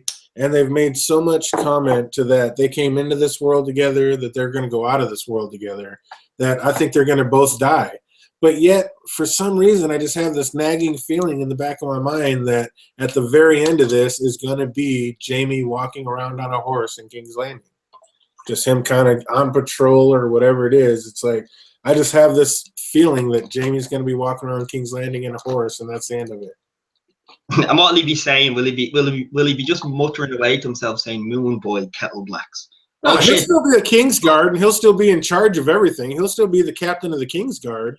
But yeah, it's just like, yeah, I'm on patrol, and like this is the new generation, and now we're going on our next segment. It's like I just kind of figure that's how it's going to end. I want Jaime to survive, man. He's the best POV in the book. He's the most interesting to read. But yeah, I think he's you can kind of see a setup in writing and characters that, like, you know, you're dying, your end game death. You know what I mean? Jon Snow's end game death last episode. Jaime's kind of second or third last episode. In the book's last few chapters, he's dead. Like Jon Snow's dead. Daenerys, I don't know. I hope. Well, I can't say that because that'd be rude. Bran, I don't know what the fucking Bran do, man. Just fucking watch Doctor Who from a different dimension, sticking his dick in the or something. I don't know, what can he do? What can Bran really do? Rickon's dead. He'll be dead in the books as well. Arya, it'll go west to Westeros. You already hinted at that. What else is that? Sansa will rule Winterfell. Yeah, there you go. And then that's when that Queensguard theory would probably come into play. Yeah, I could see that. That's a hell of a theory. I mean, I gotta give you that. I mean, that kind of sums it all up from where they might be, but I just don't see it going down like that. He has a feeling. That's right, Willie. I just got a feeling. I can't even explain it. I just got a feeling. Yeah, that's the legit answer.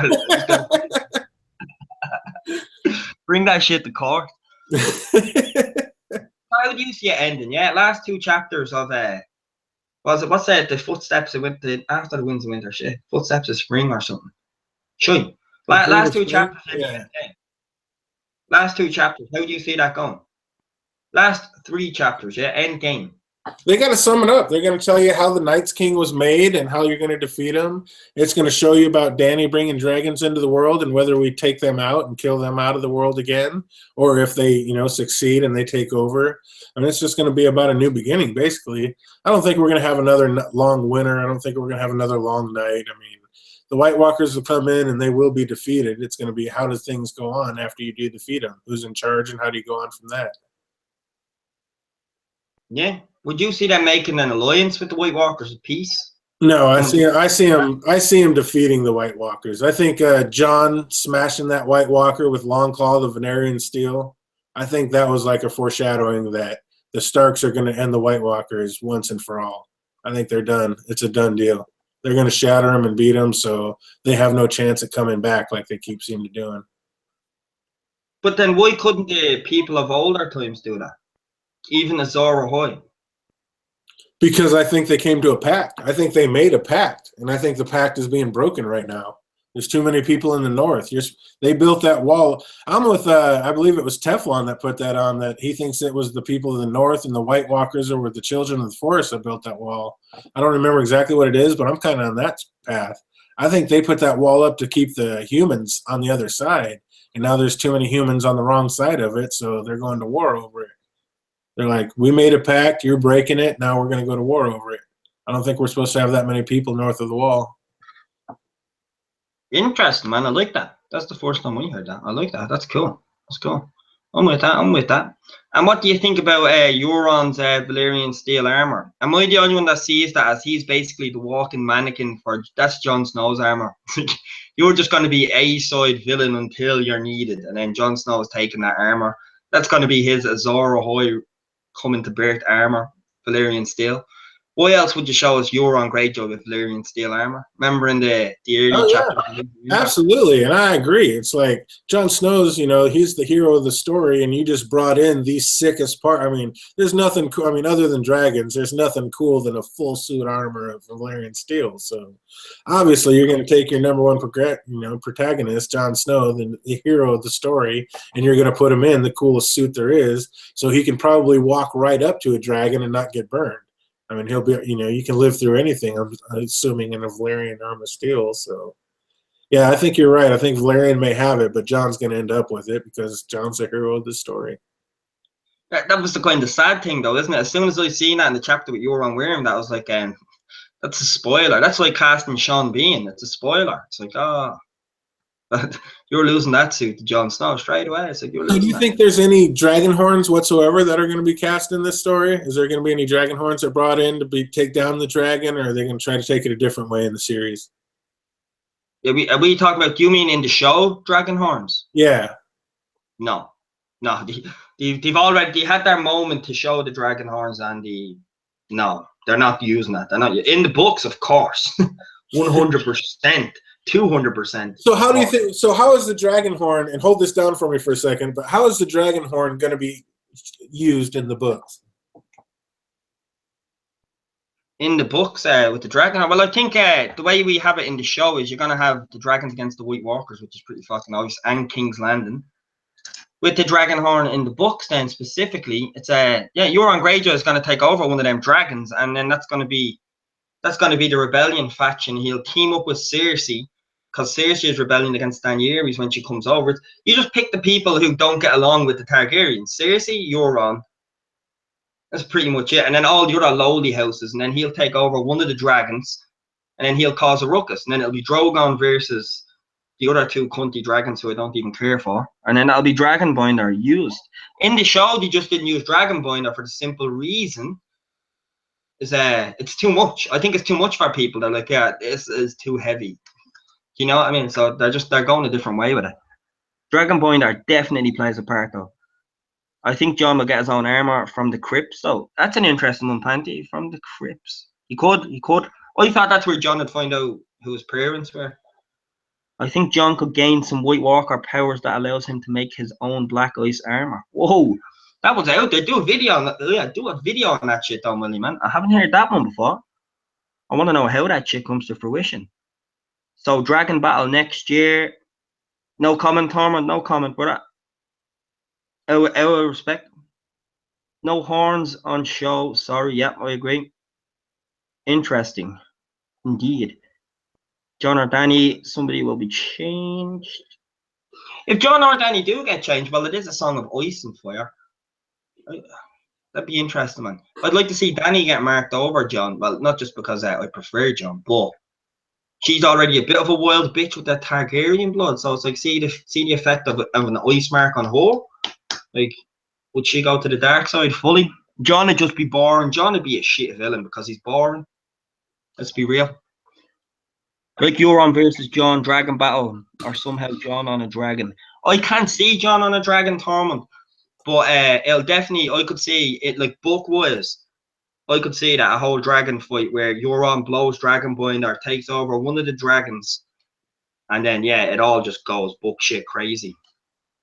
I didn't, obviously I missed it, but did you say they were going to use some kind of horn like Dragonbinder in the show, or is that just book only you're talking? No, book, yeah, in the book. I think Euron will take one of Daenerys' dragons, blowing it, and then then they have a chance, you know, while this is going on, while the Night King is coming down. Civil War, because Daenerys can wipe out everybody right now. So if he takes one of her dragons, that kind of, oh shit, you know what I mean? And then that'll be a little fight there. So what do you think about the theory where Dragonbinder is talking about the actual people, and Dragonbinder is actually to get Targaryens to do what you want them to do? So Dragonbinder doesn't necessarily tie you to a dragon, but basically makes if Daenerys is on a dragon, will basically make her do something that you want her to do. It's not for dragons, it's actually more for people.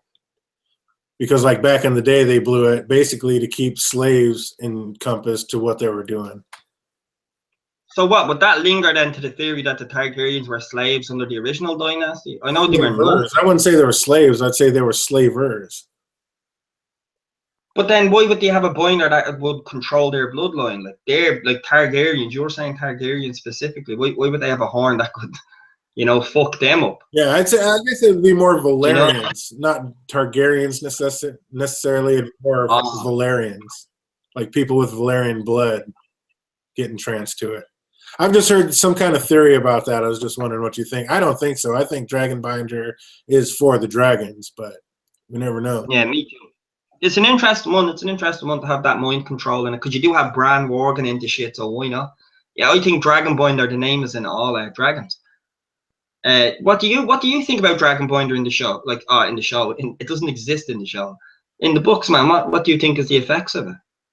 I think there's going to be some serious stuff going on with the things, and I think, and other than Dragonbinder, I think it's more going to do with the Horn of Celtigar that they have, because they have when they're talking about it, Salador San talks about it, and Davos has brought it up, and they have the Horn of Celtigar over there that basically, if you get that, it can basically summon Krakens from the deep and control them.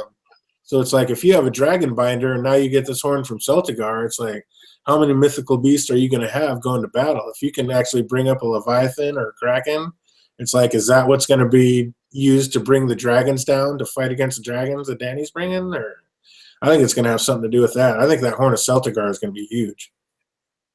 Wasn't that in the chapter when he had the nightmare? Then when you were almost torturing him, and he had the nightmare about the Kraken? Was it wrecking Old Town? Was it pulling it down? Like, I could have the location wrong there, but he did have that horrible dream. Listen to that. I think that was just trippy. I think that was just trippy writing, like, to be honest, to build up Euron as this. With Ramsay, well, Ramsay will die in the books the way the show done, a different way, but he will die. There was another one here. Timo asks, do you guys think there will be a Nisa Nisa, or is Lightbringer already forged, or is it a metaphor? I'd go with metaphor. Yeah, I already brought it up earlier, like with the whole Night's King thing. That's been my thinking lately, is the Night's King tied to that tree is Nisa Nisa, and Leaf and the Children of the Forest are the ones pushing Lightbringer, the Dragonstone, into that guy's chest. I mean, that guy's basically Satan. Isn't Lightbringer Satan in like the truest meaning of the word? And isn't that Satan like resurrecting life, bringing the dead back to life type of deal? So it's like that. I don't know. I think there's going to be some kind of twist on that. I think Nisa Nisa might be the Night's King, and the Children of the Forest were the ones pushing the dragon glass into his heart, and that was actually Lightbringer. Damn. There's going to be some kind of crazy twist on that, I think. J.R.R. Martin, man, he doesn't fuck around. I like that hashtag in the books. The other way I was thinking about it, I mean, when they say, I got a lion, it's almost like there's, like Targaryens mating with other people. It's like they started out with a lion, and the lion is the Lannister, and then they started out, forged it in the water. Well, the water would be a Waters, which would be a bastard, and that didn't work. And then they stuck it in the heart of a lion. Well, the lion is the Lannister, and then that didn't work. And then they had to stick it in their true love, and then that's going to be, Dany, Jon, the Night's King, whatever it turns out to be. But I think it's all metaphors, basically. Sounds like bad poetry for Rhaegar poking Lyanna, to be honest. But I don't think it's going to be an exact thing. I think it's more of a metaphor. So when he says he tempered his sword in water, I think that's going to be he tempered himself in a water as a bastard, and it didn't work. And then he came back 100 days later and tempered it in a lion, and I think the lion's a metaphor for a Lannister. And then he came back and he tempered it in for the love of his life, and the love of his life is going to be whoever he's in love with at the time. He'd be going out shoveling snow, going, where the fuck did I put her corpse? Where's that ginger bitch? It's like he'd be looking past the wall for Ygritte, going, where is she? That'll be the whole season. Where is she? I could see that happening, man. It's still better than the Dornclaw, but I could definitely see that happening. Seed and soul is mentioned with several gods. Plenty, man. Whatever you're into, mate. If I went to church, I'd be afraid to sit ahead of you. Oh, and Tormund asks, do you think there'll be a Valyrian axe on the show? I think when they got rid of Victorian, they got rid of Victorian's axe. That was the only Valyrian axe on the whole show was Victorian's, and when they skipped out on that character, I think they skipped out on his weapon. With the actor Gendry, though, coming back into the show for season 7, like, you know what I mean? Blood ties. Could you see a blood tie? Robert Baratheon. I have no clue where his hammer and shit is. I'm not that in tune. But what was that? Was that made of Valyrian, or is that just that's just a badass accent? Yeah, I've actually heard people go back and forth on that, and from what I understand, it's just a badass axe that Donald Noye made. I don't think that there's never said that that was a Valerian battle axe made. I heard it was the heaviest axe ever made, and it was a sick weapon that was like legendary, but nowhere ever was it ever said that it was made out of Valerian steel. Yeah, same here, man. Same here. That's what I was asking. The same here. I thought it was just a normal axe. Yeah, no, it's just the weapon of the greatest warrior in the story, but it's not Valerian steel. I like how you always push the little Robert Baratheon shit in there. Dude, tell me one better warrior than Robert Baratheon. There isn't one. He was the man. The man. Yeah, on that, from what they say, yeah. He needs a better resume, though, because Rhaegar's a bitch. Oh, Rhaegar's the man. He doesn't count. Rhaegar's the dude you knock out on the way to a fight. You know what I mean? That's what he is. That's what Rhaegar is. That's what they said. Rhaegar was very mediocre. The fact that he won the tournament at Harrenhal was probably some magic involved, because he was by no means the greatest warrior ever. He did what he had to do, and he was okay and mediocre, but he was not one of the great warriors of Westeros. Oh, like, so Barristan was like, oh, pity Preppy. Yeah, I'll let him in. I'll let him. He needs it. That's what I think. As much as the Rhaegar, that's what I think. Is because Barristan liked him that much. He's like, you know what? No problem, mate. He liked him, you know. That's what I think. Tormund Giantsbane, wasn't it House Celtigar that had an axe? As far as I know, no. It was Victorian Greyjoy that had the Valyrian axe. House Celtigar just had the horn, and they had all the other jewels, and that's why everybody was saying that they should have went ahead and went after them when old boy was trying to tell Davos, hey, you need to tell Stannis that my way's the best, and we need to go take over Celtigar and get all their riches. And Davos was like, fuck off. That is not a good way to go. So, yeah, all they had was a horn and, like, china and, like, yeah, nice rugs and shit. I think the main thing when they talked about House Celtigar was just that horn. That's why it's going to be such a big deal. No Stannis bashing in that point. You appreciate that? I'm not used to Dolphins. I'm waiting on it. And then he said, no, fuck off. I was like, all right, that's fair. Yeah, that was fair. All right. Yeah, they wanted him to tell Stannis to do that. And Davos was like, and Stannis asked, he's like, what do you think I should do? And Davos was well, not that. So that lets you know right there. And yeah, Stannis, I mean, that is a fair point. Stannis really did listen to Davos on a whole lot of points, but just not enough. He was just, I agree with that completely. I agree. No argument from me there. He should have. He was a fool for not. Davos is questionably the best counselor you could have. Tormund, what did happen to that knife? Oh, bronze knife isn't Valyrian, is it? I don't think so. And where's the knife? So either. And we have no idea what happened to the knife that was Littlefinger's that was used to the attempted murder on Bran. Catelyn Stark had that, and then she brought it back to King's Landing. And Littlefinger said, that's my knife that the dwarf won. So we don't know who has it. We don't know if Catelyn kept it. We don't know if she gave it back to Littlefinger, which was what I would kind of think would happen. We don't know if, Varys find a way to snake it. Yeah, they never let us know whatsoever what happened with that knife, because I've actually looked at that before. I never even thought about that until that was brought up. It's like, yeah, that fucking knife. Like, yeah, what the fuck happened there? You're not supposed to be he. What happened to that knife? Oh, one of our favorite lines. Yeah, that is the doozy, man. I've actually said as spite because we were all up too late, and then it just became its own beast. Nice you do. Yeah, DJ. I'm bollocks at this. Yeah, I was just about to say, speaking of being up too late, I think we have about run our course.